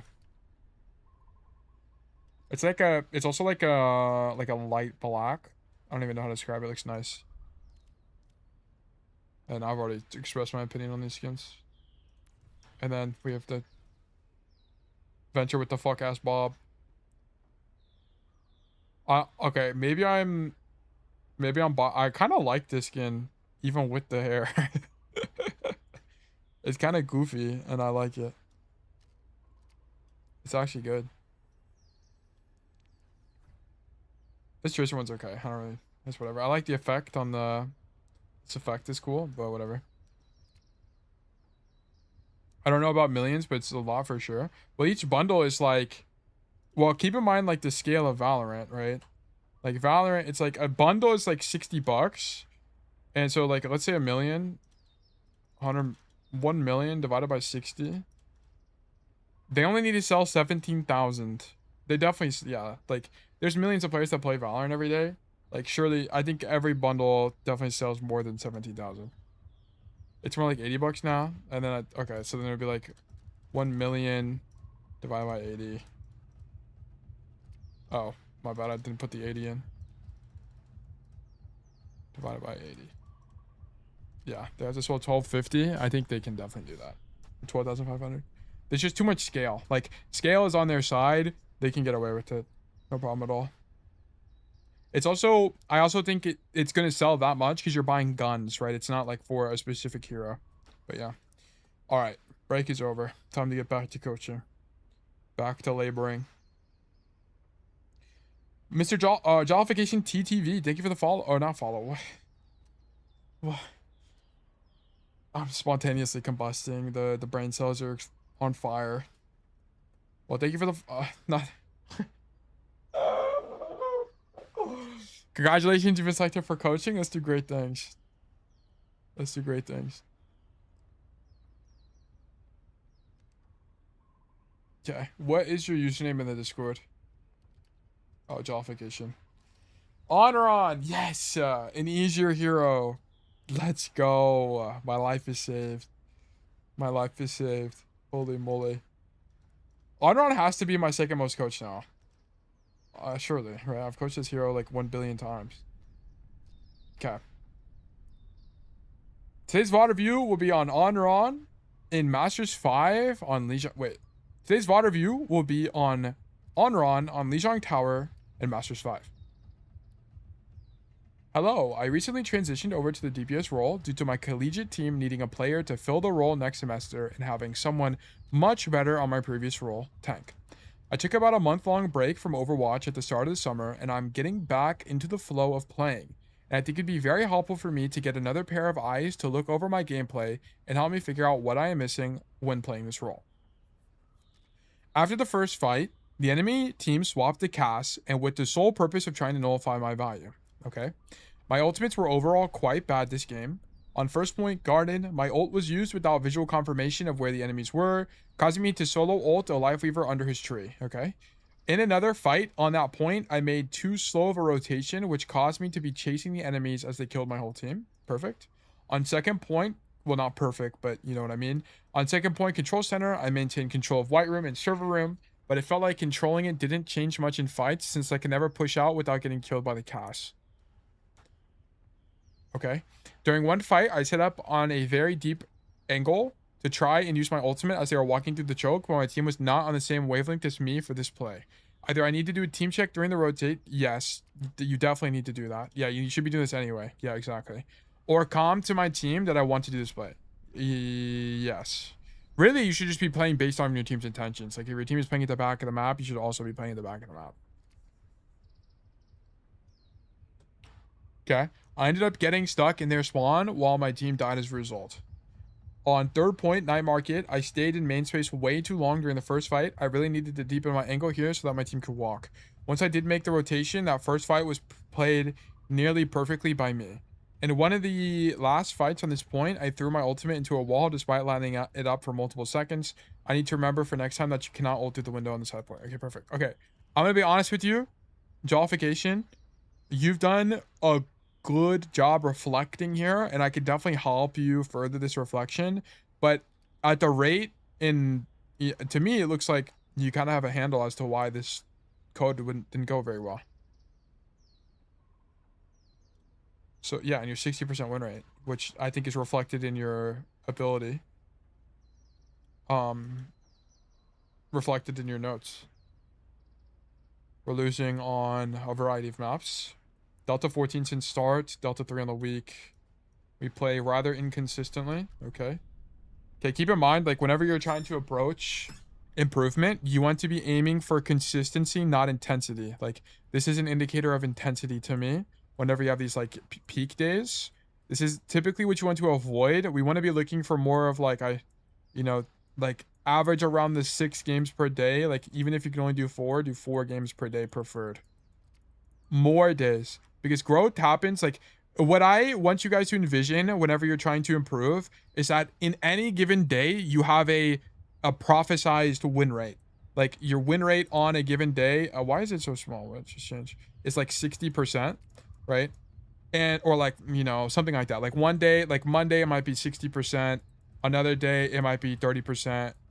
Another day, it might be like 20%, whatever. Like imagine this is the case. So because the changes per day on your win rate, you want to prefer playing days where you're winning more, right? Like if you're on a win streak, then play more, sure. But if you're on a lose streak, play less. But anyway, like essentially whatever you're doing is you're hedging on against your bad days if you play more. Like your one bad streak that you have, like let's say you play a game for 14 games and that ended up being a day where you have a 30% win rate, you basically hedge against that. Right? You limit your ups and you limit your downs. I'm not really doing a great job of explaining this. Regardless. Anyway, you want to prefer playing more. Okay? Like, less intensity, more consistency. Just to clarify. Anyway. I'm not sure if my timing was good or bad this match, especially on defense. My timings would often get 2 to 3 kills, almost always on both supports. Okay? I threw multiple points by taking duels with the Widow in her effective range and outside of my own. Okay. The angles I took were very aggressive, but since I had a mercy pocket, okay, sure. This would be a good map for a VOD. Okay. Most of my issues this game stem from the lack that I couldn't really take angles due to the Anran and couldn't poke main due to hog. Okay, like on what parts of the map? First point, second point, where was the issue happening? How do you play against Roadhog when your team does not have enough damage? Okay. Is there an effective way to flip lanes? Okay. Should I default to server? Okay, sure. Questions look fine. I think notes are fine. I wouldn't worry about them. They're not holding you back or anything. This is going to be Lijiang Tower. Fuck, I didn't mean to leave the game. But that's okay. Life goes on. View career profile, history, replays, import, bada bing, bada boom. We're so back. Ready for battle. Okay. Do we TP our team out? Ready for battle. Surely. Also, yeah, I already added masters. Yeah, where's my teleportation device? Where's my teleportation device? You're playing a ram. This guy's slow. TP this guy out. He would greatly appreciate if you TP this guy out. The only times we're not TPing is like when we're playing like Winston, D.Va, Ball. Like these tanks are slow. They don't need TP. Or they're fast. They don't need TP anyway. Tail, I never TP out. Am I throwing? Why not though? It's like the questions of, like, why not TP out? Like, let's see what the, so we don't TP out here. We would be late. We'd be slightly late here. We would be swapping now. Our team would be here and they'd be walking. What is TP in this scenario? Teleport. So you'd swap to Symmetra and teleport. I'll show you an example, Aristasia. But okay, so your team would be here now. Yes, your team would not be stuck. Yes, you would be. Yeah, you needed to TP. Your team's on the back foot now. Now red team is able to take space. Now your team is stuck on the bridge. Okay, like you can see it here. Did they TP? No, they didn't TP either. Okay, so let me show you what this means for the uninitiated. Let me open this up. Let me go to coach resources. Lijiang Garden is 2.2. Okay. Settings, modes, control. That's not what I wanted. Second. I think you should be TPing Zefs. And you need to remember. And I think you don't always need to do it. There's just some maps where it's like disproportionately better. Like on this map, for example, it's better to TP. So here's what you would do, guys, by the way. This is most relevant when you're playing flex DPS heroes that have high mobility. So think Tracer, Anran, Shion, Genji, right? Sombra, stuff like that. What you're going to do is you're going to start the match as Symmetra, pull out your teleporter, put your teleporter on the floor, boom, and then swap back to your hero and then dash. Okay. So just keep that in mind. Like, the advantage of doing this, you typically want to do this whenever your tank is slow. So this is going to be tanks that are like Symmetra, not Symmetra, like Domina, like Sigma, like Ram, like stuff like that. Like tanks that don't have movement cooldowns, because it will let them get to this main space faster, which gives them a staging advantage. Okay, that's like the core idea. So then your Ram would be here, which is an inherently different dynamic, right? Like, I think we all can agree it's going to be a different dynamic if your tank is here holding against the enemy's push on this bridge versus like the neutral where both tanks are taking space at the same time. Like in Overwatch, you have to understand that holding space is generally easier than taking space. And do the TP spray on the door so the team now you know that you do the TP? Yeah, exactly. This is the type of optimization we've always wanted. Truly. But yes. Like, this is kind of the idea we need to be having whenever we're playing flex DPS. There's kind of just not that much cost because we're fast anyway. Nepal Village, it feels so bad when we don't TP out of spawn. Yes, there are some maps in particular. Zeta, can you find the link? Is Zeta here? Can you find the link to the image you made? Because it's actually good and I'll reference it more. Because there are some maps where you genuinely need to TP people out. Even if they have movement CDs, they get there faster. Yeah, but Zeph's, like, the problem is like TPing is not as good. Like, if your tank is ball, for example, okay? Like, is it really worth it to TP your ball out when he gets there marginally faster and then you sacrifice all of your initial staging? Like, it's not really. Like, there's kind of a cost-benefit analysis you have to do. Like, half the time, if your tank is fast, like D.Va, Winston, whatever, it's just better to show up here faster. Maybe not the ball, but like everyone else. I think you can argue for it, but I'm less of a proponent. But yeah. You also hover your cursor on what you want to swap to before dropping the TP. That way, when you get back in the hero select, it'll be in the right spot. Wait, that's actually W tech. I didn't even know that. So what would you do? You would do sim and then click on Anran. TP. Wait, what? Oh, hover your cursor. Oh, I see. So then you would go H click. That's tech. That's tech. Wait a second, that's tech. I did not know that. Wait, that's actually tech. So here's what you do. Okay, that's actually fucking sick. So here what you do is you start on Sombra. Or sorry, you start on Symmetra. You hover over Anran, whoever you're swapping to. So like it could be Cass, it could be whatever. You hover over it, close the menu with escape. You TP your guy out, walk backwards, hit H, click, spacebar, and now you're in. Like, look how fast that swap is. Like, let me do it as fast as humanly possible. Like, as fast as I can manage. Okay? So be like this. Walk forward, H. Oh, I forgot to do the setup. Fuck. My bad, my bad, my bad. Sim. Then we do setup here, escape. TP, H, click, space. Oh my god, that's so fast. That's actually so fast. That was like not even a second, I don't think. Yeah, you can do it really quickly if you get the muscle memory down. Yeah, just make sure they take the TPing time. Yeah, you'll have to be like, you might be too fast, so you have to be careful about it. So, like, just close the menu. Like, you'd want to wait a second, then do it. No one on the team takes. Yeah, you just got to be careful. That's the only thing. But anyway, we're being a dead horse here. Let me just take a screenshot. And then let me do, where's the notes? Okay. New note. Jolly, right? Yeah, Jolly. Okay, Jolly. Anran. Lijiang. Tower. Master. And then I need to insert. Template. Pseudo notes template. Notes. TP your team out on control maps. Slash flashpoint, as it gives your slow tanks an advantage in the first neutral of the game. Understand that control is a very snowbally game type, so small advantages like this matter. Okay. This can be argued as not being useful if your tank is fast like Ball, D.Va, Winston. Opinionated at that point. Okay.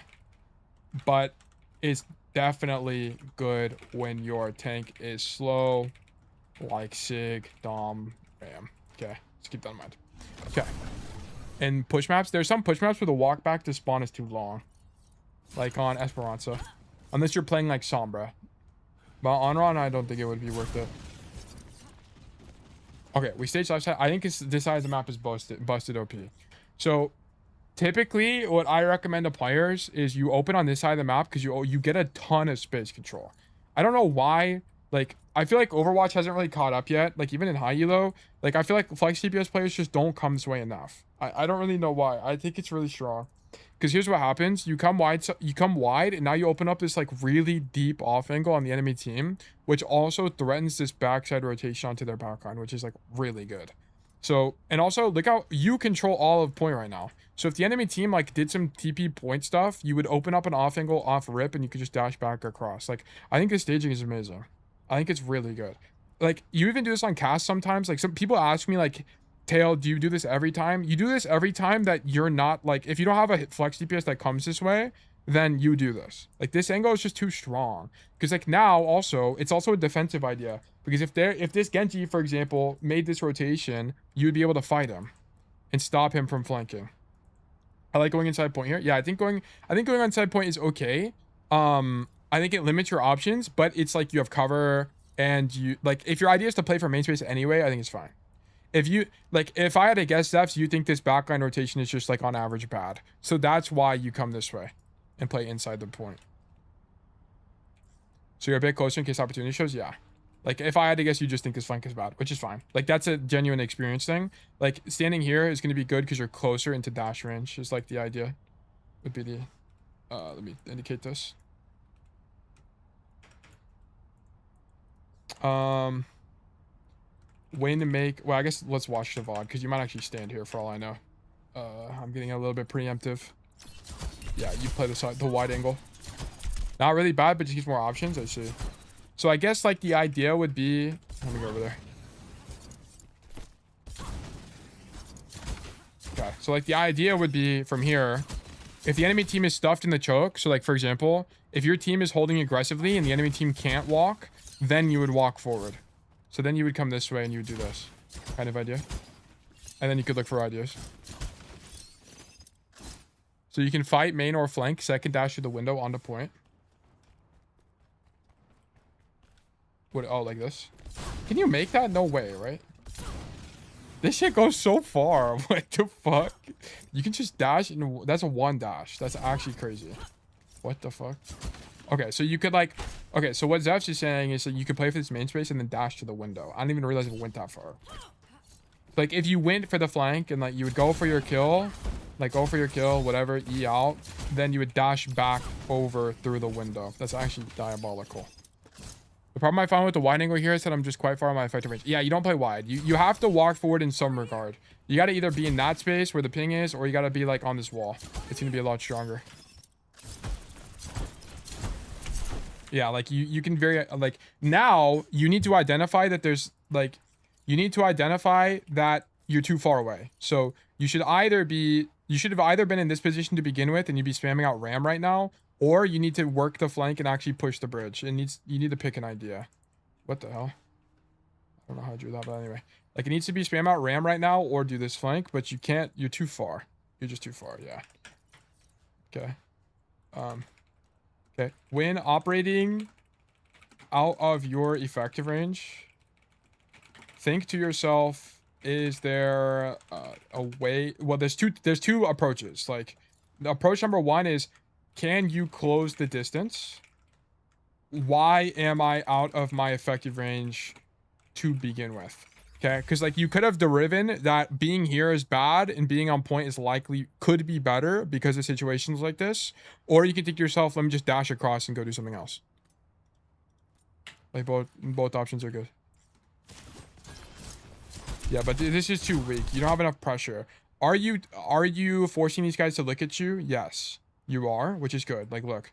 This guy, and I think one other guy. You have 3 people looking at you right now, but you could be of greater threat and have a mega from the other side of the map, right? Like, you'd be able to just do more from here. That's the only thing. And then you would just dash back to point at some point.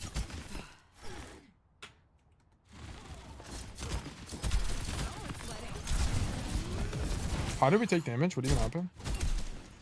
Yeah, like I want to point out, because you weren't playing wide, you have a mega, so you're 180 HP.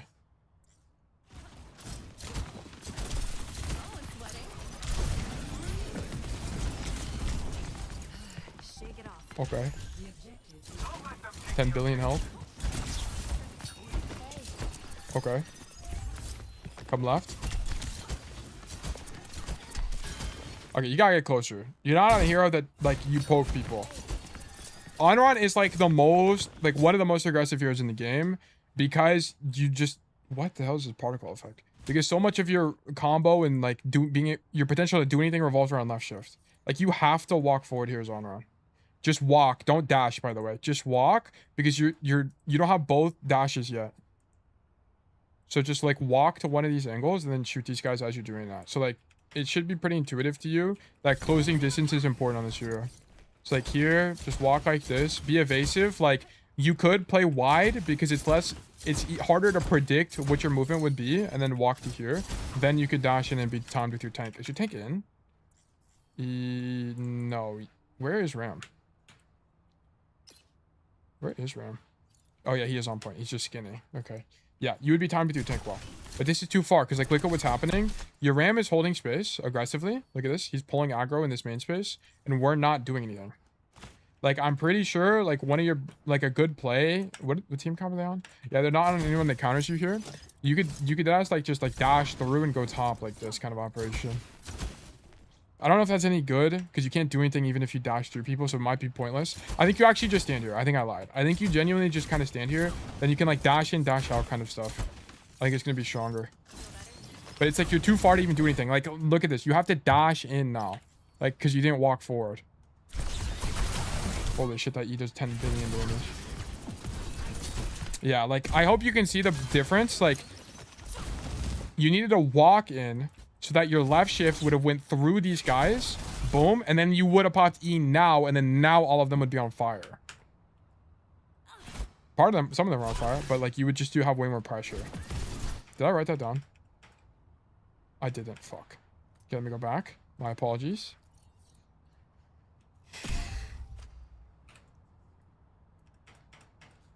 Okay. Here you need to walk to the corner in front of you so that you can be in dash range of the enemy team. Then do dash in through everyone, E when you take damage, then dash out kind of operation. Okay. You are so far that you have to dash. Whoops, dash to get... Wait, not E. What's it called? It's called Dancing Blaze. Okay. My bad. I caught myself. Dancing Blaze when you take damage, then dash out kind of operation. You're so far that you have to dash to get two people to begin with. This is a mistake on Anran. Okay. Ideally, it's you dash into them, dash out, not dash to them. Does that make sense? Like, it's a little bit of a different operation. That was our mistake. Okay, let's keep going. Bada bing, bada boom. I actually don't mind the E that much. I think it's actually probably okay. And then we dash out. Lovely. Shoot these guys. Okay, a little bit risky to be walking into them with 90 HP. Like, 90 HP, no cooldowns. You need to be playing risk adverse right now because you're at risk of dying. Like, I understand you want to match intentions here, but the chance of dying is too high. Like, you need to be playing tuck to cover and just spam right click kind of operation. Why is my game is lagging so bad? It's crazy. I'm not even thermal throttling. Yeah, been at 92 for so long. Yeah. Okay. Nice. Okay. Go left. Oh, poke the walk up. Okay. Is there a better angle? There's gotta be a better angle there, right? Surely. I feel like this is... Is this the best angle? Nah, just be here. Is it better? You have a way nicer angle right here. You can poke the left side or the right side from here. And you kind of want to be on this side anyway.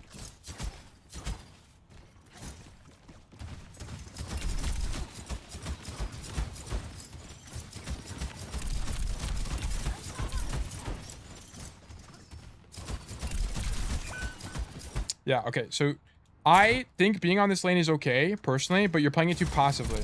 Like, staging on this lane, I think, is strong as long as you're filling empty space if it is available. So the problem you're running into is you're standing here and you're not adapting based on how the enemy team is playing. Like, look at this. They're all making this rotation. You need to be, like, you're on the far lane. You need to be here now. Is the idea. Like, you need to be flanked now. Like, force, like, you be way closer. You're too far. Like, staging on this flank, in my opinion, is fine. Given that you go for the flank with the empty space.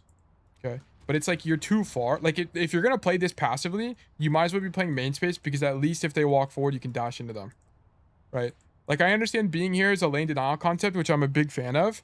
But you have to understand that lane denial also means using empty space as the alternative. Because, like, what's the idea? Typically, you stand here to stop them from rotating this way.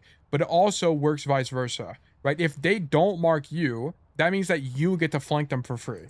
So we should be flanking them for free right now. So you're kind of just missing that pillar here, which is like, if they walk past you, you need to be getting aggressive. So if they do this, you need to be doing this, right? So you're too passive once you're on this angle. I love the angle taking, right, and staging, but you need to be flanking more. Like, once they don't mark you, continue to push the flank. Continue to push the flank and force resources / attention. I think this is also stronger given that they swapped the cast. Like, I think if they swapped the cast, there would be more merit to playing main space, because I think this space is uniquely good because you can do stuff like this, or like dash into dojo kind of idea. Like, dash, go dojo, whatever, do stuff like this. Maybe not. I don't know. I genuinely don't know. But especially into Cassidy, I think you have to force more of this like ratty kind of idea. Because if you get flashbanged in main space, you're just dead. You're definitely dead. So you just have to be conscious of where the guy is playing. Did I put it in the notes? If you don't mark, you continue to push the force. Like, keep in mind that lane control goes both ways. If they come to you, you mark them. If they ignore you, you flank. As an option. Not always true that flanking is better. Okay. I don't like that you lack aggression. Like, you don't recognize that they aren't pushing your space, so you don't flank. Okay. Yeah, like here, it should be pretty clear to you, right? They're all across the map. Just keep going. That's it. I guess I'll take a screenshot of this just to be a little bit more explicit. 1, 2, 3. Well, 1, 2, 3, 4, 5. And then do this rotation.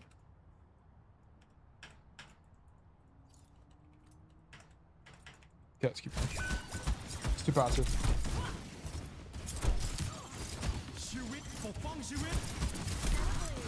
Is this the ulti you talk about? Yeah, you're kind of just set up for failure here. Like, all your staging is bad, so everything else is bad as a result.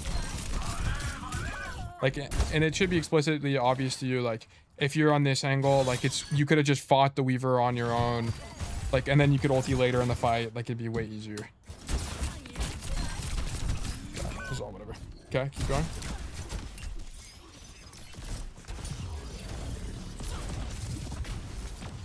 Okay, our Emre is ulting, so we go. I actually think you need a pressure point here.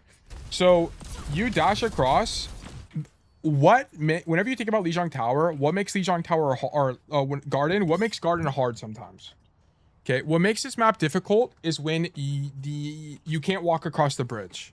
Okay, and so you need to be thinking to yourself, how can I make it easier for my team to play the game when this power spike is happening?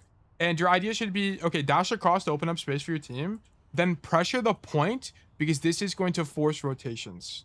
People are going to turn around and look at you because they have to, or else they're going to lose the objective, right? They have to turn around. So what is this going to result in? Your team will be able to walk forward at less cost.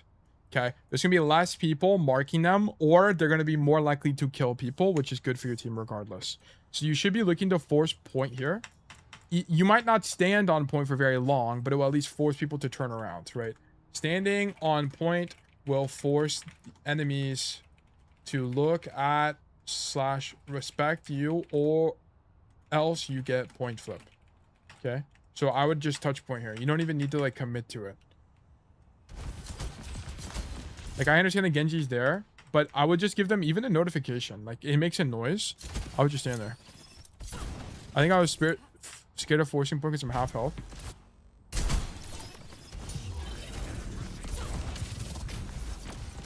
But this is the kind of critique. I would have just stood here. I see what you're talking about. You're half. I didn't even realize you were half.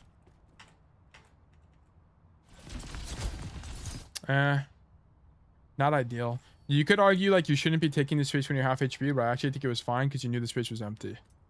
So it's not the end of the world. Okay, sure. I'll just leave it as an idea. Maybe not, whoops. Maybe not in this particular situation because you were half HP. But broadly is an idea to open up space for your team. Okay. Maybe once my HP gets to back 200. No, I don't. I think the whole idea of doing this is not specifically because there's some advantage of being on point itself, but it's more to pull resources, like to open up space for your team. So like you heard the Genji pull, like you pulled the Genji and you pulled the Cass, and you see them both here. This Genji sees you and shoots you, and then this Cass was looking at you as well, so you know both of them are here. To be honest, I would just be thinking about ways to close the distance. So it's either going to be, you could either play point with the idea of baiting the Cass and dashing out. This is a matchup thing that I just don't have experience with. It's either going to be bait the Cass or fight the Genji on the point with the idea of dashing away, or it would be like genuinely a dash across to close the distance to the backline kind of idea.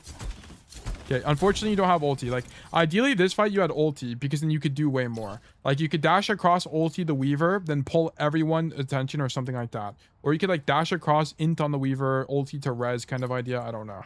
Like you'd have more options here, but we don't have our ulti because we used the last fight. I think being on this side of the map is fine because like if you're not on this side of the map, what's the alternative, right?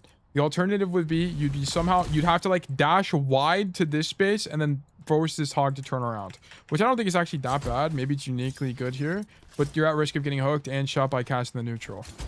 Can you even make this? But then you're going through open space, so maybe it's not that good either. Can you walk on the backside of this? You can, kind of. No! I'm dead, whatever. I think you go left. I think left is stronger.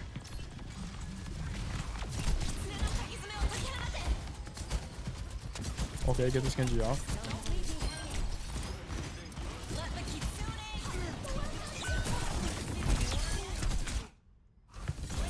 Okay. I don't... Like, one thing you do very often on Anran... Like, you knew he was 1 HP. Do you know he's flash? He doesn't have it, but I guess you don't know because you weren't tracking. Do you hear flash at all? Not anytime recently. I guess E, if you think he has flash, probably makes sense. Sure. Dash away. Okay.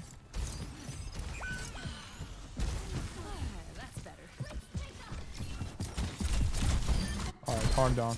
Okay, so now we come back to main space because our DPS is nowhere to be seen. Where's my team check at? Where's my team check at? Where's Ally Emre? You have no idea where Ally Emre is. He's not even back yet. I'm missing a team check here.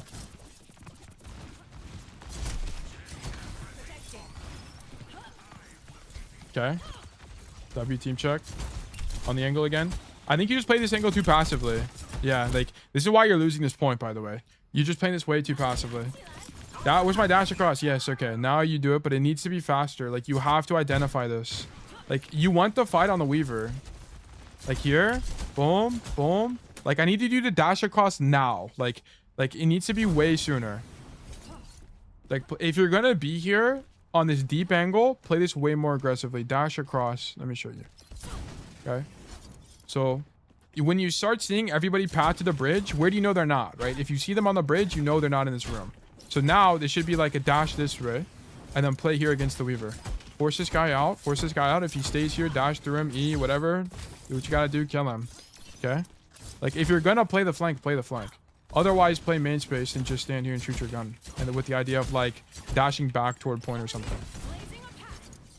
I think it's gonna be way stronger. Should he not have moved to flank there because Emre wasn't in main space? I think you can think about it that way if you want. Like, so the alternative is because the Emre is late, like standing in main space is stronger for longer, right? Like we can poke the walk up, and I think that's okay. I don't think it would be inherently wrong to think this way. Ideally, once the Emre gets back, we leave the angle because we just don't need more pressure down main space. Because the problem is, like, if we stay in main space with the Emre for too long, this means our tank is not, our team is now flankable. And it could be that, like, one thing I don't talk about very often, just because it doesn't come up a lot, is it could be that getting flanked is okay for your team comp. Like, if your team comp got flanked, it could be good or, like, doable, and it's not as important to mark. Like, for example, like, it just, like, doesn't come up in ranked. It's not like a ranked idea where getting flanked is okay. Or getting flanked on average in ranked is bad. Because, like, when getting flanked would be good and acceptable for your team is if your idea was to, like, fight on bridge and flip to their space. It's like when it's fine, mostly. It's more of a complicated idea. But yeah, like, anyway, when we waited for the Emre to come back, playing main space is fine. Once Emre shows up, I think flanking is stronger. Just because you add space control here and you open up this flank idea. Hi, coming here from recent cast videos. Do you plan on making any Sombra or Tracer videos / streams? I've had a Billy.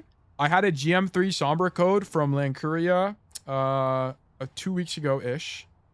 And I had a Tracer VOD not that long ago. What you can do is you can join the Discord. I'm going to briefly explain this real quick and then we'll get back on track. You can join the Discord and then you can go to Tail Coaching Request and then you can search up Sombra and then you can find the Sombra VODs I've completed that have the YouTube VOD available tag.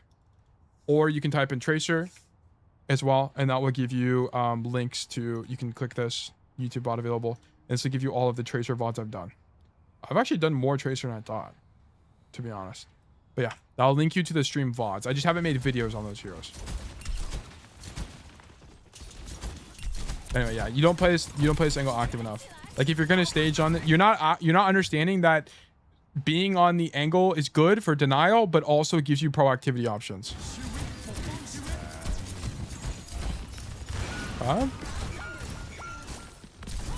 Yeah, and now you're too late to do anything and this fight's lost. Yeah, whatever. All right, go next fight. What the hell? Our guy's on Vendetta now. It's a hero of all time. W touch. Boom, just ulti somebody low-key. I guess it's winning. I guess you identify this as winning. I spawned Smolder. Oh yeah, Smolder's not the answer, by the way. You gotta take heat shield.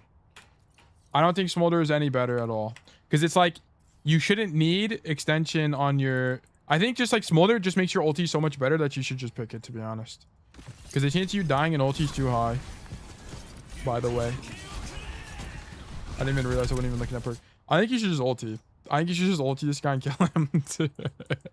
Just kill this guy. Just get him out. Get him out. We got to win the fight. This guy's using blade. That should be your indicator to ulti to try to even the fight. Because otherwise you could just lose to the blade itself.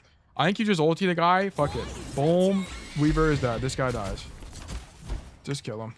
Just get him out of here. Because I don't know what else you're going to ult anyway. Unless you just think this guy's an easy kill anyway, then sure. Now that Weaver's free anyway? Okay, that's what I'm saying. Yeah, like, unless you just think the Weaver's a free kill, then maybe ulting doesn't make any sense. Like, that's fine. So, sure. Like, that's a matchup thing I don't know. Okay, and then you ulti this guy from downtown. Fucking obliterated. Huge. Left click through, bro. Okay, the only thing about this is you don't have your dancing blaze. Yeah, okay, so that's the only thing. You get a little bit greedy here. I like the ulti. I actually think it's tough. But here, you dash onto the cast and you don't have dancing blaze yet, right? Like, you just don't have it. It's the only problem. I think everything else is fine about this. I enjoy the idea. Okay. Can't dash onto cast when you know he doesn't. When you don't know if he does / doesn't have flashbang, as it puts you at risk. You don't have Dancing Blaze. So chance of dying is higher. Okay, that's the only thing. Not a fan of this. Yeah, and you realize too late, and then you get hindered, and then you die. You should have popped E. You actually had time to pop E. I don't really know. So one thing you guys need to know is, actually, can someone join me? I actually don't know this for sure. Is anybody available? Only ultim on platform to reach. I see. Do we have any lab rats that would be willing to help me?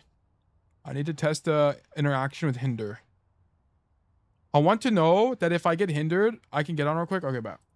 I want to... No, go back to lobby. Oh, well, life goes on. Oh, wait, go back to lobby. It's not even that bad. Oh, wait, send me back to Hollywood, though. Don't do that. Let me get a Lijiang tower. The one thing I want to see is, can you hold... If you're hindered and I hold E, will it cast Dancing Blaze or no? Because I don't know. Because I don't know if hinder changes the input buffer idea in Overwatch or not. Come in. Shoot our gun. I think it does. I think so too. And I think in that case, you need to know that for the matchup because it's very important, as it would have made you live here. Yeah, because like we had time to use E for the record, or use Dancing Blaze. Like look at the cooldown at the bottom right. We're hindered, but it comes off cooldown now. If you held E right now, you would be able to use it, and you would not have died here, and you would have killed him, by the way. Because you would have got the healing, which would have let you tank one more bullet. You got headshot anyway, but you would have lived, I think. Jolly. Okay, I'm on right now. Huge. Fantastic. Invite battle tag. Oh. Invite battle tag. There you go. I had a space at the end. My apologies. Let's just random it. Doesn't really matter. All right. Pick Cassidy. And then Mimi and Min.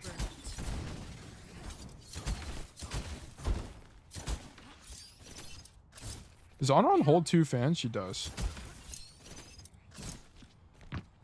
Okay, hinder me.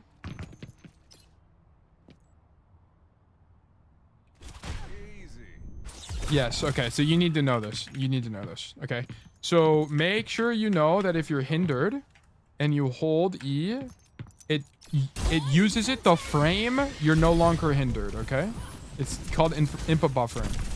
So here, you need to be holding E. What just happened? Okay. Must know. Must know. Very important. Okay. When you are hindered and living is of utmost... How do you spell that? How do you spell utmost? Is it literally utmost? I guess so. Utmost priority. Hold E, Dancing Blaze. Hold the ability button, okay, to input buffer the ability usage when it comes immediately available. Okay. This will use it on the soonest gameplay frame possible. Okay, must know. This is a common idea in Overwatch. If you guys don't know, you can do something called inputting buffers, or buffer buffer your input. Okay, so essentially what you can do is look at my left shifts. Okay, so if I let go of left shift and now I hold it, it will use it the soonest frame I get it. So there it uses it instantly. This is common whenever you come out of spawn. Utmost with the T. Okay, huge. I knew it was something weird. But it'll use it the soonest frame you get it. So you can do it with every cooldown in Overwatch. So with, for example, Dancing Blaze, you just have to hit it again. So here I'm holding E and it works, okay? But now I'm still holding E. I haven't let go of it. It won't use it yet. You have to do a new input. Okay, so here, for example, it's not going to use it again because I'm still holding it, okay? I had to let go and press it again in the cooldown. So just keep that in mind. Yeah, you can buffer every cooldown in the game.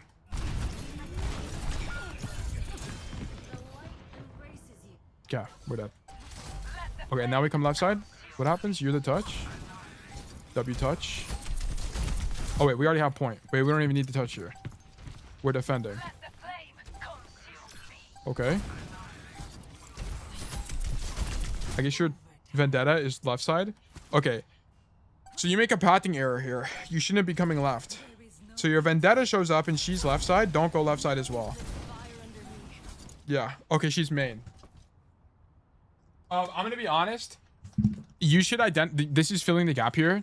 You need to identify that your Kiriko, your Juno, and your Vendetta are playing main and left side of the map here. You need to be going right side. Is it a common idea? It's called fill the gap. Which is when you come back from spawn, like you die early in a fight, and you come back from spawn, you want to be pathing to the empty space. On average, it's just better because you open up a flank angle onto the enemy team. Okay, relative to going back to your team space. Hashtag fill the gap here to open up a new angle and establish space control for your team. So you make a pathing error here. And as a result, what ends up happening is you left shift a point when in reality you should be stage dojo right now and open up an angle. Like notice how much more space control your team would have. Like you showing up to this side of the map doesn't do anything because you already have people here. Right? And this is kind of the core problem. Like you needed to be on this angle to open up a new space. Like you're not adding anything to your team's formation. You're only like adding anything new to your team's formation, which is the core problem, right? Like needed to play dojo as to add extra lane control for your team and open up main pressure. You stacking with the Vendetta / Kiri / Juno doesn't do anything new for your team and makes it difficult to path to enemies as you no longer have surprise element from being on flank. Okay, like they are already going to be looking at Vendetta / Juno / Kiri, so you will conveniently be on their screen. Okay, this is weak. Jump scare. Anyways, keep going.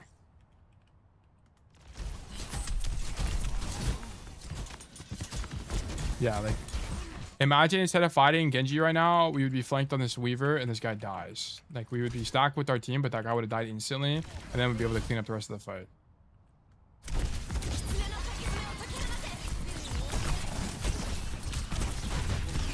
Oh, okay, we're dead. Okay, we had bad staging here. There was probably some micro in that fight that mattered, but I don't really care. Okay, come this right side. Shoot Kiri from across the map. Like, why? Like, I just don't really understand this intuition from you. Like, this is, you keep doing this. This is the second or third time you've done this game. Like, I need you to understand that this space is empty. Fill it, right? Like, Anran is a hero where your whole gameplay loop revolves around getting in left shift range. Like, we need to be moving to this kiosk thing here, or like just filling this empty space broadly. Because even if you're scared about the cast, you can dash into dojo and you're gonna be fine. You'll have cover. But you need to be opening up this angle to open up control, space control for your team. Okay, like, don't be scared to fill empty space on Anran, right? Like, threaten. You need to walk forward here in an attempt to close the distance so that people will be one dash away. Okay, like here you would have to dash twice to engage on anyone. Okay, I don't really understand. Like, I don't see why we're scared. Are you the Anran coach now? I feel like every time I tune in, it's been Anran. We've had a lot of Anran. I think it's because the Anran videos did pretty well. So, or like the one did pretty well. So yeah. The same space control principles apply to heroes like Shion as it does to Anran. Yes, the space control principles I teach you guys applies to every single hero in the game. The idea of lane control, the idea of flanking, it applies to literally every hero. It's just the execution looks different. Like, for example, on tank, like flanking on tank is not as strong. Or I guess I'll say DPS. On DPS, it translates for sure. But on tank, not so much. Okay. And the reason it being is because there's 2 DPS and not 2 tanks. So staging on flanks as tanks is worse. Also, Anran just uniquely plays very similar to the way I teach Cassidy, which is like very pathing heavy, very angle control heavy. Like even Shion works the same way, but like let me take a step back. Okay, the idea of lane control is true in Overwatch regardless of the hero you're playing. Okay, but the execution on how you enact on those, or how you act upon those rules, looks different per hero. So for example, if you're playing Emre, staging on flanks on Emre is not that strong, but it's not that strong for a different reason. It's not because angling is inherently bad. It's more so because you sacrifice the ability to shoot people in main, which is uniquely good for Emre. Okay? It's flanking would be bad on Emre for a different reason. And it's a little bit difficult to illustrate, but you should generally understand the idea of lane control in Overwatch broadly, which is like, you don't want to be flanked. So typically you want to have a guy in an angle that doesn't let you get flanked. And then you do want to flank typically because economically it pans out better most of the time. But then it's going to depend on your hero, right? Is flanking like this on Emre when the enemy team is pushing main any good? Probably not, right? And it's because he uniquely has guns and abilities that don't function well on the flank itself. So yes, it looks different, but probably not in the way you're thinking of. The game still works the same. Does that make sense? I think I kind of had a very roundabout way of explaining that, but I hope I was able to answer your question. The space control principle is the same, but the approach to the principle looks different per hero. Check DM whenever you're free. Okay, I'll check it after the VOD. Yeah, you're wait. Like, I don't know why you're so scared. You need to get closer to these guys. Incur risk. Now dash through this guy. Now set him on fire. Don't E this guy, just beat him to death. This is also a problem I see with Anran players. Is like, if you're at it in an advantage fight, like Zeph's would never, I don't think Zeph's easier. You just kill him. Like, just kill him. Just kill him. Like, you can't, you're already winning the fight. He's not shooting you. Even if he does shoot you, he doesn't do very much damage. Just shoot him. Just shoot him. Like, most of the time, especially in matchups like this where they can't do anything about you anyway, you just shoot this guy. E has lower DPS. Dancing Blaze has lower DPS than Crit Fans. Yeah, so just shoot him. You have to just shoot. Like, you're getting your E forced. You have to understand that your whole kit revolves around E availability or Dancing Blaze availability. If you don't have Dancing Blaze, you can't play aggressively. And that's the problem. So you don't want to force your Dancing Blaze when you don't have to. So using it unnecessarily here on the Weaver means you can't play aggressively for the next 6 seconds, which is very weak. So just beat him to death. Okay, this is something you have to know. In certain matchups, you just don't need to. If this was a Cassidy, it would be a little bit more appropriate because you're actually at risk of getting flashbanged. If this was Shion and she was in her bike, it'd be more appropriate because you could get hit by the bike, right? If this was Kiriko, who does a bajillion damage to a headshot, it's a little bit more appropriate because you could get headshot and potentially die, right? But especially when it's someone with low DPS, low HP, they're already on fire, just kill them, right? Your right click has or your alt fire, your fan does a bajillion damage, so you're likely to kill them anyway. Okay, so just keep that in mind. Like, prefer greeting your Dancing Blaze against matchups that don't do much damage to you, and you are likely to kill anyway, particularly if they are already on fire. You must understand that Dancing Blaze is a cooldown you want to hold onto as long as possible.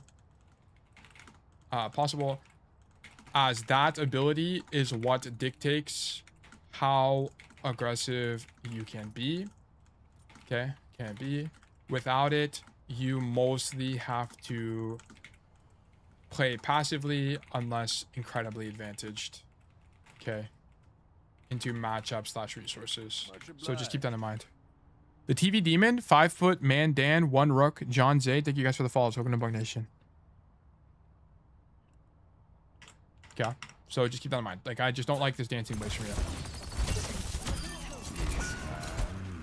Weaver down. And then you don't have Dancing Blaze here. Fortunately, he did not have Flash. Otherwise, you would have just outright died. By the way, you would have just gotten your head blown schmoove off. Cassidy down. Point capped. Really. Okay, we got a bunch of staging issues and you're playing too passive. Don't like this rollout from you. Number 1, TP your team out. Number 2, don't like this rollout. Okay. I don't think this is stronger. Especially when you're playing another hit, like you're playing a hit scan. If you're playing another flex DPS, I think going main can be appropriate. But I want to go see your left. I think going left is gonna be better. I think going left is better. Let me move us maps. Let me do... Where is close resources? Control center is 3. Bet. Settings, maps, whoops. Modes, control, setting, 3rd. Boom. Okay, I'll explain why I think this is better. So we're on this side of the map. You have to think about what your team is going to do. Your team is going to playing Ram, Bastion, Juno, what? Ram, Bastion, Juno, Kiri. Okay, so think about how they're going to play the game. They are going to walk out main and they're going to come here most likely. Why? Because white room control is actually quite important on control center. And also this is just better for the heroes. Like, does Bastion want to flank most of the time? Likely not, because his time to kill is just a little bit too long and he's too loud and his hitbox is too big. So you don't typically want to look for flanks on Bastion. You just want to prefer main space where you can pop left shift or you can pop form and just kill people. Okay, same with Ram. Like, you don't really want to flank on Ram. You want to play his main space. You want to, because here you can pop your Omnic form, or sorry, your Nemesis form, and just beat the hell out of people, right? So it'd actually be quite good for you. So understanding what your team's intentions are to begin with, you should actually avoid playing main space. So I actually think pathing left side is going to be stronger, because also on Anran, it's going to be, you should prefer playing space that gives you the ability to 1v1 people, because Anran is arguably the best duelist in the entire game, right? The only hero that you can't really duel that well is Cassidy, probably, if I had to guess. What other heroes do you struggle into? Like Mei, maybe? Like Mei's maybe tough. Kiri is also probably kind of tough. Like heroes with high HP could be kind of tough, but even then, like Bastion, I think is probably fine. So it just, most matchups are good for you. Reaper, I feel like Reaper is probably playable as long as you don't get your thing blown schmoog off. Oh, guys, I guess it does cleanse. Make your Reaper junk. Okay, yeah. Okay, makes sense. But yeah, unless they're playing Reaper, right? You can come here and you're winning most of these duels. You're winning most of these duels. And then also I want to point out that if the team is playing main space, you either get a flank here, like this, into their backline, or you can just dash through people in main. Like, you could just dash through people in main, do this, E maybe, right-click people, then you can dash back. Like, you have more options here. But you should be starting on the flank, because otherwise you're going to double up in main, which is weak. Okay, like, I don't like this initial pathing from you. And I hope it's pretty clear to you as to why. Like, you want to be going left anyway, because if the people are there, you want the duel. And then if nobody shows up there, you have an off angle onto the enemy team. Okay? Like, I don't like this pathing, because your team is going to come to this space and double up with you. You also don't function well in like front to back brawl kind of angles. You want flanks. Slash off, like flank slash indirect. Oh my gosh, indirect angles onto team, right? Like, we should be preferring, let me actually just illustrate this in free cam. I just, like, I hate free camming on this map because it's just like, you have stuff like this. Okay. Okay, prefer that rotation. Okay. Yeah. You should have the intuition for this. I keep using that phrase too much. I need to stop doing that. Yeah, now you just take 140 damage for nothing. Now you require healing.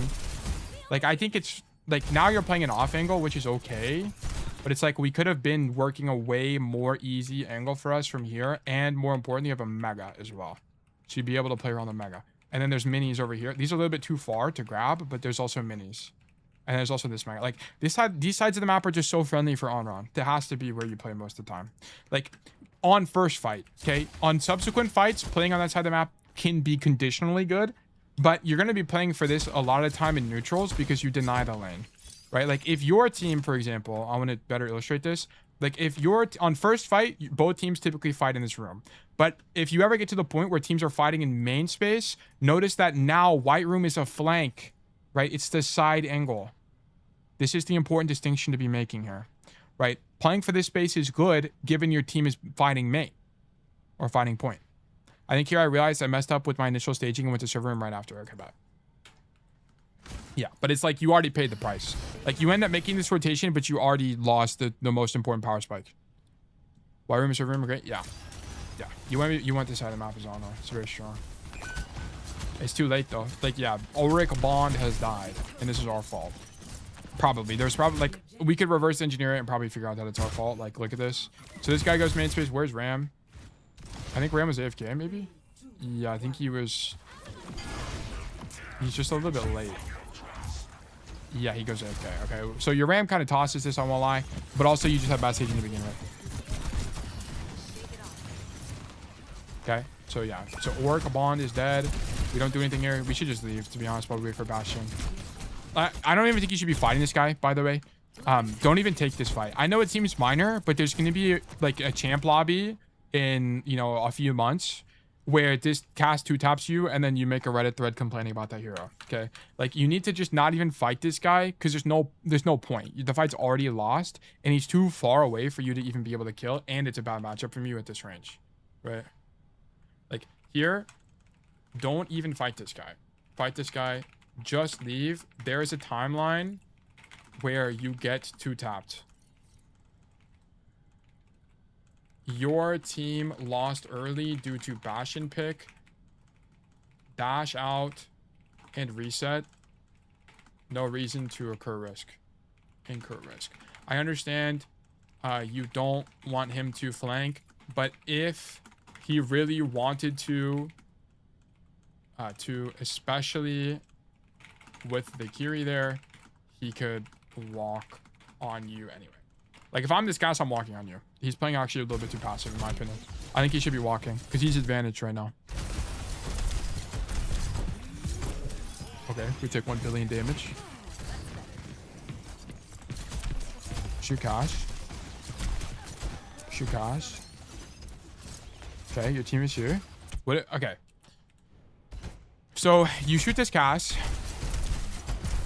Well, first of all, I don't really know why we're shooting this Roadhog like this. Like, unless your idea is the path into White Room, there's not really a lot of incentive to walk forward here because you're just waiting for your team to walk back anyway. Like, you're waiting for your Bastion.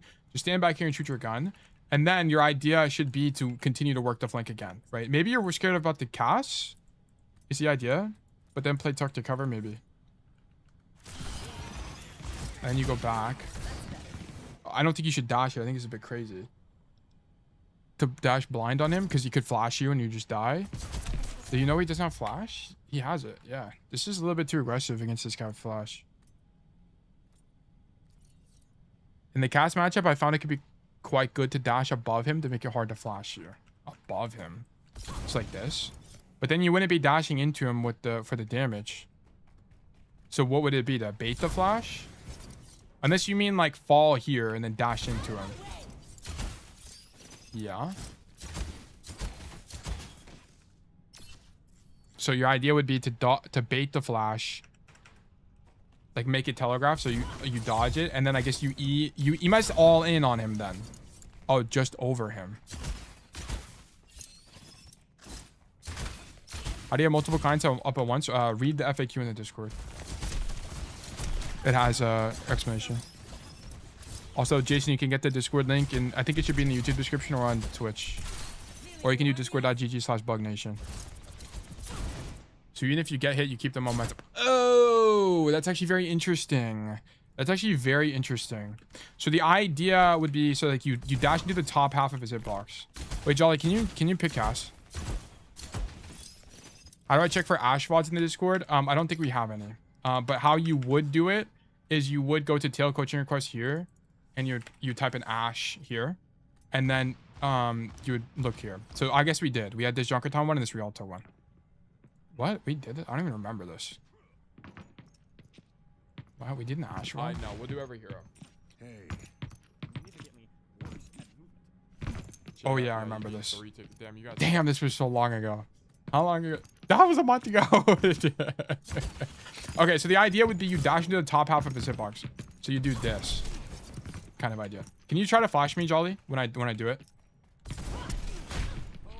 Oh, it doesn't even really do that much. Are you talking about you go way higher? Or even higher, then get easy headshots? Okay, I gotta wait for him to get flash again. Okay, do you have flash? Shoot if you have flash. Okay. Oh, he missed. But I just don't get it because you don't hit him. It's the thing, Jeffs. Unless there's like a way to clip into him. Like that's kind of tough, I won't lie. You have to get used to the hitbox. Like you'd have to like I think it actually is good, but it's like you kind of got to be good at Anran, I won't lie. That's like some really advanced stuff. You don't need to hit dash? Wait, why? Why would you not want to hit the dash though? I don't understand. So you wouldn't want to hit the dash just to force the flash? If you dash high and get 2 headshots. That's impossible. Are you hitting him in? So you're dashing over him. That's impossible. What? Do you have a clip of you doing this by chance? Like, is there in the Twitch I can pull it up? Because this seems like impossible. Like, it seems more like an on paper thing than an in practice thing.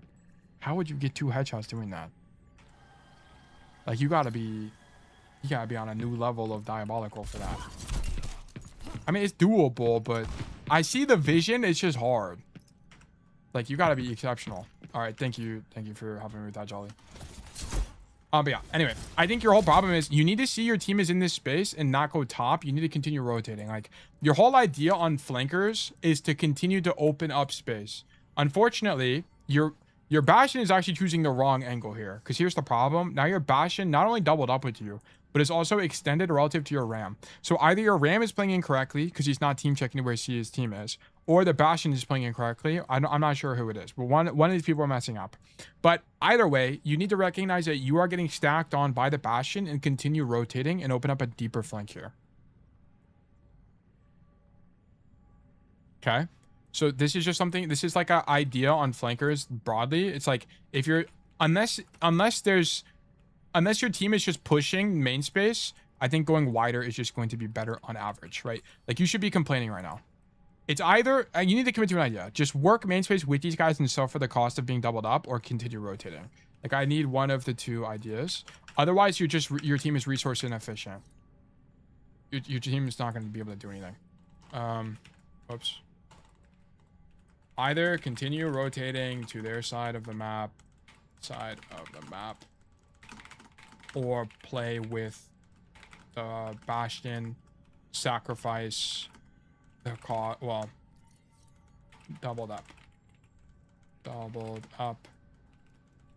You didn't really make a staging mistake here. Okay, that's what here wrong. See where. So now you're top. Okay. Unique situation where you actually have value from this angle. Yeah, but it's like, where's the rotation? You see what I'm saying? Like, if you're gonna come up here, I think you learned, this was in your notes, right? I think you kind of just learned that this angle kind of sucks balls. Because, like, unless your idea is to drop, there's kind of nothing to do here, right? You would need to, like, drop and dash through these guys kind of idea for it to really make any sense.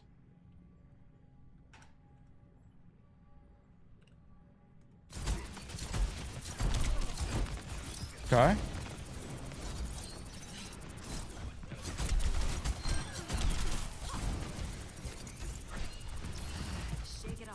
And you're never really just opening up space. Like, okay, now you fill empty space. Now you shoot the Weaver. Where's my swag? Dash into this guy. One left click, dash in. Boom. Boom. Okay, maybe there, left click again. Okay, dash in though. Okay, where's my engage? Why are we scared? What are we scared of? Is Curie? If you're scared of the Curie, then like go wide and shoot the Curie or something. I don't really know what to be scared of. Where's my aggression? Like, also, I think dashing in is uniquely good here because even if you force Suzu, it's fine because then you can dash the outside of the map. So I think it would be actually okay here. Have some swag and dash into this guy. Okay, like the Weaver has to be one of your best matchups in the whole game. Weaver is a good matchup for you. You win this. Even if Suzu is forced, that's okay. You just dash away. So it's good resource trade. I didn't even realize how scared I'm playing until watching this. It's not really, you're not really playing too scared into the 1v1s. It's more too scared from like the flank perspective. Like here, this was scared. Yeah, like you had the opportunity to kill that guy and you didn't, but I feel like that was relatively rare. because what's more the problem is you're not putting yourself in positions where you can be brave. Does that make sense? Like it's more of like the root issue is that you're not. This is like one of the first times this game where you showed up to an angle like this. You haven't done this otherwise, and that's my critique. Like we needed to be brave there. You haven't had enough opportunities to be brave like that. Also, you need to not eat this guy. Like you need to not use dancing blades again. Like here, you also need to break the habit of always using dancing blades when you dash into people. This Anran, don't dancing blaze. Just shoot him. Just dash into him and shoot him. Because now you don't have dancing blades here.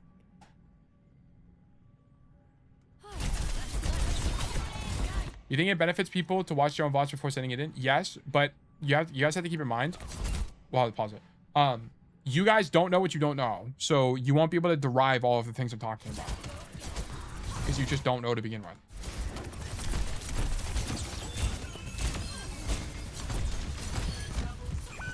Okay, that just lagged my computer to oblivion. Okay. This is what you're talking about. You're holding this space. Oh, you go in their spawn. Okay. Yeah, I don't really think this idea is going to be that good for Anran because you just don't have range, right? Cassidy can do plays like this because he has range and Deadeye has infinite range, so it makes it even better. But Anran, unless you're ulting people, I guess that's your idea, right?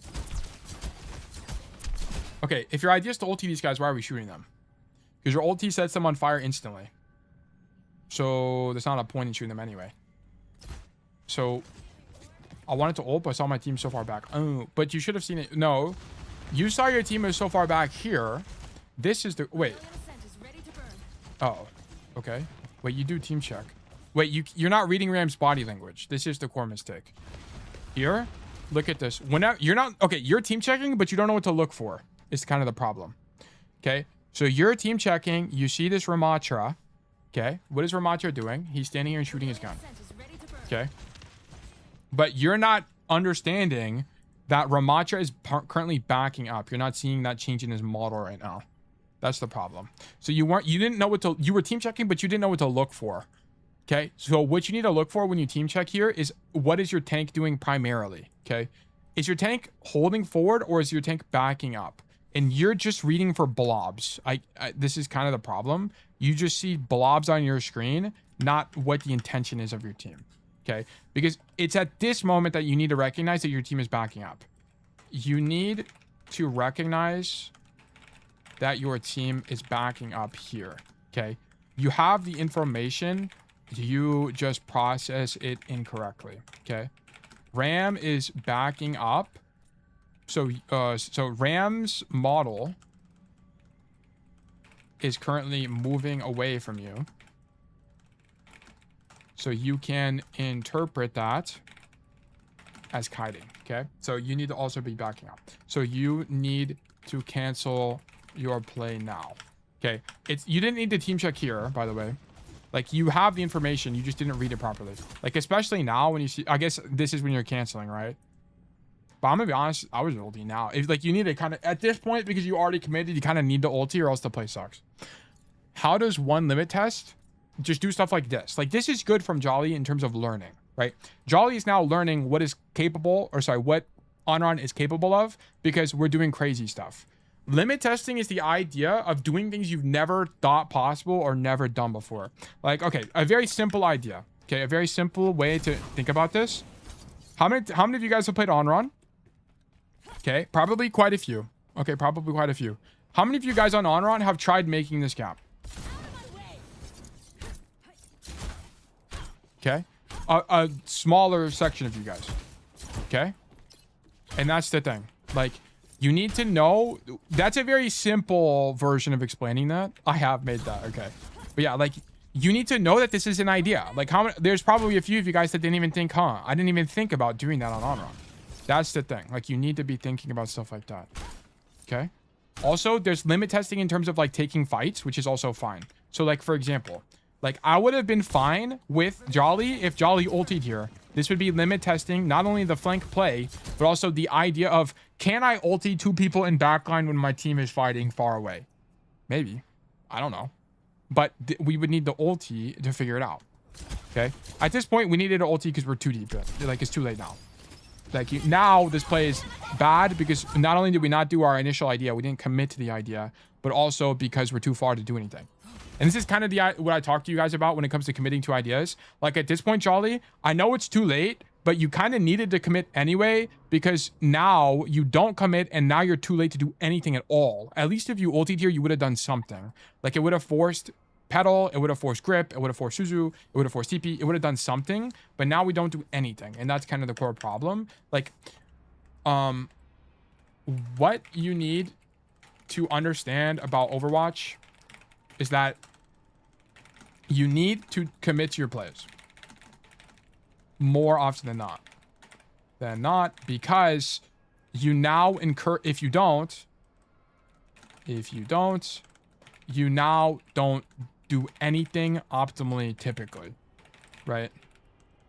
It's better in this case to do the optimal the suboptimal play. Well, it's better like most of the time. It's better most of the time to do the no, I'm not gonna phrase it. But in terms of learning, okay, let's put it that way.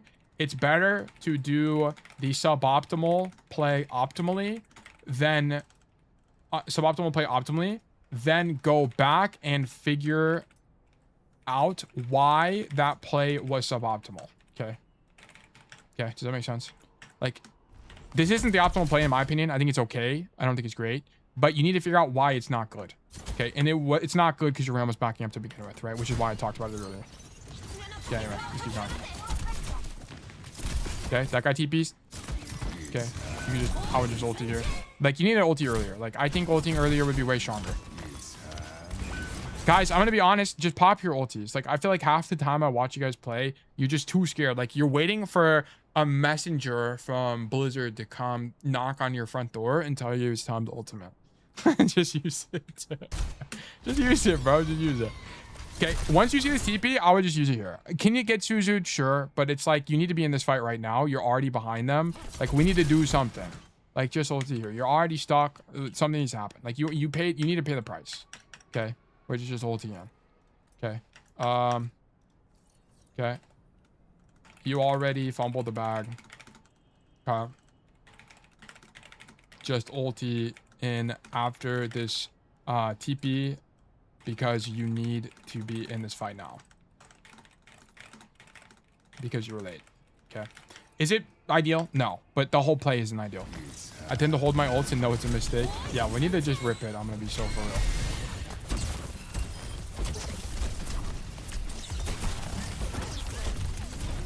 Yeah, if you just did this earlier, I think you would have... Damn, she held Suzu for literally 10 years. Holy moly. Like, no Suzu here? She must have not had it. She must have just got it. Like, you pull so much aggro here. It's actually so good. Would you limit test on gas? That's how I got champ on a hero.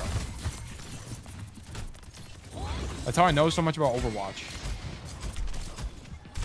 Okay, what is going on here?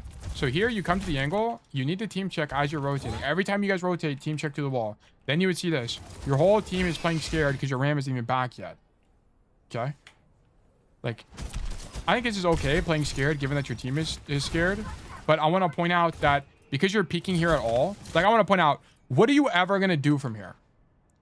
What are you ever going to do from here? Pretty much nothing. You're going to do 20 damage. And then you're going to maybe make people turn around, but your team can't even walk forward here anyway, right? So now we just eat a silver bullet, and then we get too scared to even grab the mega. Now our whole cycle is ruined because we're half HP. Best case scenario, set someone on fire. Worst case scenario, die. Exactly, right? Like, it's nothing useful, right? So it's like you shouldn't even be peeking here because there's no benefit to this. Like, your team can't even if you pull aggro, your team can't walk. You're not close enough to do anything to dash in, right? It's just not good for us. Can't dash in from here. Team can't do anything with this pressure. Because they're still walking back from spawn. Then we take half our health to SB, then half to leave and ruin our cycle, right? Like, it's just not like you shouldn't be peeking here. This is a common idea with on runs. Like, this happened on the Eichenwald code yesterday, where it's like, if your team team is not close enough to make anything out of your space, then don't peek, right? Spend this time rotating or waiting for your team. Like, either continue rotating, because at least you're developing, right? At least you're doing something, or just stand here. Kind of the idea. Zephs used to hold ult for years. I see. Would you rather someone held their ult too long or used their ult too early? Err on the side of doing too much. Err on the side of doing too much, not enough, and rather than not enough. And then you want to dial it back. That's the idea. Like, you want to be too like on the spectrum of aggro and versus passive. Your whole idea is there's on this spectrum there exists some level of equilibrium. Okay, the equilibrium will move per game, per matchup, per map, whatever, but there exists some equilibrium.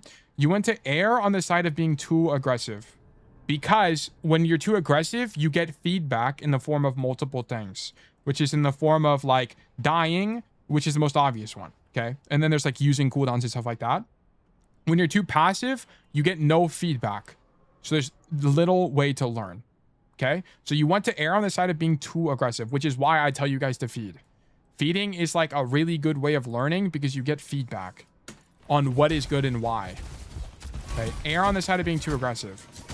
Like, I'd rather you go 20 and 15 than go 20 and 3, for example. I love feeding. Feeding is the way of great learning. Go, stop. Like, you guys, you gotta stop doing this. Okay? I don't know. You guys pick flanker heroes and just go. Why are we shooting this guy? Just go left. Go behind this guy. Go. Stop shooting people in main. Stop shooting people in main. You're on a flanker hero. You do 5 damage in main. Go rotate behind them. You're on Anran, bro. Go rotate. Why are we here? Stop wasting time. You need to be on this carry earlier. That TP could have been forced earlier. And then we get flashed and we die. Okay, this is what I'm talking about. Like, you're tunnel visioning a little bit too much on these kills. Boom. Dash on this guy. The E is low-key okay, but this guy just pops his flash at the perfect time to die. You'd have to, the only way to avoid this is knowing that E is bad here, or Dancing Blaze is bad here. How would you derive that though? I don't know. Like, I'm gonna be so for real. It could be that just using Dancing Blaze is bad here because there's a tree up. So you shouldn't be aggressing like this is kind of the only idea. So like, so you shouldn't go in because you can't do anything when they're under tree anyway. Dashing into 5 and tree. Yeah, so I figured. Yeah. Like, you just can't do this because they're in tree is kind of the core problem. I think if there was no tree here, maybe it's a little bit more, maybe it's still not good. I think on Anran, even though it's very enticing to get really big Dancing Blazes, you want to avoid it. It's more of like a, if it happens, it happens kind of thing. Playing on the mini after the TP is probably the play. Like here? Like, I feel like it's a little bit too far. Oh, I see. So you would force the TP, and then you would walk back to the white room and fight people in the white room. Like, you play this corner, I think is kind of more what it was. You'd probably like poke the cast and realize it's a losing matchup, then walk this way is like the idea. Like, okay, I think the idea for your Dancing Blaze generally should be you only really do it when it's like the winning fight state, and it's not the case in this situation, right? Like, they have a tree up. Like, Dancing Blaze into 5 is not preferred. Only do when in winning fight state, or you're gonna die anyway. Okay, don't dash into people, especially in tree when there is too much risk for follow-up from enemy team. Okay, oh, we're going so slow, man. This is point 2. These guys, we gotta be faster. We're down 1 though. I feel playing white room here is too slow. Yeah, but you can't, like, you have to understand you can't do anything anyway. Like, you're not on a hero that can do anything. It's the core problem, right? Like, is there truth to that? Probably, right?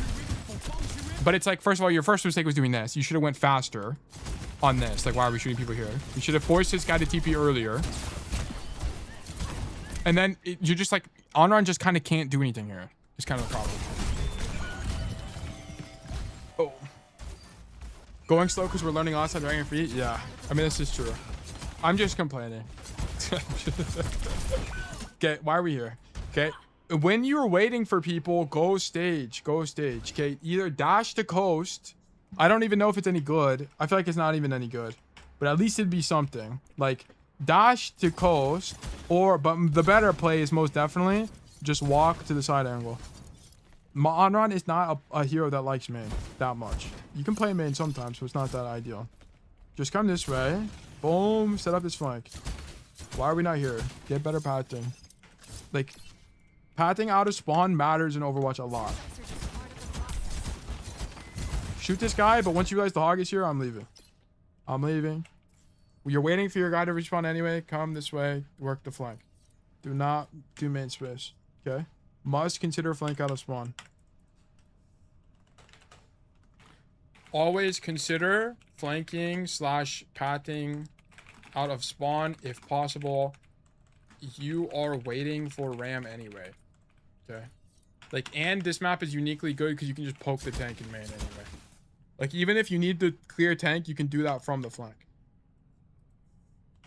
Even if you needed to clear tank, you can do that from the flank. Oh, W Ryan. Okay. Let's keep going. I think you lose here, right? Patting is underrated for real. I 100 billion% agree. Patting, like, I feel like no coach talks about patting. I don't really know why. Because there's so many paths. I feel like half the time I coach people, they just have bad patting. So then every other decision they make is bad. Man, it's only good if it's a good tank matchup for her. I see. So like what, D.Va? What are good tank matchups? D.Va and then... I'll get up no matter how many times they knock me down. I don't even know. Patting is #1 thing I focus on with Tracer. Yeah. Yeah, makes sense to me. 5, 4, D.Va Sig. You just beat Sigma to death. W comms. And Ori, also you just avoid Sigma. And he can't do anything about you. Orisa, really? Why? Because she can't deal with you? Depending on your tank too. I feel like the Orisa one's going to depend on the map. Because otherwise you can't do anything about this. Like, I feel like Orisa on maps like Circuit Royale, you just like die. Maybe not. Also, I feel like Anran is just bad on Circuit Royale anyway. Winner on that map has to be like 5. It's something insane. After gold, she just dies. I see. Yeah. Okay, Jolly, you gotta stop doing this. This, like, stand around and spam primary fire down main is not how you play Anran. This is not Anran. If this is what you want to do, play Genji. Genji does this more than Anran does. Okay. Yeah, this is what you were talking about in the notes. I'm not gonna make a note out of it because it's like pretty apparent. But okay, now you come left side. Wait for our left shit to come off cooldown, then we go get active. Dash, boom. But it's like, I'm gonna be so honest. You kind of need to just throw one left click here. Zeph, do you wait? Do you trust that the left click is gonna hit and then dash? Or do you wait for the confirmation that the left click hits, then dash? You know what I mean? Like, do you need confirmation or what? I think your idea should be just to throw it and then dash at the guy. YOLO? Depends on range. Okay. So at this range, I feel like you would just dash. You would just trust that you hit the guy and dash. I feel like it's probably better. With this range, I just go, yeah, that's what I figured too. Because here's the problem. The problem with... Oh my God. I choked the wrong one. Oh, my bad. One. The problem with this is you're giving them more time to react to you. You need to go in now before... Like, you're spending so much time shooting this guy that he has ample time to react to what's happening and he could just, like, dink you and then you're screwed. As long as you think the dash will hit? Yeah, I think so. Like, this dash is hitting. Like, okay, W Curie swap. But it's like, look at this. I'll play this like, act like you're the enemy Curie, and I'll play like you, okay? I want to, like, you'll feel how much time you have to react. Like, okay, I mean, act like you're playing this for real. Okay, the moment you like react, like I want you to react like you're playing support, okay? Like, notice how much more impossible it is to go for the dash. Like, if you're actually being slightly aware here, it's way less likely for anything. Like, I get marked in the door. Of course, I reacted slower than you, but it's just to illustrate the point. Now, let me do it again instantly, right? Like, I'll show you what I want from you. I want you to just throw a burst and then go. Like, you just gotta pray you hit, and then if you don't hit, skill issue. Hit it next time. Okay? So, like here.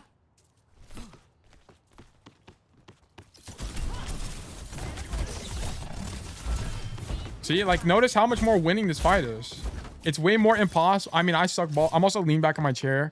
Okay, I'm coping. I'm leaning back in my chair. and I'm playing from like 10 light years away. But, like, I hope it's obvious to you what the problem is, right? It's way harder for you to actually play the game into that.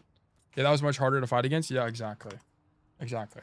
Like, you're giving this guy 10 years to react to you. You need to just throw one burst and dash on him. That is what's going to get the kill. Okay? Not this, like... This, you're too scared. Just go. Like, this guy got to turn to you because you didn't dash on him. Like, you should be mid dash right now. Yeah, like, that guy had ample time to react to what was going on there. Like, that's it. Anyway, so just make, like, especially when they're close range and you know they're isolated and they're not looking at you, just send it. Just send it. Be brave. Like, be brave. Okay, when you are flanked and they don't look at you, just dash through this guy. So you have the element of the surprise, and the fight is way harder for the Kiriko. Okay, keep that in mind, please. Guys, keep going.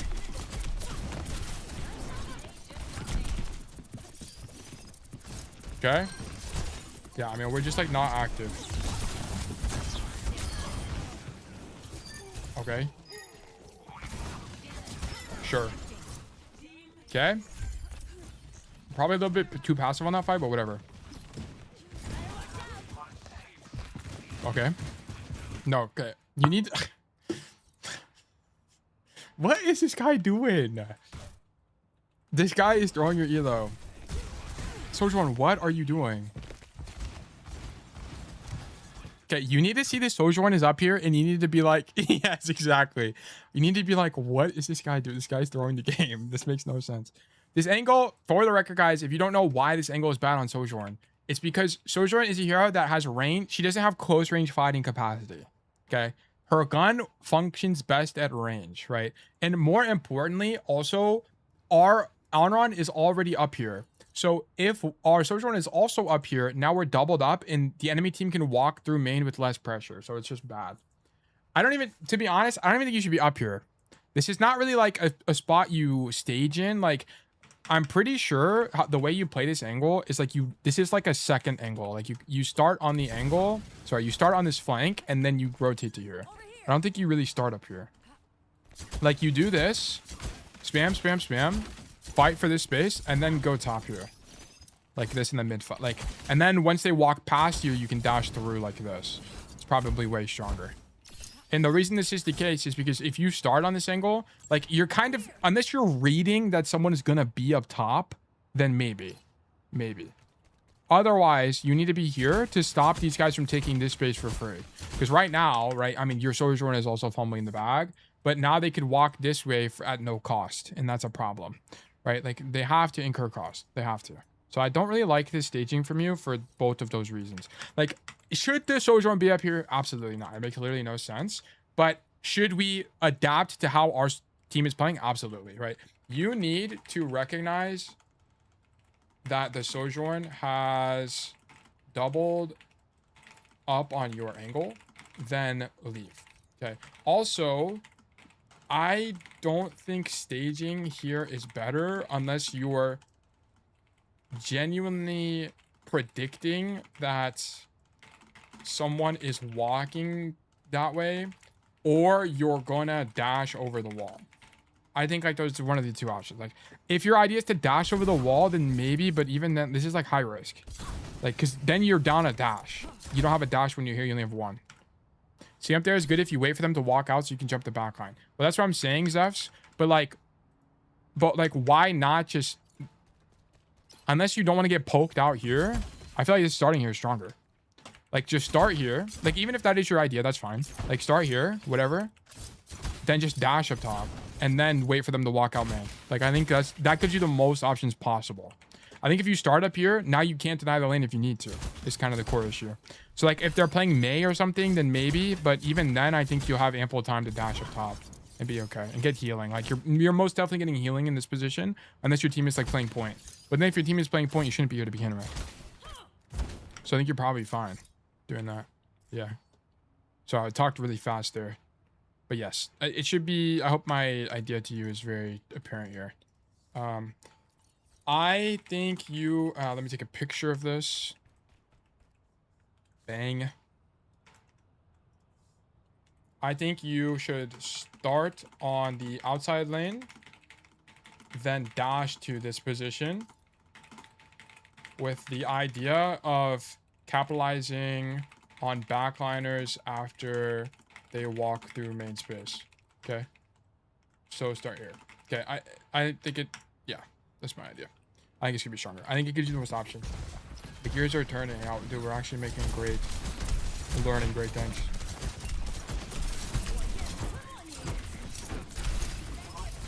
Yeah, like you would have... If you started here, you would have been able to dash on these guys or like occupy the Cassidy at least this whole time.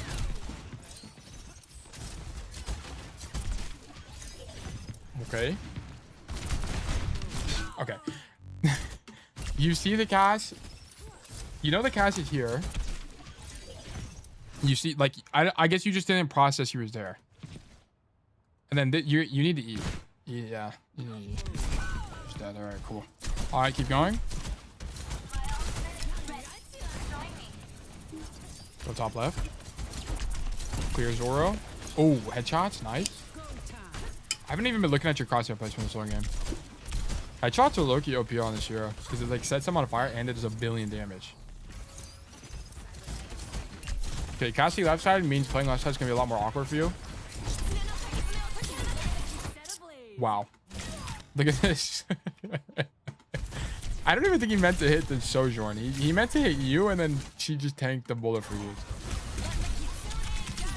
Oh, she was just aiming at the blue masses in front of him and he just happened to hit the Sojourn. Alright, cool, I guess. I'm gonna be honest, I think what you needed to identify here is you come main. I actually like this angle from you originally. I like the pathing. Then you come left side. What you needed to not come left side because you know Cass is on this side of the map. So I think you should be able to identify Cass is not a great matchup for you. I wouldn't take this fight. You also shouldn't be dashing onto him because there's a mega there. You need to remember that there's a mega on this side. So don't dash to this side because you don't want to be forced into a bad matchup. I think you actually want to play on your side of the map on the flank. Play on this side. Because otherwise you're going to be walking into Cass, which is disadvantaged. So we need to understand the matchup here. Like he's just going to grab the health pack. And then you kind of don't want to be on this side at all. Does that make sense? Like whenever you're playing heroes that are countered, like are getting countered in any way, shape, or form, like I'm not going to act like Cass is the hardest matchup ever for Anran, but it's like you don't prefer that matchup, right? So you want to be taking the space that's easier for your hero to actually be able to do something. You see, you know Cass is on the other side of the map. Just prefer playing on your side coast as it will probably constitute a lower likelihood of having to fight him. Okay? Abuse your good matchups, essentially, yeah. But I wouldn't say abuse your good matchups here because it's like we're not really pathing based on where the Alari, the Weaver and the Kiri are, or like the Weaver specifically. Because like if you're pathing, well, even I guess in that situation, okay, the problem with pathing based on your good matchups is to genuinely know where the Weaver is. You'd have to peek main, and what I'm recommending is independent of having to peek main at all, because you see the Cass here, and based on that information, you know where to go. You should be able to derive that going this way is likely better. So I wouldn't phrase it that way. It's more the converse of that. Or the inverse. I don't know which one. One of the two.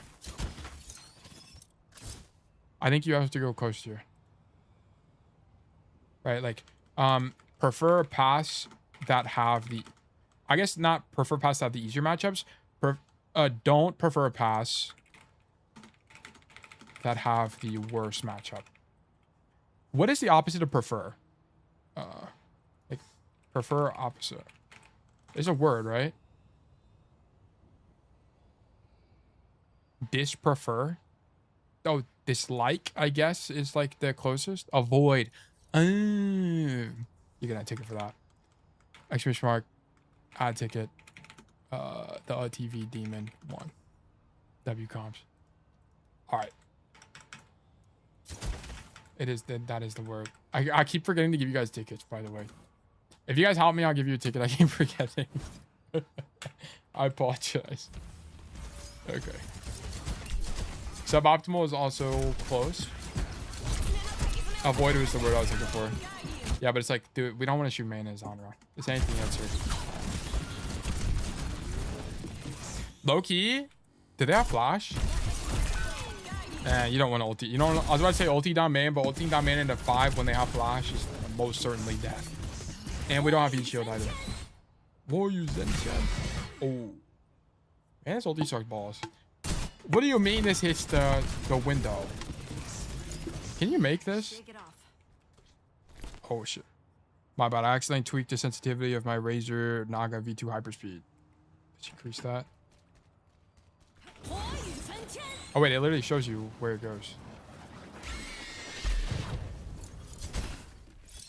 Bang ult. It's ginormous ult.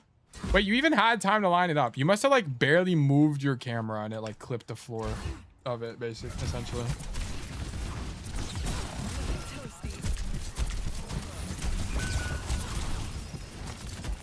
What the hell is going on? Oh, I'm on 1.25 speed. I was like, what is happening? I'm so discombobulated. I swear I lined it up, but I just glitched, probably, honestly. Blizzard, like, uniquely hates Anran players. They said, if you main Anran, we're making every game you play 20% more difficult. That's what they said. Okay, a little bit of late reaction to the Roadhog, for sure. Dash in.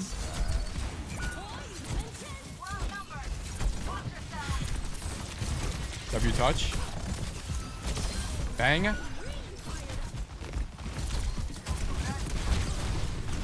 The worst is when you ult but hit an object behind you. Is that a thing? They really do hate Anran players. Alright. W frag. Alright. Predict losing. This is for sure losing. Okay.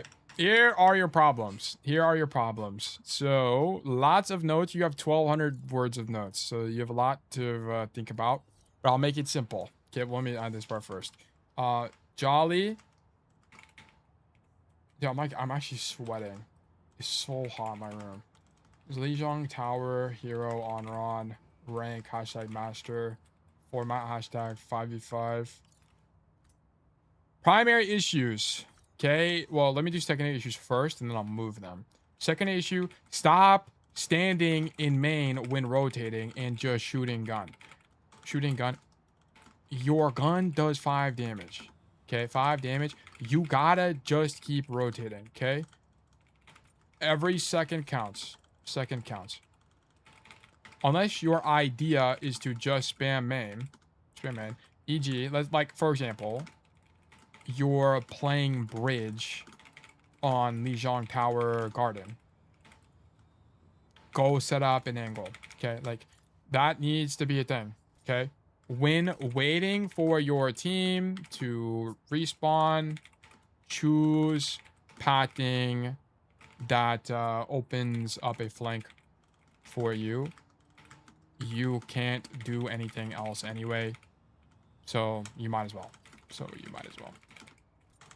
This is most common on symmetric map types. Okay. What else?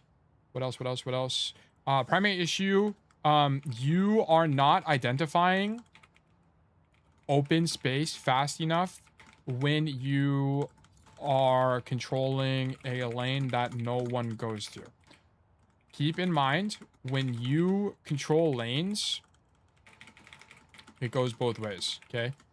If someone comes to you, you stop them.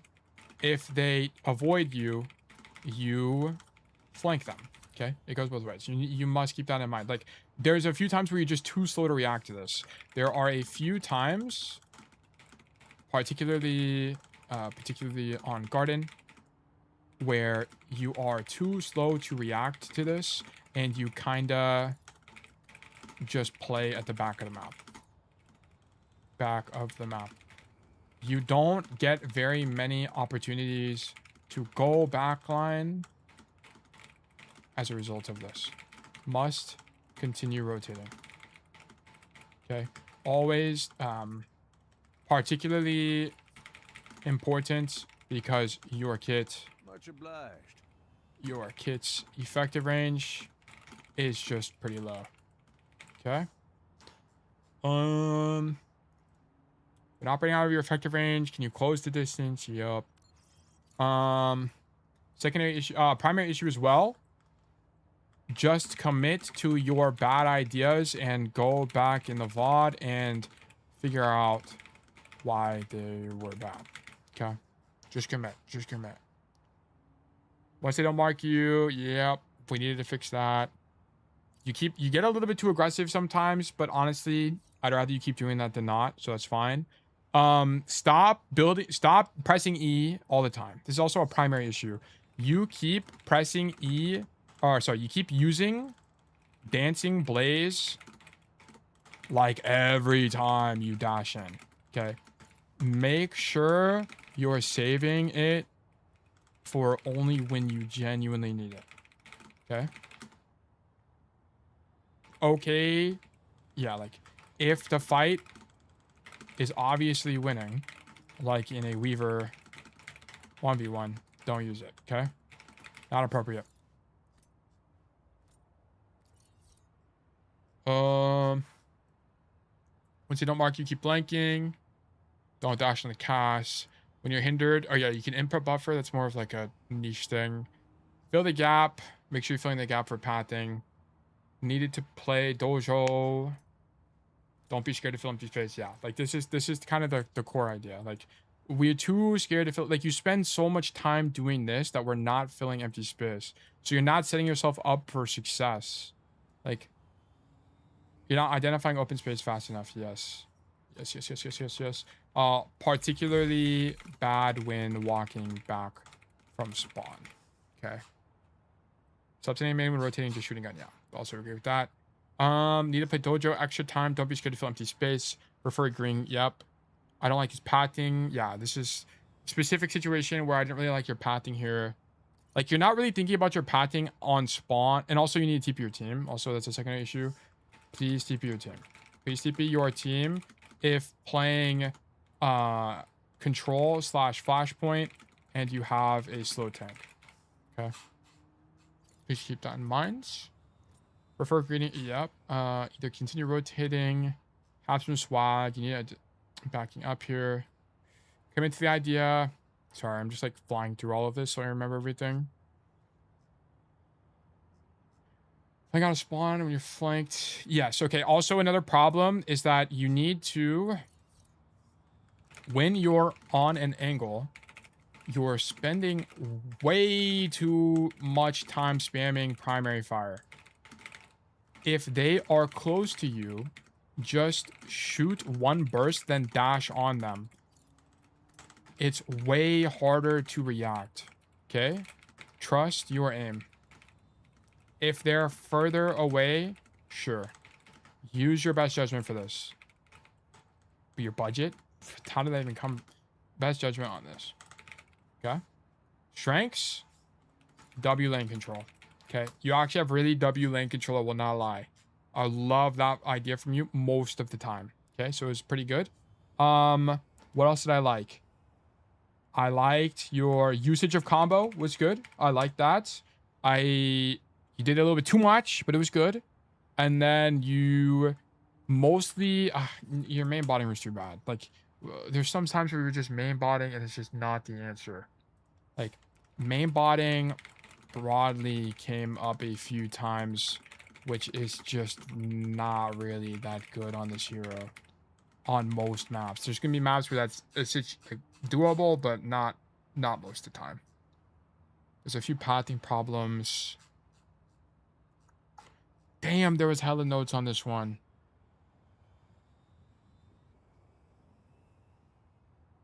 Yeah, okay. Okay, so to summarize, you need to fill open space earlier. Yeah, this is a huge problem. You had to fix that. This bad ideas thing, I'll make a secondary note because it's just, I don't want to complicate this.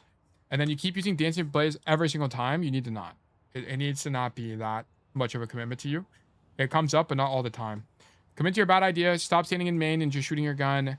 You main botted a few times when there was rotations available. When waiting for your team to respawn, choose pathing that opens up a flank to you. You might as well. There's nothing else to do. Also, like, if someone doubles up your angle, prefer going wider. As like a side note. If someone doubles up your angle, prefer canceling your idea. Okay. As long as it's not too expensive. Okay. Like deep planks, you wouldn't be able to cancel, but if it's a shallow angle, off angle, then cancel the idea. And yeah, that should be it. Okay. Close conditions.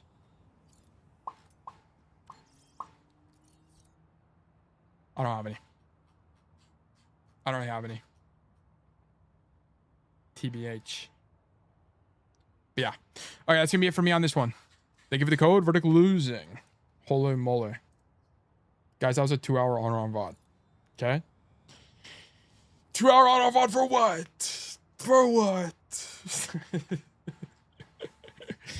Duh. Thank you so much for the VOD. It was very helpful. Yeah. No problem. One more code. Yeah, I need to do one more code. I kind of don't want to because I'm just a bit tired, but I need to do one more. We need to get more reps in. We need it's like showing up to the gym. I gotta like pump iron, you know what I'm saying? We'll do one more. Exclamation mark resolve. Exclamation mark new raffle. 300. Okay, boom. One more code. This is the last one for today. If you're here and you'd like to get coaching from me, please do exclamation mark enter to enter the raffle to get selected for coaching. You can also do exclamation mark claim to claim a ticket to be more likely to be selected in the future.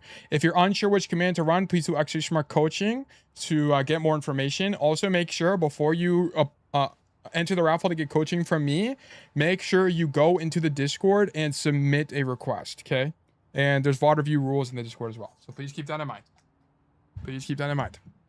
Okay, while this is happening, I'm going to run 3 minutes of ads, and yes, I'll check my DMs here. So be right back, guys. Boom. Boom. Bang. Boom.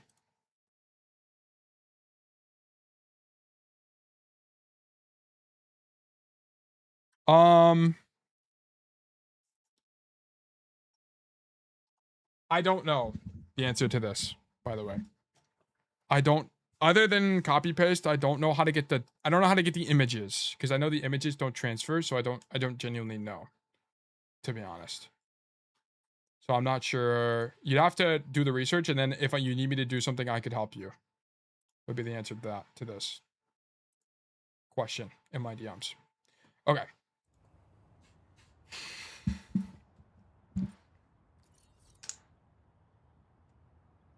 Is this the new hero? He's an SMG. Or is this Zenyatta?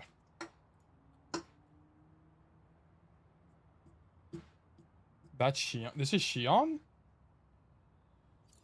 Oh, shit. What the hell? That's kind of cool. Coach, can you give me a ticket just cause? No. No. What? No. You guys gotta earn it. You gotta earn the 2 billion tickets that some of these guys got. It's part of the new lore story? Okay, we'll watch the new lore story and decompress momentarily. Overwatch. Ambush story time.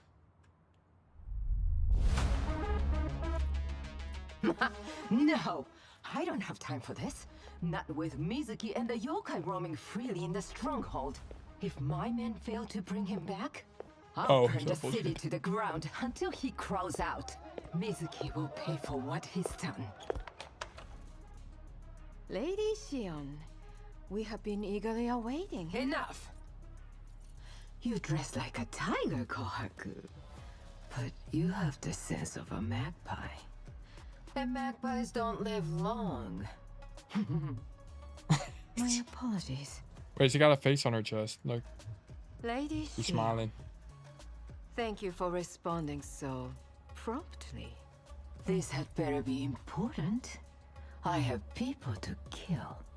Lady Shion, we would only like to discuss our current position. What about it? Are you not happy with how I've handled our affairs? Advanced our standing? Spit it out. This recent event has put us in a somewhat disadvantageous light relative to Talon.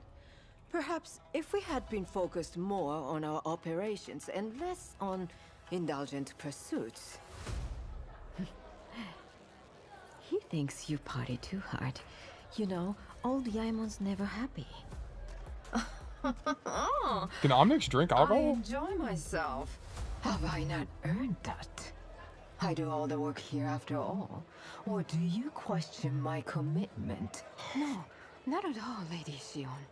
We merely seek your guidance and direction. Seda seems to know her place better than the rest of you. Perhaps we could conduct a, well, a post-mortem, as it were, of today's events. Post-mortem. Once the enemy stopped breathing, the fun part is over. Or have you become so soft you've forgotten what that feels like? The train station. The less than promised weapons delivery to Talon because of Overwatch's interference. We may have let a golden opportunity to consolidate power slip through our fingers. Let's analyze what went adrift from the intended outcome and discuss how we can ensure that it doesn't happen again. Perhaps a small change. How about I make a small change? You remember what I did to the elders before you? The ones who tried to hone their blades against my steel, who showed me their weaknesses with every missed blow. This game Loki got aura. The Hashimoto have more power right now than we've ever had before. Yes, for the moment. But this vendetta, a usurper, a barbarian. She cares only for her own agenda. We're just a means to an end for her. So why they got her moving her arms like that? I was against bringing this outsider. Yes, and I overruled you. And now we rule Tokyo. So why don't you leave the thinking to me? What if she's angry at how much she's lost on the deal? What if Vendetta wants recompense? Let her whine. I made sure she got the most important part of the shipment. No thanks to anyone at this table, I remind you. Besides, it's her own fault. She had her chance to wipe Overwatch out and failed. With respect, Shion, we are only as powerful as we are perceived to be. Even now, Vendetta is pulling her people out of Japan, and we will be hard-pressed to protect our gains without them. Or all those animal weapons. Your deal seems to be falling apart. The animal weapons. Why didn't we have more people on that train? Where exactly were your people, Tsubaki? Or yours, Yaemon? Seira? Kohaku? It's not just a loss of control or territory. It's a loss of face, particularly for our leader. I can lose face and feel nothing, Yaemon. Do not worry. But what will it feel like when you lose yours? Apologies, Lady Shion. You doing another VOD? Yeah. I misspoke. That's what I thought. Now then, would anyone else like to raise a concern? Or can I finally speak? What we were contracted to send Talon was just a fraction of our arsenal of animal weapons. And while Talon was allied with us, we took Tokyo, eliminating the only two rival families remaining and infiltrating the police force. Never mind Overwatch. Ignore Talon. Forget those teenagers in Kanezaka. All we need is the ferocity to Isn't keep Kiriko in her 20s? what is ours. If the Hashimoto are to hold Tokyo, you can either fall in line behind me, or I can replace you with someone who will. You may sit on this council for now, but there are plenty of warm bodies I can find to fill those seats. Wow, that's aura. Anyone else who gets in my way won't get off that easy. In Overwatch. The adventure continues in Overwatch. The adventure continues in Overwatch. The death of 5v5. Much obliged. L rage bait. Greed can no longer rage bait me. Oh shit, that scared me. He's like help or something. All right, congratulations, Super Mellow. You've been selected for coaching. Let's do great things. Hey Club 742813. Thank you for the follow. Also Micey. Thank you for the follows. Welcome to Boy Nation. All right. Speed, good to see you. Hello. All right. Let's investigate. Let's investigate. Soup. Okay, surely we have no AFK. No, Soup Mellow. Who was the Anran yesterday that why do I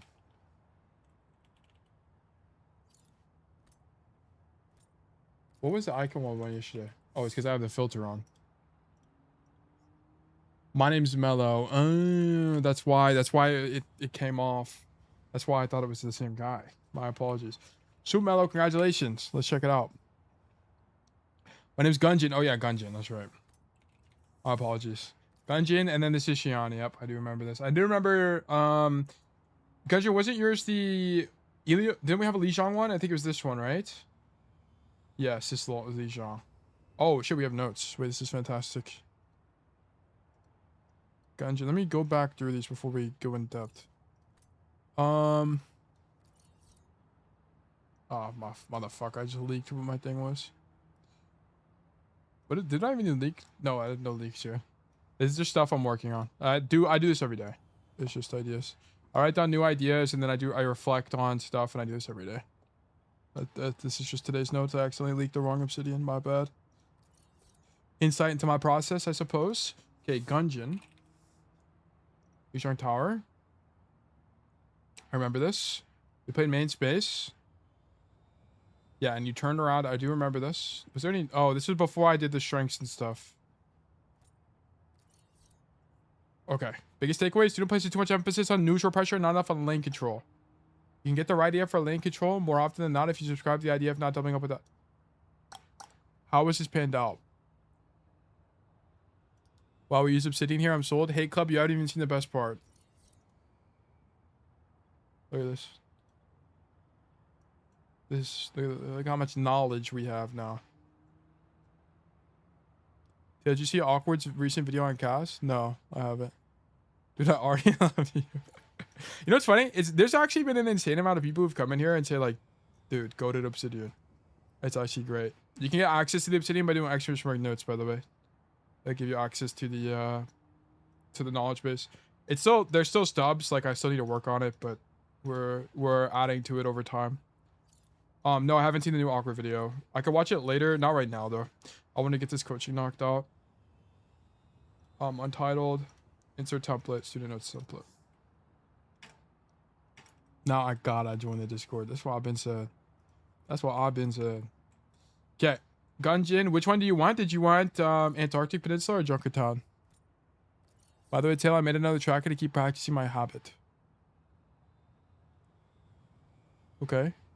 I had to keep drawing it because I thought I applied it, but I hadn't been doing it consistently until I made sure. So is it this one? Is it the psychic? Wait, is it Junkertown? Because you have two VODs. Junkertown's latest, okay. I kept working on... Okay. Today's VOD review will be on Junkertown, on Shion, and Platinum 2. Oh, I didn't record. My bad, I gotta run it back. Okay. Today's VOD review will be on Junkertown as Today's VOD review will be on Junkertown as Shion in Platinum 2. Dude, I'm low-key losing my voice. I'm low-key discombobulating. Okay. I kept working on not stacking with second DPS mostly by thinking, okay, where would my second DPS not be and tracking them occasionally. This game I practiced not stacking and I think I'm pretty good at it. But this game was very rough in general versus Farah and D.Va. Start of the game, I don't time engages well and die then later on defense. It's a slaughter. They just roll us too bad. It didn't even seem like we staggered. We just consistently lost multiple fights in a row. The range issue on Pharah is very annoying. Yeah, it's the Pharah matchup is pretty bad for Shion. Okay, we're a little bit lacking in the notes department. Would love some more notes from you. Love the consistency, especially recently. Looks great. I would love us to be more toward the 4 to 6 games mark, but this consistency is better than nothing. If you can't commit more time, that's no big deal. But I would prefer us to be more around 4 to 6 to get more reps in. We're one-tricking Shion. Sounds good to me. All DPS, mostly solo or all solo. Okay. Who's on Junkertown? Makes sense to me. Junkertown, I don't think it's going to be a very good map for Shion, but we'll see. How to fight D.Va and Pharah that outrange me? Perhaps. Okay. How to time aggressive angles team. Didn't stack lanes with Tracer. Okay. I think... When did I do this Shion review? Was this when Shion came out? Didn't I make this one into a video? Yes, I did make this one into a video, I remember. Okay.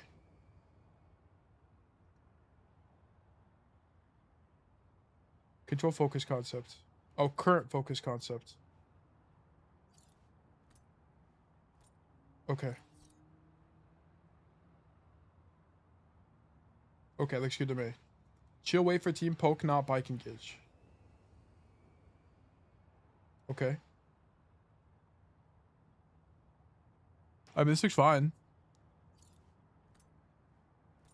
I've been having fun on Neon Junction. Is Shion plus Cass a good 2-trick option? I think it's okay. I don't like... You should 2-trick the heroes you find fun. It's not really like... Because at the end of the day, what you're trying to do is learn Overwatch, not win. If you're trying to win, then you need to play like... You need to commit to an idea of like flex DPS or main DPS. If you're not trying to win, then it doesn't really matter that much. If you're trying to learn Overwatch, just pick 2 heroes you find fun and then play those heroes. And then you're going to win more often than not. As long as you're getting better at the game. I think Shion is fine. That's fine. Like, I think one thing is like... I think... yeah, I just think hero pools being optimal is just like kind of doesn't matter. Cass Freya is good. I think Cass Freya is among the best you could have if you main Cass. Because Freya offers verticality. And they operate both in the main DPS like pool of ideas. Or a pool of like heroes. I think Sojcast is good. I think Sojcast is good. Like, I think if you want to learn Overwatch, you should do Cass Genji or Cass Tracer. That's my recommendation. Every time people ask me, I say those two. I think those are the best. Because you have to learn what it means to be a flanker and why flex DPS operate the way they do. So I think it's stronger. Whenever you play Cass Sojourn, you're not really exposed to the idea of like not having burst damage. All DPS are fun. I want to play them all. Low-key, I'm the same way. Well, now. I didn't used to be the case. But especially when I like started coaching more, I started to care about it. I started to think about it a lot more. Gungeon, Shion, Platinum. Oh, this is the wrong order. Yeah, whatever. The order doesn't matter that much. Platinum, Student, Gungeon, Map, bruh, Junkertown, Hero. Sure, we're doing a little bit of data entry. Platinum. I do need to remove this 5v5 thing, but I'm just going to leave it in for now. Because it's really easy to enter anyway. And if I change retroactively, it would still last. 5, 4, 3. Yeah, I want to use Freya's fun movement to do something other than right click. She's fun. I mean, if you watch like my old Zeta videos, like half the time, because I coached Zeta when Freya sucked balls. So when Freya was really bad, playing main wasn't really that strong of a hero. Because you kind of just didn't do anything. But now she does a lot more just because her fire rate's higher. And there's the lethality of the right click is higher now. Because there's less time. Okay, low-key. Okay. You know what's interesting? I actually think on this map, more often than not, just kind of just sending it on the flank is like really good. I think it's extremely underrated, to say the least. What's your favorite map to play Cass? Lijiang Tower probably, or Servasa, or Runasapi. Anyway, so Wrong side. Let me move. So on Junkertown, let me actually fly above and show you real quick. I think a really strong idea off rip, unironically, is to just suicide left coast. I think it's really strong. I think it's I think the idea of Overwatch of just suiciding to open up space is incredibly underrated. I think it's really, really, really underrated. If you come left side like this and then force people to turn around, like you force this Sigma to turn around, this Torb, this Bastion, this Lijiang, what is that going to do for your team? It's going to let them walk up mid, which is really strong. So I think what we should do here is go this way. No fame to our hero, but I think part of why people dislike Junkertown is that no one takes hard left flank on attack. Yes, it's so good. This flank is so strong, actually. It's really good. Like, because here's what's going to happen. Like, what makes Junkertown hard? It's when you're pushing this main space and you get spammed out, but they do 10 trillion damage to you, right? So if you just send it down main space and into low key, it's kind of good. Because even if you die, well, guess what? Your respawn is right here, which is very close. Compared to the enemy team's respawn, which is a lot further, right? They spawn all the way back here. So just send it, and even if you die, it's fine. Because you're going to force all these guys to turn around. As long as you do it with good timing. As long as you do it with good timing, and your team can actually make something out of the space you're creating, then fine. It's fine. Like, I love this play. Otherwise, as Shion, I think pathing this way is kind of weak. Unless your idea is just to, like, pull people. Like, if you come to the staircase and shoot your gun, you can maybe get people to turn around. But typically on these lower range heroes, you prefer this side of the map. Because the meta game on Junkertown is this staircase. This staircase is the meta game, okay? On first point. The team that controls this side of the map typically wins. And the reason this is the case is because on attack, it gives you this flank onto the defensive backline. And on defense, it gives you the flank onto the attackers that push the cart through main. Okay? So, like, you should prefer taking the control of this space in neutrals. But I think sending this play off rip is extremely strong. And because it will force the enemy team to turn around broadly. This is a Junkertown, like, idea. I should just put this in Junkertown. Like, first point, attack, like... Sending this flank is good broadly as it forces the enemy team to turn around. And even if you die, you can respawn faster than the enemy team if you kill anyone. Okay, so just like keep that in mind. And like the meta game is typically this. This staircase is typically the meta game for first attack / defense as the attackers gain a flank, as both teams gain a flank, basically. As both teams gain a flank onto the opposing backline. Okay. All right, let's keep going. But yeah, I would send it, to be honest. Did you make that play on Torb?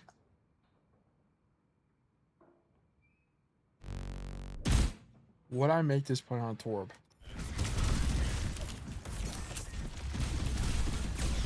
Low-key, I'm making this play on Torb. Imagine. Okay, let me actually just go Torb. This is a good question. This is actually a good question. Because I don't know. I think it could actually kind of be good on Torb. I'm not trolling. You're going to die for sure. But you're definitely making people rotate to you. And it's like kind of good geometry anyway. Because like this, if people don't rotate to you, this spam is really strong. I think I am making this play on Torb. At least coming to here. Would I go deeper? I genuinely don't know. It would kind of depend on the team comp. Like, but this seems kind of good, no? I would make that play on every hero. It's kind of just good. It's kind of good low-key. I've been trying to expand my Torb playbook, and this map is a struggle. Yeah, I think it could be worth trying. I would try it. I would fuck around and find out. You know what I'm saying? Like, figure it out. It could be good. It seems like I'm genuinely serious, by the way. Like, I'm not trolling. I actually kind of think it would be good. Because it's not about the lethality. Like, keep that in mind, guys. Like, the reason that I recommend flanking so much in Overwatch is because it's economically, it works out better. Because you make more than one person deal with you more often than not. Right? Like, if you just tag people, you shoot them one time, you're going to force them to turn around. Because solo queue is uncoordinated. Like, it's not perfect. Like, people don't play perfectly. So you're going to force people to turn around, which means that your team is going to have the advantage in main, 4v3 or whatever. if you go 2 for 1 on the angle. So it's kind of independent of your hero. It's just more the fact that someone is angling to begin with. It's the idea. I'm seriously starting to feel like a diamond player trapped in a gold's body. That's me. What? How did you die instantly? What even happened? You need to do the Gungeon. You need to just go. Just send it. Because you need to go wide. Imagine I'm Shion right now. Never mind. Let me just swap to Shion. You need to just send it. Okay. Just go.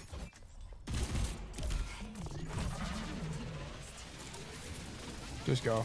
Just literally do this. Just walk this way. Shoot this guy. Whatever. You need to be brave though. Be brave. Don't have hesitation. If you're scared, you're gonna die. Just go. Because you need to make it where even if you do die, it's expensive. Like imagine being here right now. Like what are you ever gonna do? Okay, just imagine this, guys. Imagine this. You are the enemy. They're playing Torb, right? Yes, you are the enemy Torb Heisenberg, okay? And you are standing here shooting your gun. Within the first 20 seconds of the game, there's a Shion behind you. What are you ever gonna do? What are you ever gonna do about that guy? You're gonna, I don't even know. Like, I don't even, like, I guess back up this way. Like, I don't know. Like, it's so tough.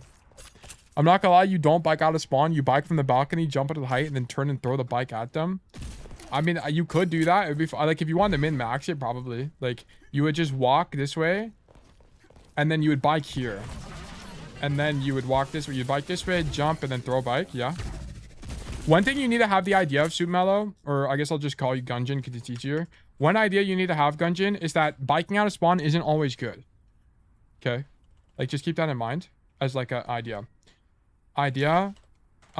Biking out of spawn isn't always good. And the reason this is the case is because you'll bike out of spawn, and then it puts your bike in an awkward position where you can't actually throw it at people.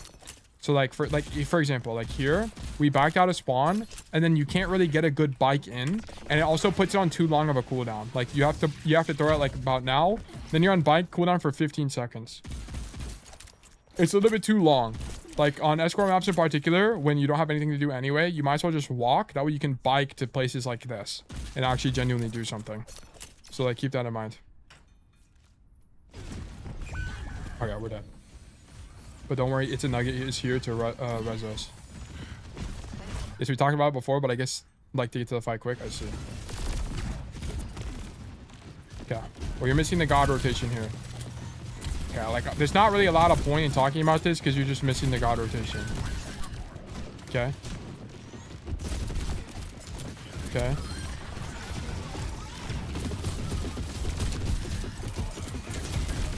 Okay, so we will talk about this though. So you make it up to the top high ground, which is kind of nice. One idea you can have in situations like this is whenever people are close to you, you're moving your crosshair a lot. You can just move left and right, especially big people like the door. Just shoot this guy like this. It's going to be a little bit easier. You're like trying to move your mouse and move at the same time, and it like gets a little bit complicated. So just keep that in mind. Like sometimes like this, especially when they're this close, just you can just do movement aim. It's minor, but it's something to think about. I'm not gonna make a note out of it. Just keep it in mind. That's like an idea. What is going on? Okay, we're about to have bike. We want bike to the angle. Oh, we should walk to the angle.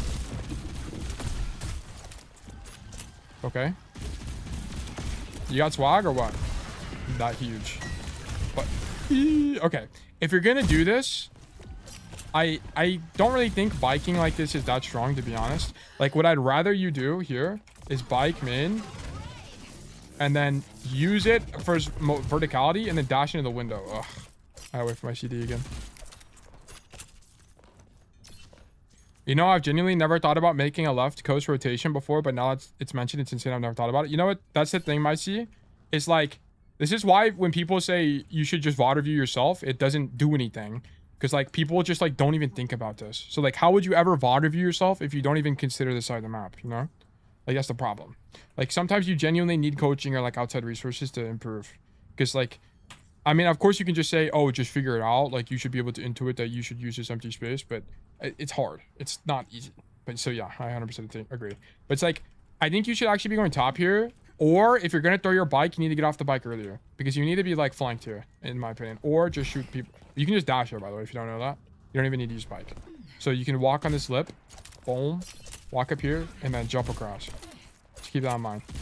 Okay, this is some hidden ancient tech. You can walk on this lip. It's one of the few in the game where this is an idea. But like that, or yeah, I think that's kind of your best idea here, because the only other alternative is you shoot Sigma, and that's a bad matchup for you. So I think you should be going up top here and find his Bastion ideally. Or you like go flanked. Like you kind of just have the wrong intuition. Whenever you throw the bike, your idea should be to move the cover immediately, because they're too far away. Like you're not gonna be able to bike into them directly. Bike to the cover here, like bike to this door or something, or like go into the mega room, because you end up biking and then you kind of short circuit and then you get stuck on this watermill thing and then get discombobulated. Like this should not be the course of action, right? I'm not going to beat this up too much, but I want to make it apparent that you need to have a plan B essentially, right? Especially when you're biking at people from this long range. Like bike down main, sure, then go to cover here on the right side. And you're gonna prefer the right side, by the way, because it means you have cover from everywhere, right? From here, you have cover from the people above you, which, and also more importantly, you're not gonna be flanked. Like here, you're flanked by the Sigma that's here. On this side of the map, everyone's on the same like 180 degrees relative to me, right? They're here and they're here. There's no one behind me, basically. Yeah, I was too focused on killing until I can make it to the bubble. Let me see what's going through your mind here. Dude, this game being choppy is making me irrationally angry. I can make it to the bubble.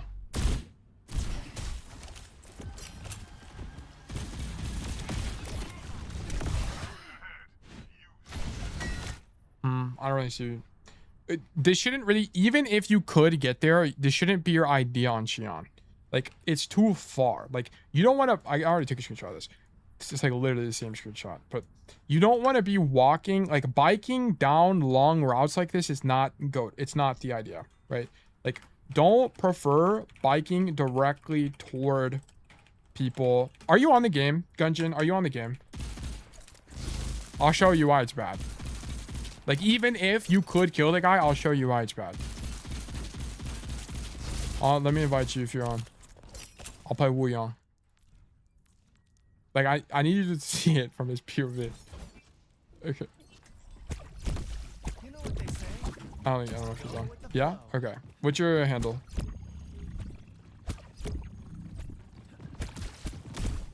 Okay, like, it's just gonna look silly. Like, I'll show you guys. In this case, POV. I guess I could just show you his POV, but I think it'd be more fun to do this.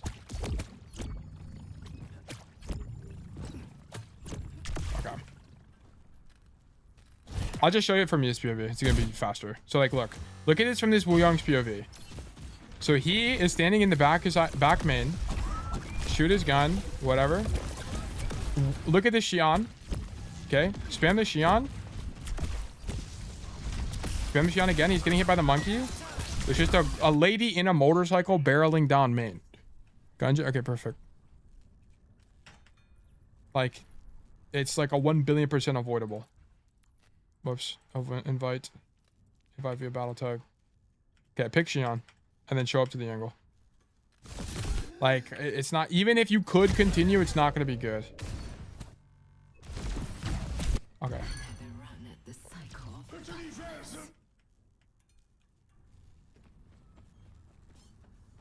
Where's my mouse at? Where's my gamer mouse?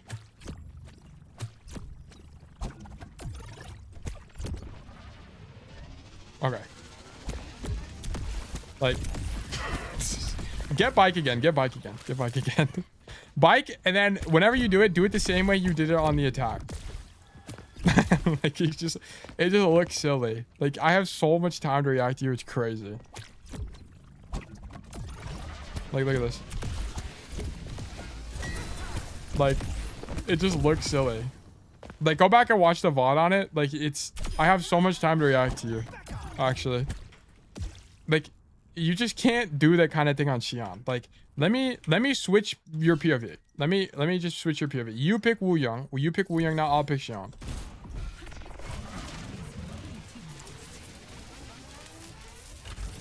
You have 2 mice? Yeah, I have Epic Pen hotkeyed on my whatever it's called. My other mouse. Let me show you how you should do this. Even if he hits the bike, it's easy to take damage. That's what I'm saying. Like, I'm just trying to illustrate the principle. It should be pretty obvious, but I'll just show you guys. It's really easy.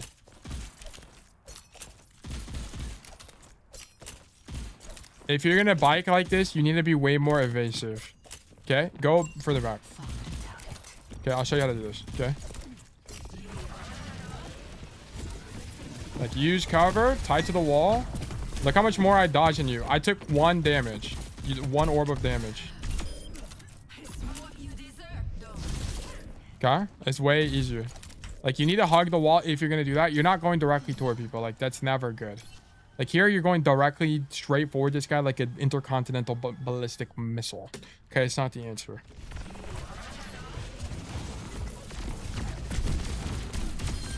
Lijiang down. I actually like the bike from you. It's fine.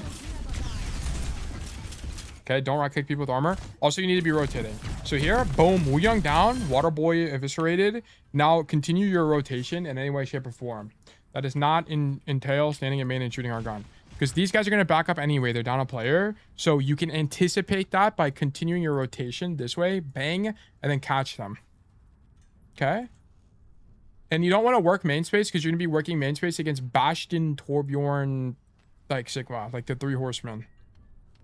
And I guess, you know what? I'll throw in Juno being the 4th horseman here.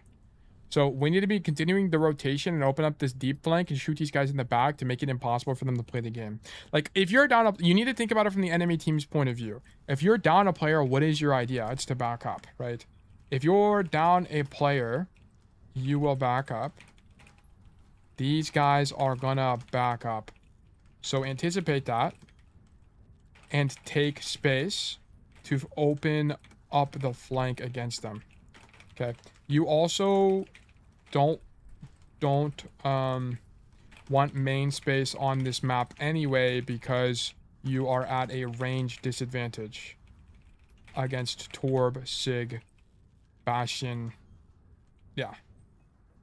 So going right side, at least even if you're outranged, you force these guys to turn around. Okay. Bruh. There we go.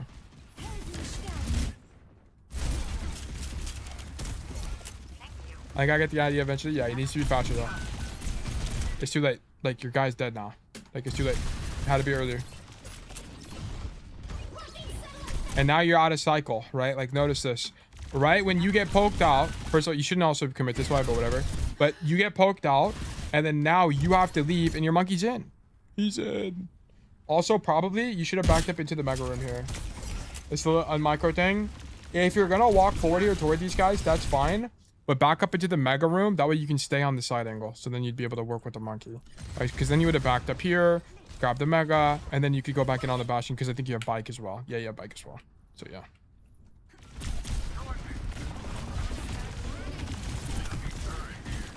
He died last patch. He died last patch. Let's watch it.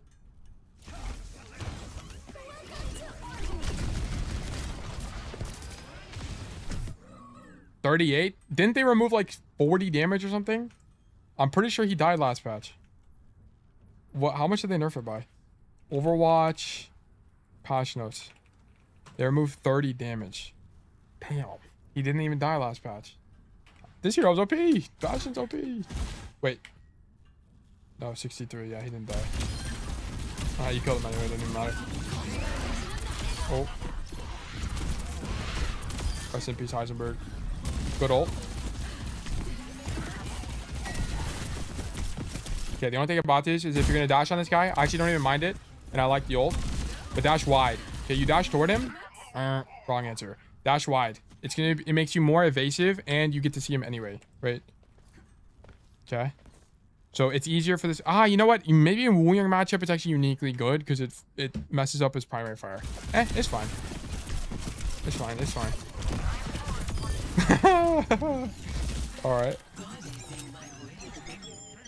Okay. Get active. Go stage. No. Okay, you have time. Go top. Go top. Go top. Go top. Yeah, no. Okay, anytime you're just waiting around, you need to go top here. Like, think about what space can I be taking right now while I wait for nothing to happen, right? For the enemy team to get back. And you can infer that taking top space is a thing you can do. So while you're waiting for the enemy team to come back, you should be using this time to stage. I need to think, guys, what's a term? Help me invent this. What's a term I can, oh, I'm writing this all on the Junkertown page. Oh my gosh. What's a term I can use to describe this? Which is like, it's essentially the idea that when there's downtime, go stage in an aggressive position. What's like a term for that? Any knowers? I can't think of it. I'm not creative enough. Let me copy paste this over. Boom. I don't know where that D came from, but sure.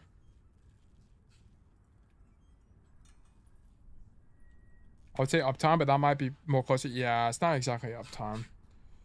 Uptime is more of like a broader issue of rotating. You know what's funny? I don't really talk about uptime that much. I feel like it's not really a factor in this game. Downtime consciousness. No, it's not really like a downtime thing either. Using opportunity.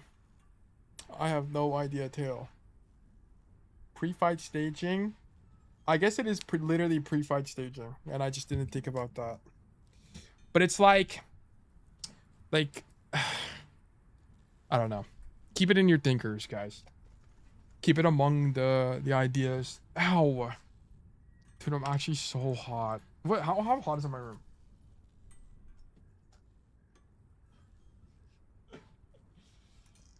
Guys, you guys want the good news or the bad news?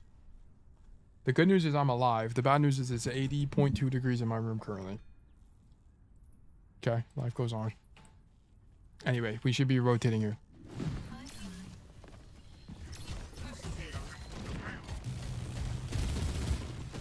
Son, why is it 80.2 degrees in your room?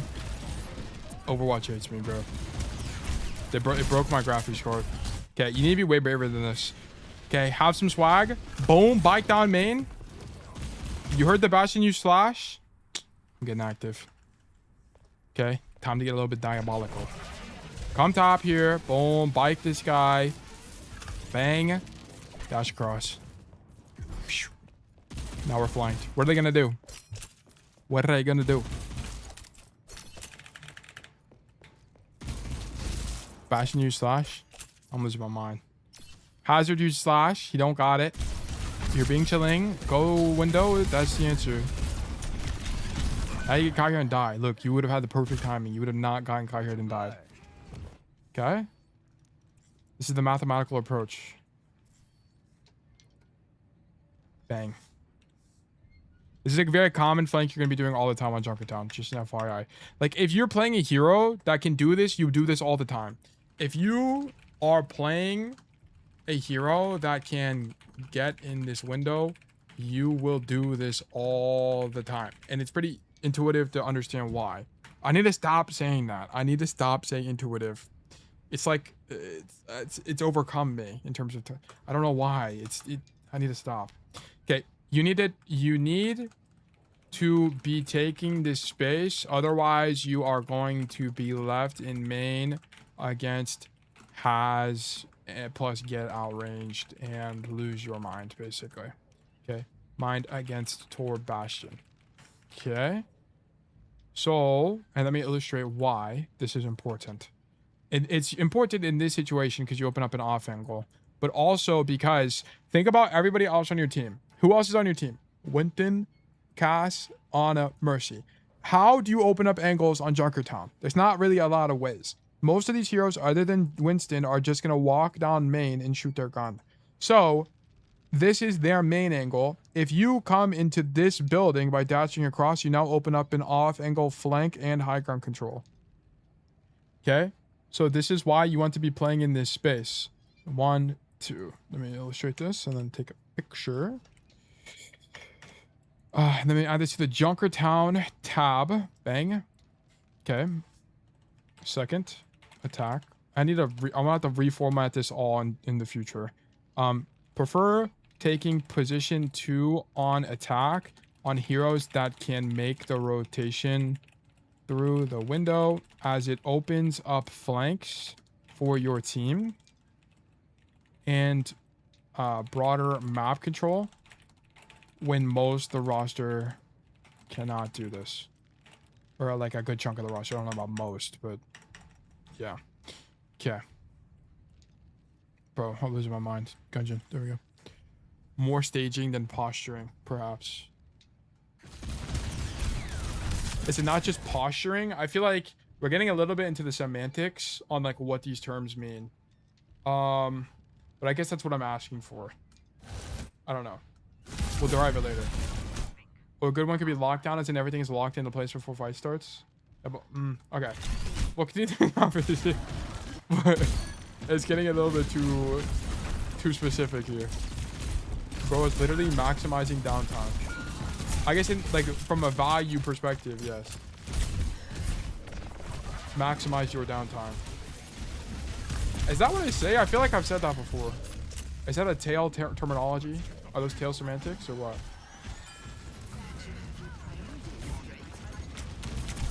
It's probably why VODs take forever.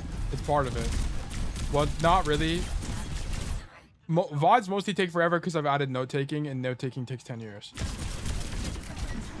It actually doubles the amount of time the VODs take. Okay, we need to not do any of this. Actually, you kind of have to do this because you don't. It's not really a lot to do, anyway. But you're outranged, so it's so bad. Like, this is a new level of bravery to take this fight. I personally would have just pushed the cart, but sure. And then you need to get it out of your head that biking, you only bike into people that aren't looking at you, by the way. Okay? Like, when his hazard is looking at you, he's just gonna blow your head move off. Like, look at it from his POV. Okay? He just sees bike lady go directly toward him. Like, you're an easy peasy kill. Okay?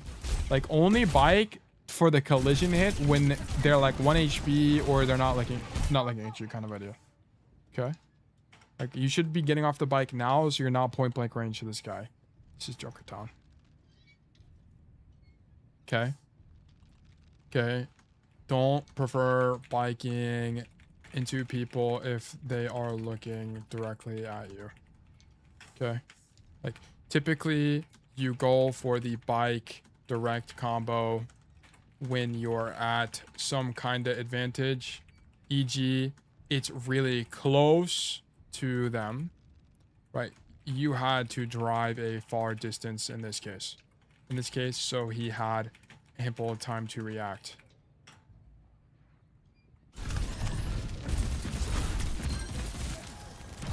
Rara recommends setting steering sensitivity to 0. That could be comms. I don't think I changed the default setting.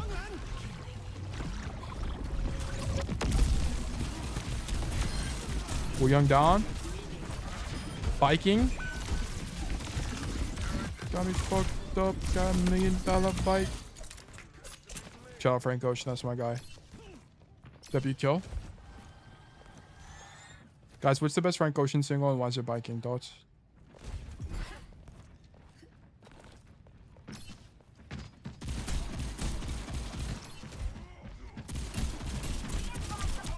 Frank Ocean hasn't dropped in 10 years on. Come on, guys. That's how you guys are getting exposed as being uncultured. What's the best track off Blonde? Thoughts?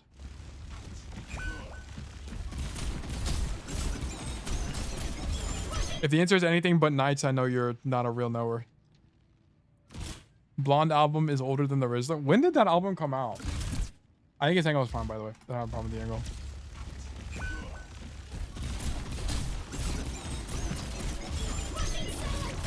You're a little bit far, to be honest. Like, if you're gonna... Like, one thing you need to keep in mind is your gunners fall off. So, if you're gonna shoot people from this angle, I actually think it's fine. But it's just a bit far. I prefer you be here. Because you'd be doing slightly more damage.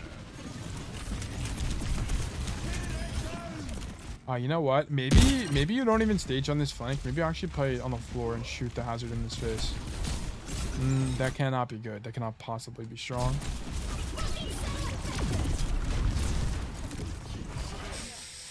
We're so close to ult. Dude, honestly, I think you needed to shoot this guy in the face in main.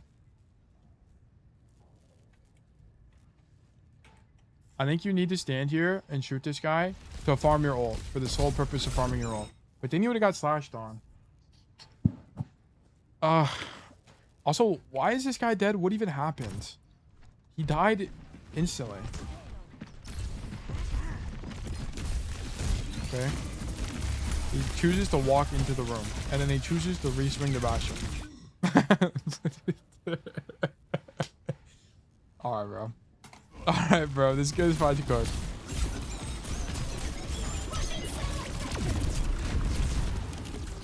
IMO, he should have stationed their spawn low-key. The problem is, like, how would you have known? Like, there's not a way to know that was better.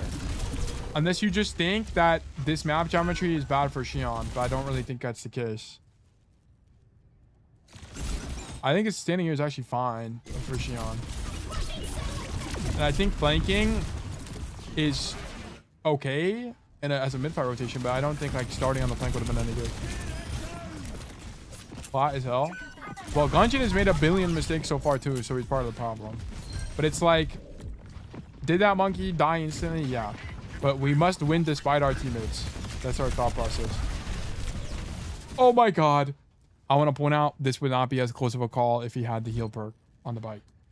By the way. I think the bike heal perk is better. But I'll vacate to take faces of death, so I don't even know what to think anymore. So, whatever. We're out. I honestly think you shouldn't even path this way. I think you should... This should be turning into... Okay, hold on. We're no longer getting derailed here. Your whole team is dead. You are way more mobile than everybody on the enemy team and their dog. Why are we walking back into space where we could potentially die to the immobile team? Like, just run away. Like, just go into their spawn at this point. Like, you need to identify this as being possible. Go into their spawn and live. Okay? Bang. And then whenever you walk back into main space, you make it actually easier for you to die when you path backwards. So it's a little bit counterintuitive, but this is just a unique situation. Like, whenever you are more mobile than the enemy team, you can prefer walking into their space to live and then be permaflank. Okay? Yeah. Okay. Then you just look through the wall for allied team, and when they walk back, then you can pop out at their... I guess that you can appear whenever your team is ready. Okay? I mean, that's probably a little bit more appropriate. Alright. Overheated 11. That's a very apt name, or appropriate name for the current situation, but welcome to my nation. And Ket OW. Welcome. Yes, you almost die here. Close call for nothing. Oh, you actually... What? This guy actually just drop shots you. That's actually crazy.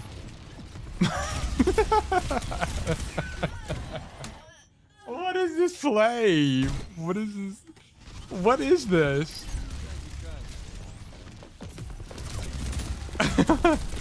I mean, hey, he traded, I guess. He got the kill. W Bastion? He's done for, though. Yeah, he's cooked alive. Alright. Holy based, I do that.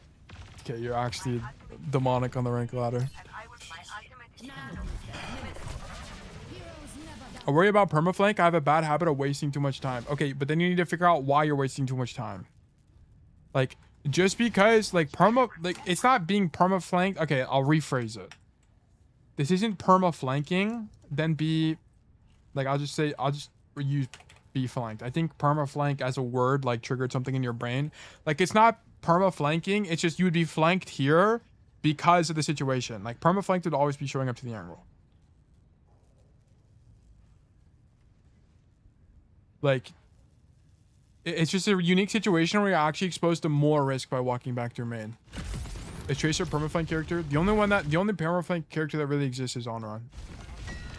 And like, not even Sombra. Like, you just kind of shoot tank on Sombra more than you would think, because the MP doesn't build otherwise. Okay, this is a new level of break. I kind of fuck with this ult, I won't lie. But here's the problem with this: you cheat to use the ulti. So You need to left shift so you get overhealth before you use this. Oh, I changed your mind about you. Yeah, whenever we watched your VOD a long time ago, then Korea, I changed my mind. Dash across. You need to dash so you get the overhealth, and then ulti Heisenberg. Okay, send the Heisenberg to, I don't know, his meth lab or whatever. I don't even know what happens in Breaking Bad. But you need to dash across. Just joined in, and I'm also plat and primarily playing Shion. Will this VOD or YouTube video be on stream? Yeah, the VOD will be available. The YouTube VOD will be available on my YouTube channel. Boom. And then if you dash, I think you actually kill him, by the way, in the first burst. Just as an FYI. Let me see. That's kind of close. That's kind of close. How far do we reckon we are from Heisenberg here? I'm doing some math. I'm doing some math on this. We're at the back side of the car, and then Heisenberg is at the corner. Over here. 10. Over here. I got bad news for you. Gungeon. That left shift would have killed Heisenberg. How much damage does it do? 180. Heisenberg has... Oh, he has 193. You wouldn't have even killed him. This is so sad. Okay, anyway. But yeah, you needed the left shift because like stuff like this matters. Because then you would have had maybe an extra ulti to go up and not die here. Okay, Mariko here. I actually like the angle from here. I think his angle's epic. You can bike them ult immediately. He doesn't have bike though because he used to get here. You honestly needed the ulti earlier, but just make sure to left shift before you ulti. You might as well, right? Like, it'll come back off cooldown before your ulti ends. So you might as well. Yeah. Make sure to dash before ulti for extra health. Might as well, as it will likely come back off cooldown when your ult ends. Yeah, might as well. Anyway. Okay, Heisenberg eliminated. Oh, we got resurrected. Okay.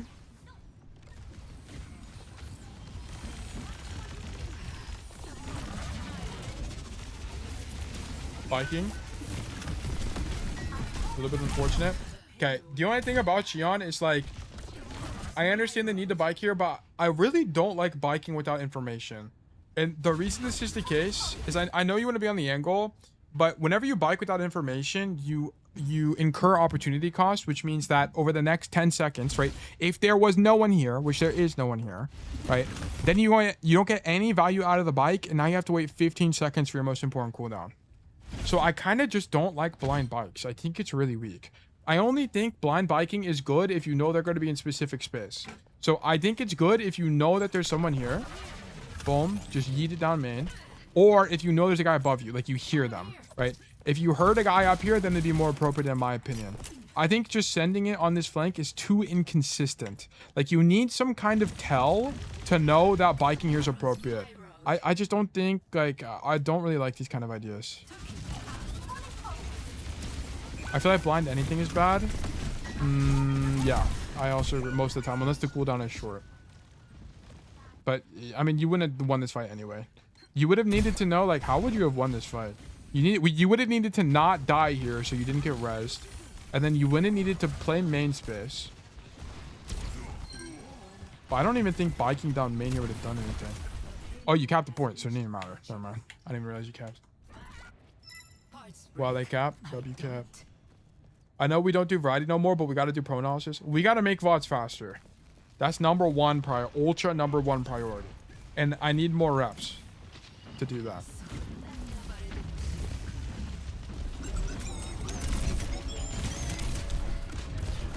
Okay, it's about pathing. So you shouldn't be coming this way anyway. So I need you to think about, as you're playing Shion, what is your idea? What is your idea?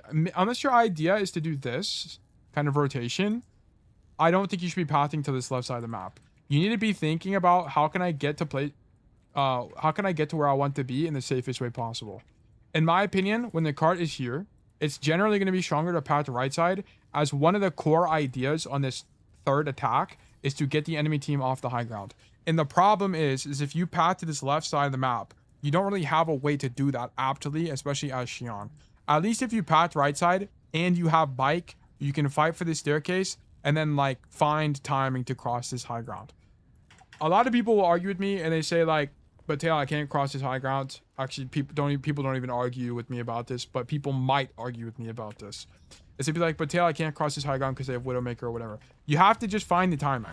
Like, be brave. When the Ashe is reloading or something, find timing to cross main space and fight the guy. Like, you gotta have some level of bravery. Okay. Like, the idea of the Ashe in your head is likely scarier than in reality. Okay, you gotta. I mean, I'm not saying totally ego this guy. Be educated, but you can likely push this more often than you think.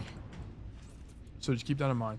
So I would much prefer this pathing. Let me do this as the X. Bang. Not a big fan. I would much rather prefer this idea. No, I deleted it all. This is so sad. Bang. X. That's actually a very beautiful diagram.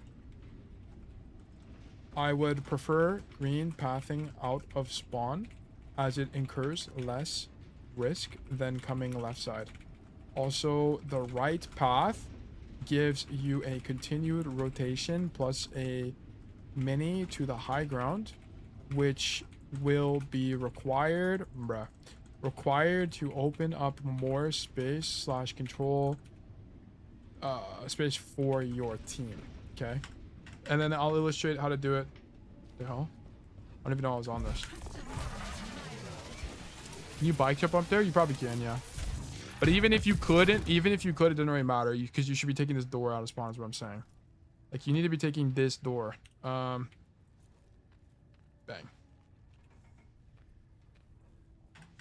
This is the door.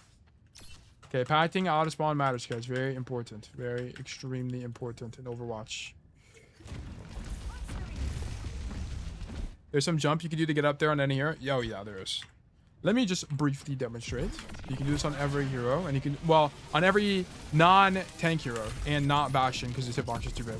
So on this side, there's this machine. Jump on this leg, jump on this thing, and you can jump across.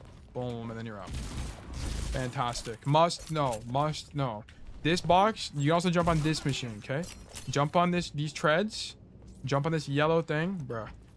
Boom, and you can jump across as well. Nice. Okay, make sure you guys know that. Must know in Overwatch. But look, you get dove by the D.Va because you're on the wrong side of the map. You do it on tanks too. The tanks, you can't do this one. You can't do this one on tanks. Because your hitbox is too big. You can do this one on tanks though. So just make sure you know that.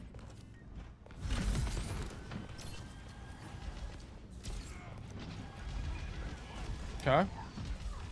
We're on the right side of the map. D.Va, cleared. Top, going. Corp is a little bit scary, I will admit. It's fine. Bike into this Bastion. Okay. Like, okay, let's reverse engineer why. Something just fell off my desk. I don't even know what it was.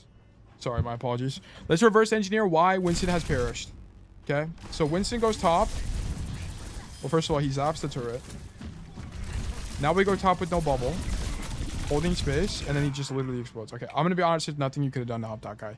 That guy was permanent no matter what happened. Even if you went up top, you would have had to like kill somebody, but that's not really doable on Shion.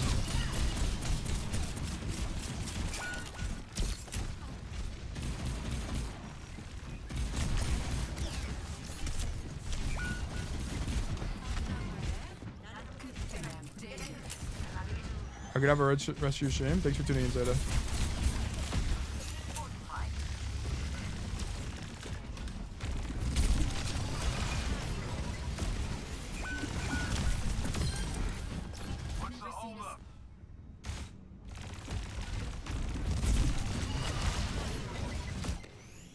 What do you say, box?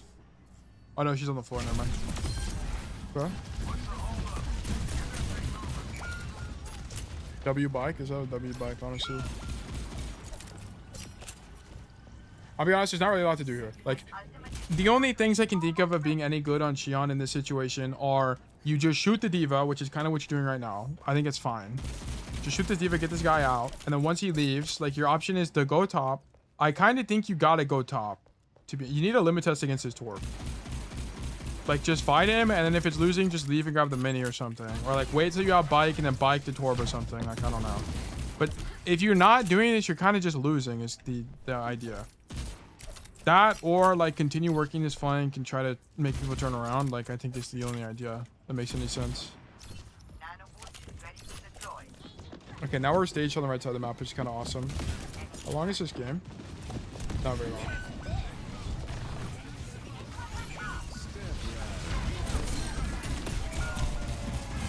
Okay, shoot D.Va.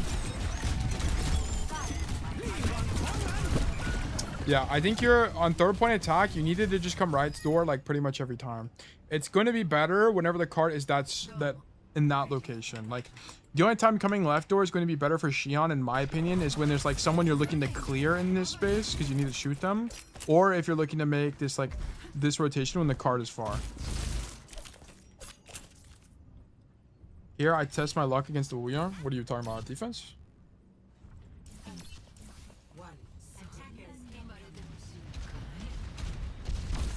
I think starting here on Shion is really weak. I think you're going to be resource intensive, and I'll explain why. So, a really common idea in Overwatch that comes up all the time, especially if you're playing a hero that's a hit scan, is the idea of effective range. And it comes up a lot because it informs a lot of how you play your hero. So, whenever I play Shion in a situation like this, I have to consider, is the enemy team going to be playing heroes that outrange me? Because, let's say I'm here, and they play an Ashe, okay? If I play an open space, it's pretty good range for me, and I could win the fight realistically. Is it ideal? No, not at all, okay? But can I win this fight? Of course, it's definitely winnable. But let's say the Ashe is on that angle, right? Now it's starting to get out of my effective range. Keeping in mind, Shion's effective range is 20 to 30 meters, so you typically want to play around the 20-meter mark. And the way you get to this menu, by the way, you can hit F1, and then you can middle click, or you can press whatever button it indicates at the bottom here to interact. And then it will open up this menu if you hover over your gun, right? So in this case, it says 20 to 30 meters. Also, you can see distances in Overwatch by pinging on the floor, and it'll show you, right, 24 meters here. So I can see that that's 26 meters away. So if someone's that far away, you can see that it's losing for me likely, right? Ashe's effective range, I think, is 40 to 50 meters or something like that. So she's going to do more damage to me than I will do to her, which means that I am going to be negative value, okay? And in Overwatch, you want to be in situations where you are negative value in as little time as possible, right? So here, for example, I don't even think you should be peeking this. I think it's basically net negative. I think if you're going to do anything, you should be in a position like this, and I'd rather you start the round aggressively. Like, I'm going to be honest, I think this round you should have been, like, ratting here kind of idea. Like, start the round ratting here and then dash out or something. Because then from here, you could, like, if you wait for Bike, you could, like, Bike a guy on this high ground and one-shot him. Then you can do this, like this, and then Bike into him or something. I don't know. Like, figure it out. Like, I think this would be more interesting, and then you could dash back across. And then notice that this, what I was talking about here, if you stood here, you also stop the rotation I recommended on first attack.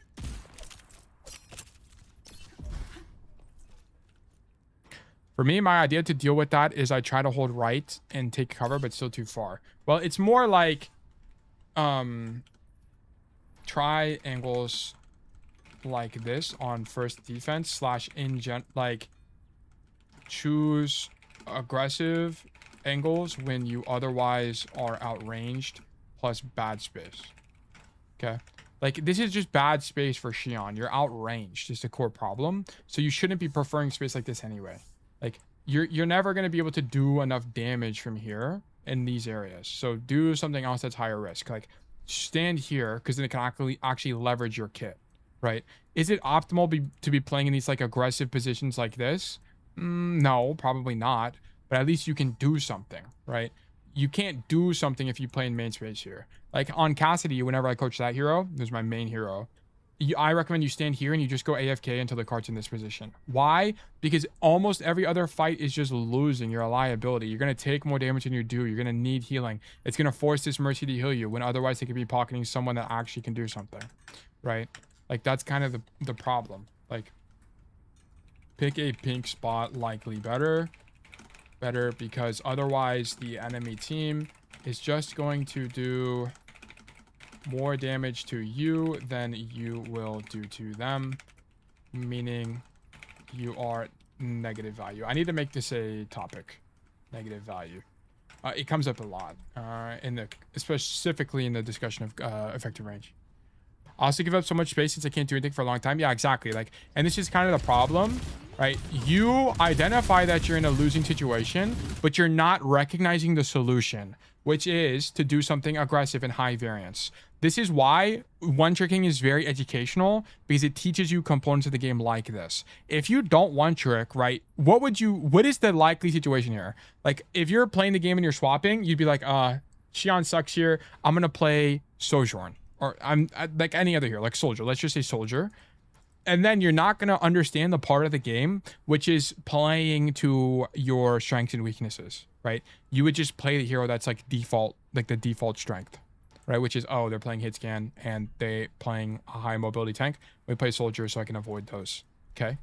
Like, here you have to actually recognize that your hero is weak in this situation. So you properly identify that your hero is weak and then play for the strengths accordingly, okay? So that's why I like one-tricking. But yeah, so you're not missing the adaptation part of one-tricking, which is you're in a bad matchup, you have to figure out what to do accordingly. Bad matchup and bad map. Does that make sense? Like, you need to choose something that's a lot more high. Let me just show you as well. Like, you would be in this area, you would do the bike thing I was talking about, or you could be here with the idea of just holding space here. Because how are they going to clear you, right? Like, unless someone comes above you, you're not going to get cleared. Then this could potentially give you an idea into backline, right? You could bike like this, bike into somebody, 5 people on cart maybe is strong, something like that. Or you could even play on the floor here, because at least at the floor you have an off angle from your team, right? Your whole team is playing up top. Here you play an off angle, then you can control space this way, dash into this, grab this mega, then you can flank this way maybe. Like, there's a whole bunch of ideas here.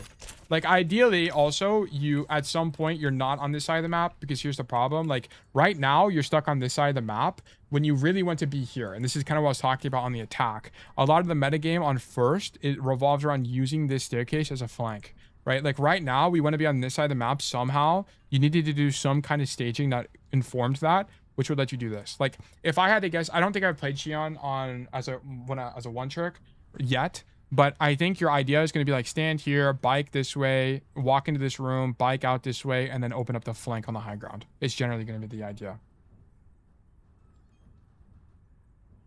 So I have to find a way to cheat because fair fights don't favor me. I wouldn't call it cheating. I think that is some people, whenever they refer to one tricks and the playstyle you have whenever you're one tricking as cheating, but that's not really the case. It's more so that you are playing according to the matchup. I would treat it that way. You're doing higher variance thing according to the matchup, right? Like, this is likely the better play idea on first. Junkertown defense, which plays to your strengths plus the general map approach, controlling the left staircase. Okay. Because now you get stuck wide and you're perma outranged, and you kind of can't do anything. Okay, like out, we're dead. Okay, cool.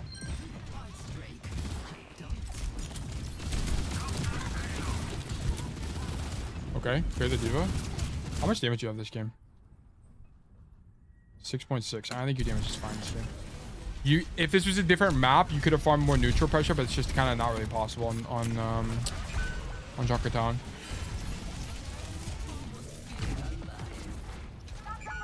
Okay.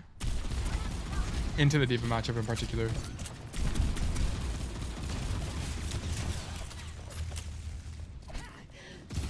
Okay, now you need to be thinking about taking angles that will let you close the distance, okay? So in situations like this, what do we identify? I mean, we know the matchup. It's D.Va, Pharah, Bastion. This isn't exactly friendly to Shion. But what is also not friendly to Shion? Long range angles. So whenever you're thinking of Junkertown second, you have to think about the map geometry. And what can we identify? Well, we can identify that this side of the map broadly is going to be longer range than inside this room. So even though you would be doubling up to the Ash's angle on the right side of the map, you should be preferring this space because you can't do anything in main anyway on your hero. Okay? So this might be the doubling up thing messing you up on accident. Which is it generally preferred to not double up? Yes. But you should be taking space that your hero can genuinely do something. And your hero can't really do anything on this side of the map. You're going to be outranged to the Bastion. You're going to be outranged to the Pharah. It's not going to be preferred. Ideally, your Ashe identifies this to be the case, and she is not flanked. She's actually in main space. So I would much prefer you play here, while the rest of the map, well, let me actually do it in a different color. Okay. And then I don't really want to see you on this side. You see the new Caskin? Yeah, I like it. It's really nice. I haven't bought it yet because I haven't been on my main, though. I would prefer you play green space, as it lets you close the distance to the enemy team without getting potentially spammed out by heroes you can't even fight, like the Pharah. Okay? I understand that this would cause you to double up with the Ashe, but the cost is that you are on an angle where you can't do anything. The D.Va is controlling this part as well. Yeah, but it's just like you can't do anything anyway, otherwise. Like, the only other thing you could do is, like, instead of coming up top and shooting your gun, like, maybe there's some level of value to it if you just bait attention. Like, if you play it super passive, it could be valuable. So, for example, like, if the Pharah is here, you're just, like, playing passive like this and you're baiting resources with the idea of, like, maybe flanking through this room. I could see that being okay. I mean, if that was your idea, I wouldn't be too opposed to that. But it's just risky, right? Like, the rotations out of this position aren't really that great. And then you have to walk through open space here, which also isn't that great. So, I'm a bit hesitant.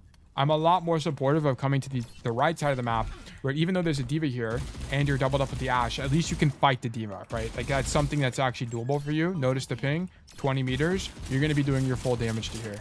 Then you could bike the people in the room. You could fight for this space. And even if there's a Pharah here, there's at least a chance you win against the Pharah here. There's not really a chance you win against the Pharah in the main space when you're out of your fall-off range, right? So that's why you should be taking the right side.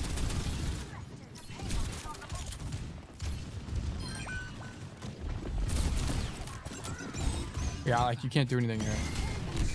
I know we're dead to Bastion. Okay.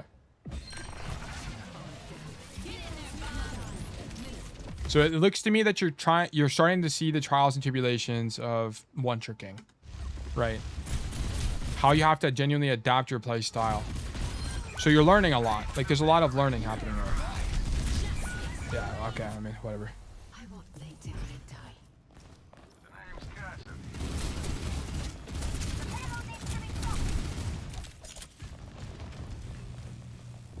Yeah, and this shouldn't be your idea.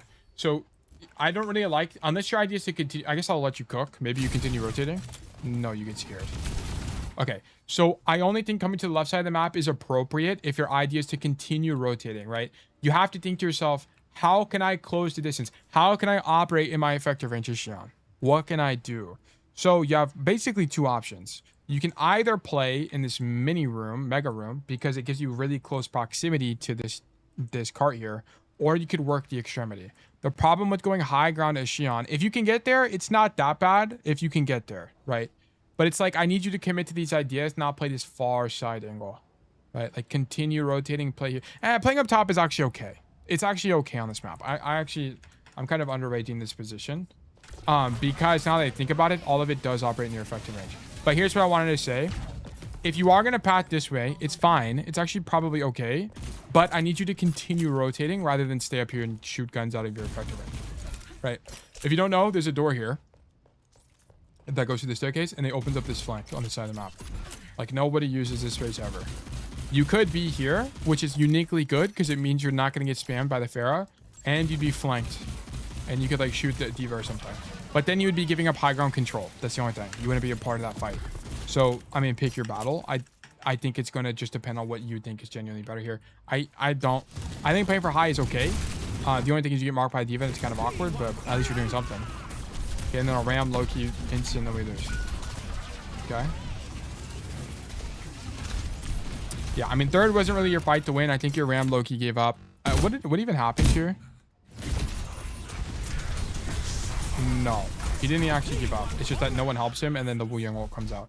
Where's our team at? This cast is playing way too far away, throwing, basically.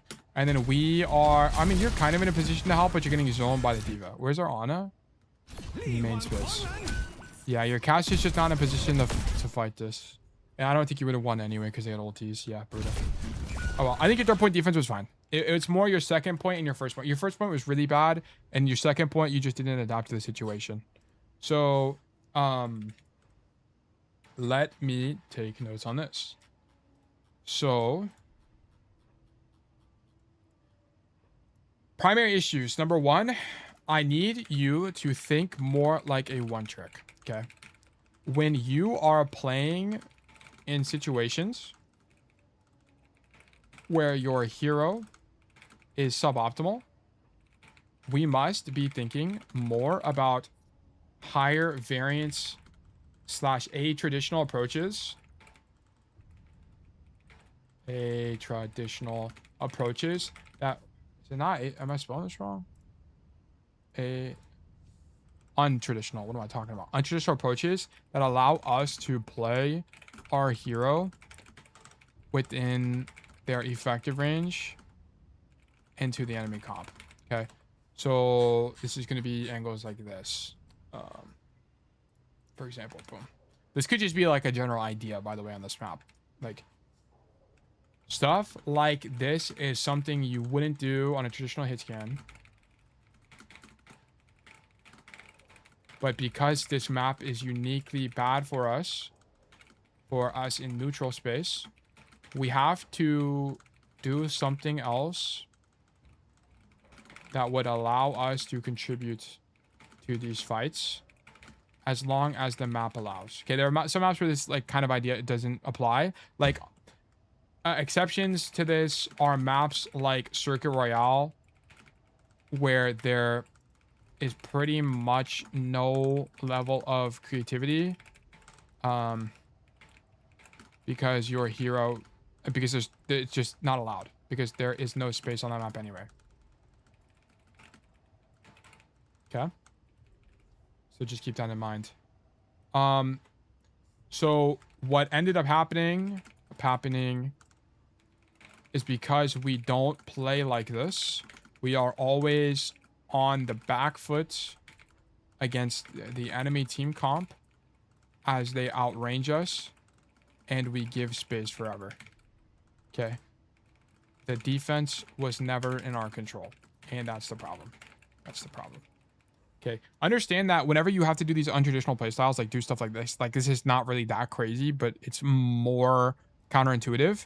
It is suboptimal, and that's why you typically don't play Shion on maps like Junkertown, right? You don't want to have to incur a risk for no reason. Like, you want to play heroes that can just play up here and shoot their gun, like Ashe, right? Like ideally you're not playing heroes that have to do crazy things to win the game. Okay, so that's something I would keep in mind. And then secondary issues, let's see here. There's some like map understanding that we're missing on first point. Like, we're missing the metagame a little bit here. Map specific.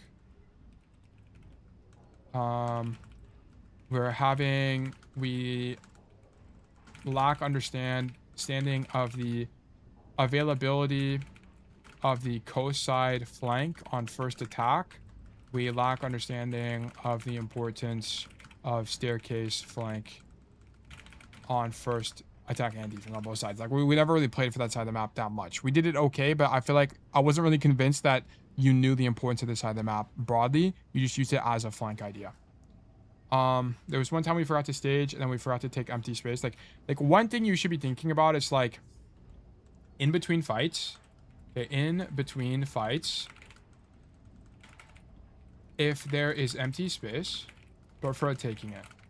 I would like you to limit test with this some, right? Like, for example, I needed you to dash across here, as it would have opened up more space for you, and it would have prevented a death. Okay, like, do things like this where you have a small window to dash across, then air on the side of walking into their space and map flipping. Particularly on escort. Experiment with this. Concept. This could be unique to Junkertown. Junkertown second. Okay. It's just an idea to think about here. I prefer pathing out of spawn. Oh yeah, also our pathing I felt was relatively weak kind of across the board. So I would actually make that a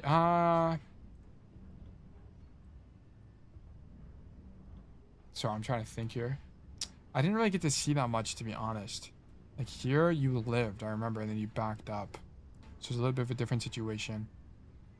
Let me actually elaborate on the think like a one trick thing, which is like effective range is one of the most important concepts in Overwatch, right? Whenever you are playing in a situation where you are outranged, think about paths that let you close the gap. Okay, this might mean using map space you typically aren't familiar with using. Okay, so just keep that in mind. Okay. Triangles like this on first defense. Pick a pink spot, yeah. Oh, and then sometimes you have to understand, sometimes you will have to double up as a result of this. Like, sometimes you will have to double up as a result of this. Just because your hero can't do anything elsewhere. Okay. And I'll put this screenshot there as an example again to better illustrate that. Boom. Yeah.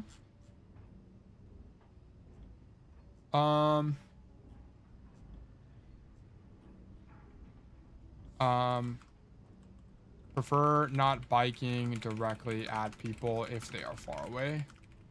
Just throw it and start moving evasively. Or if you are going to do so, jump around, hug walls, use cover, etc. Yeah.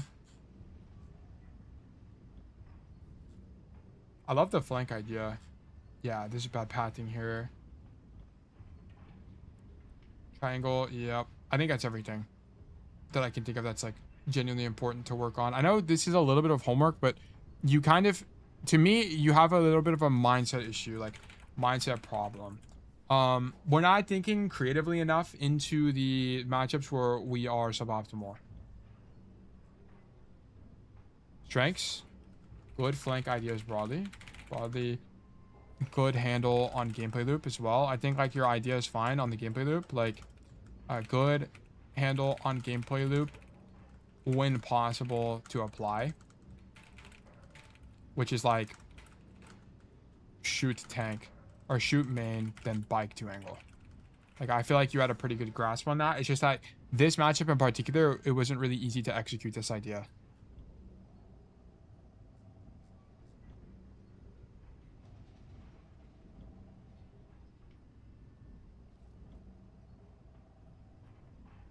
I liked your ultimates as well. Good ultimates when we had it. I actually liked your ultis. I think they were pretty good. I think it was only one this game, but it was good.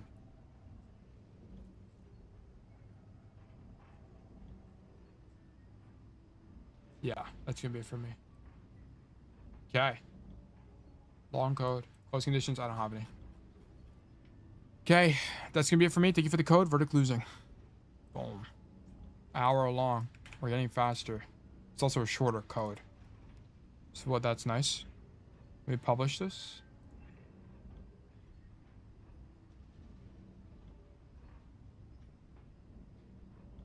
This is taking a long time. This is the last code for today, by the way, guys. So going into the next stream, next stream is going to be Thursday at 10 a.m. CST, and we'll continue going from there. We went a lot longer today. We went an hour and a half. I probably shouldn't have done an extra code. We did 4 codes today. Needs a little bit of work on my end. We gotta increase the speed. Aristasia, thank you for the follow, by the way. Got time for one more, I believe. No. No. No. We had two. The one at the start and the one with Torb. Oh, I see. I think the notes are fine. Or not the notes. The ultis were largely fine. Yeah, there's no way. Yeah, I mean, we're chugging along. We're making things faster. We're getting a lot of notes. These are very thorough, probably too thorough, and that's kind of core problem. But we're getting faster, taking the notes, improving the process, and then we'll keep chugging along. Next stream is Thursday, so keep that in mind. Life Weaver Day Night skin is giving me a crazy buff in these games. I think so. He's just too dapper, too handsome.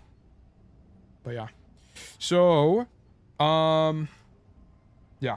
So next coaching session will be Thursday. Let me make sure this is resolved. If you're here and you'd like to go back and watch the old coaching sessions, the VOD will be available on YouTube. So you can go to my YouTube channel, Unstold Tale, same thing as Twitch, and watch the VODs as well and learn from there. It's taking so long to publish, holy moly. Thanks for review, Tail. I will work thinking more creatively on the matchups in my range.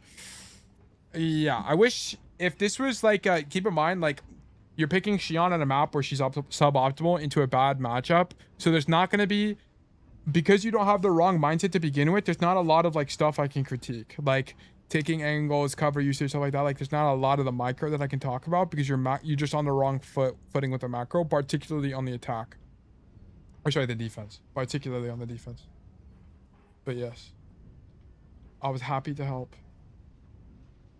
This upload is taking so long. There we go. Okay. So here is the notes for the student. Student notes here. And then I need Shion. Shion Gungeon. Boom. Bang. Bop. There you go. Let me also put in YouTube chat so you guys can access to that. And I'm also going to put it in the Discord. Okay. Well, with that being said, that is going to be it for today. Thank you guys for being here. Is there anyone to raid? Is anyone streaming? Raid channels. Following. Evie is streaming. We're going to go raid Evie.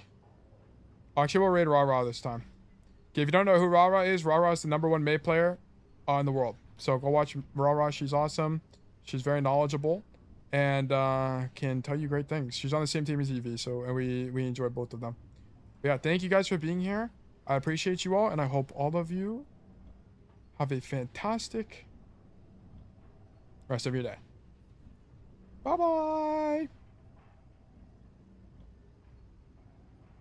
He missed. I'm touching point again. Take it low.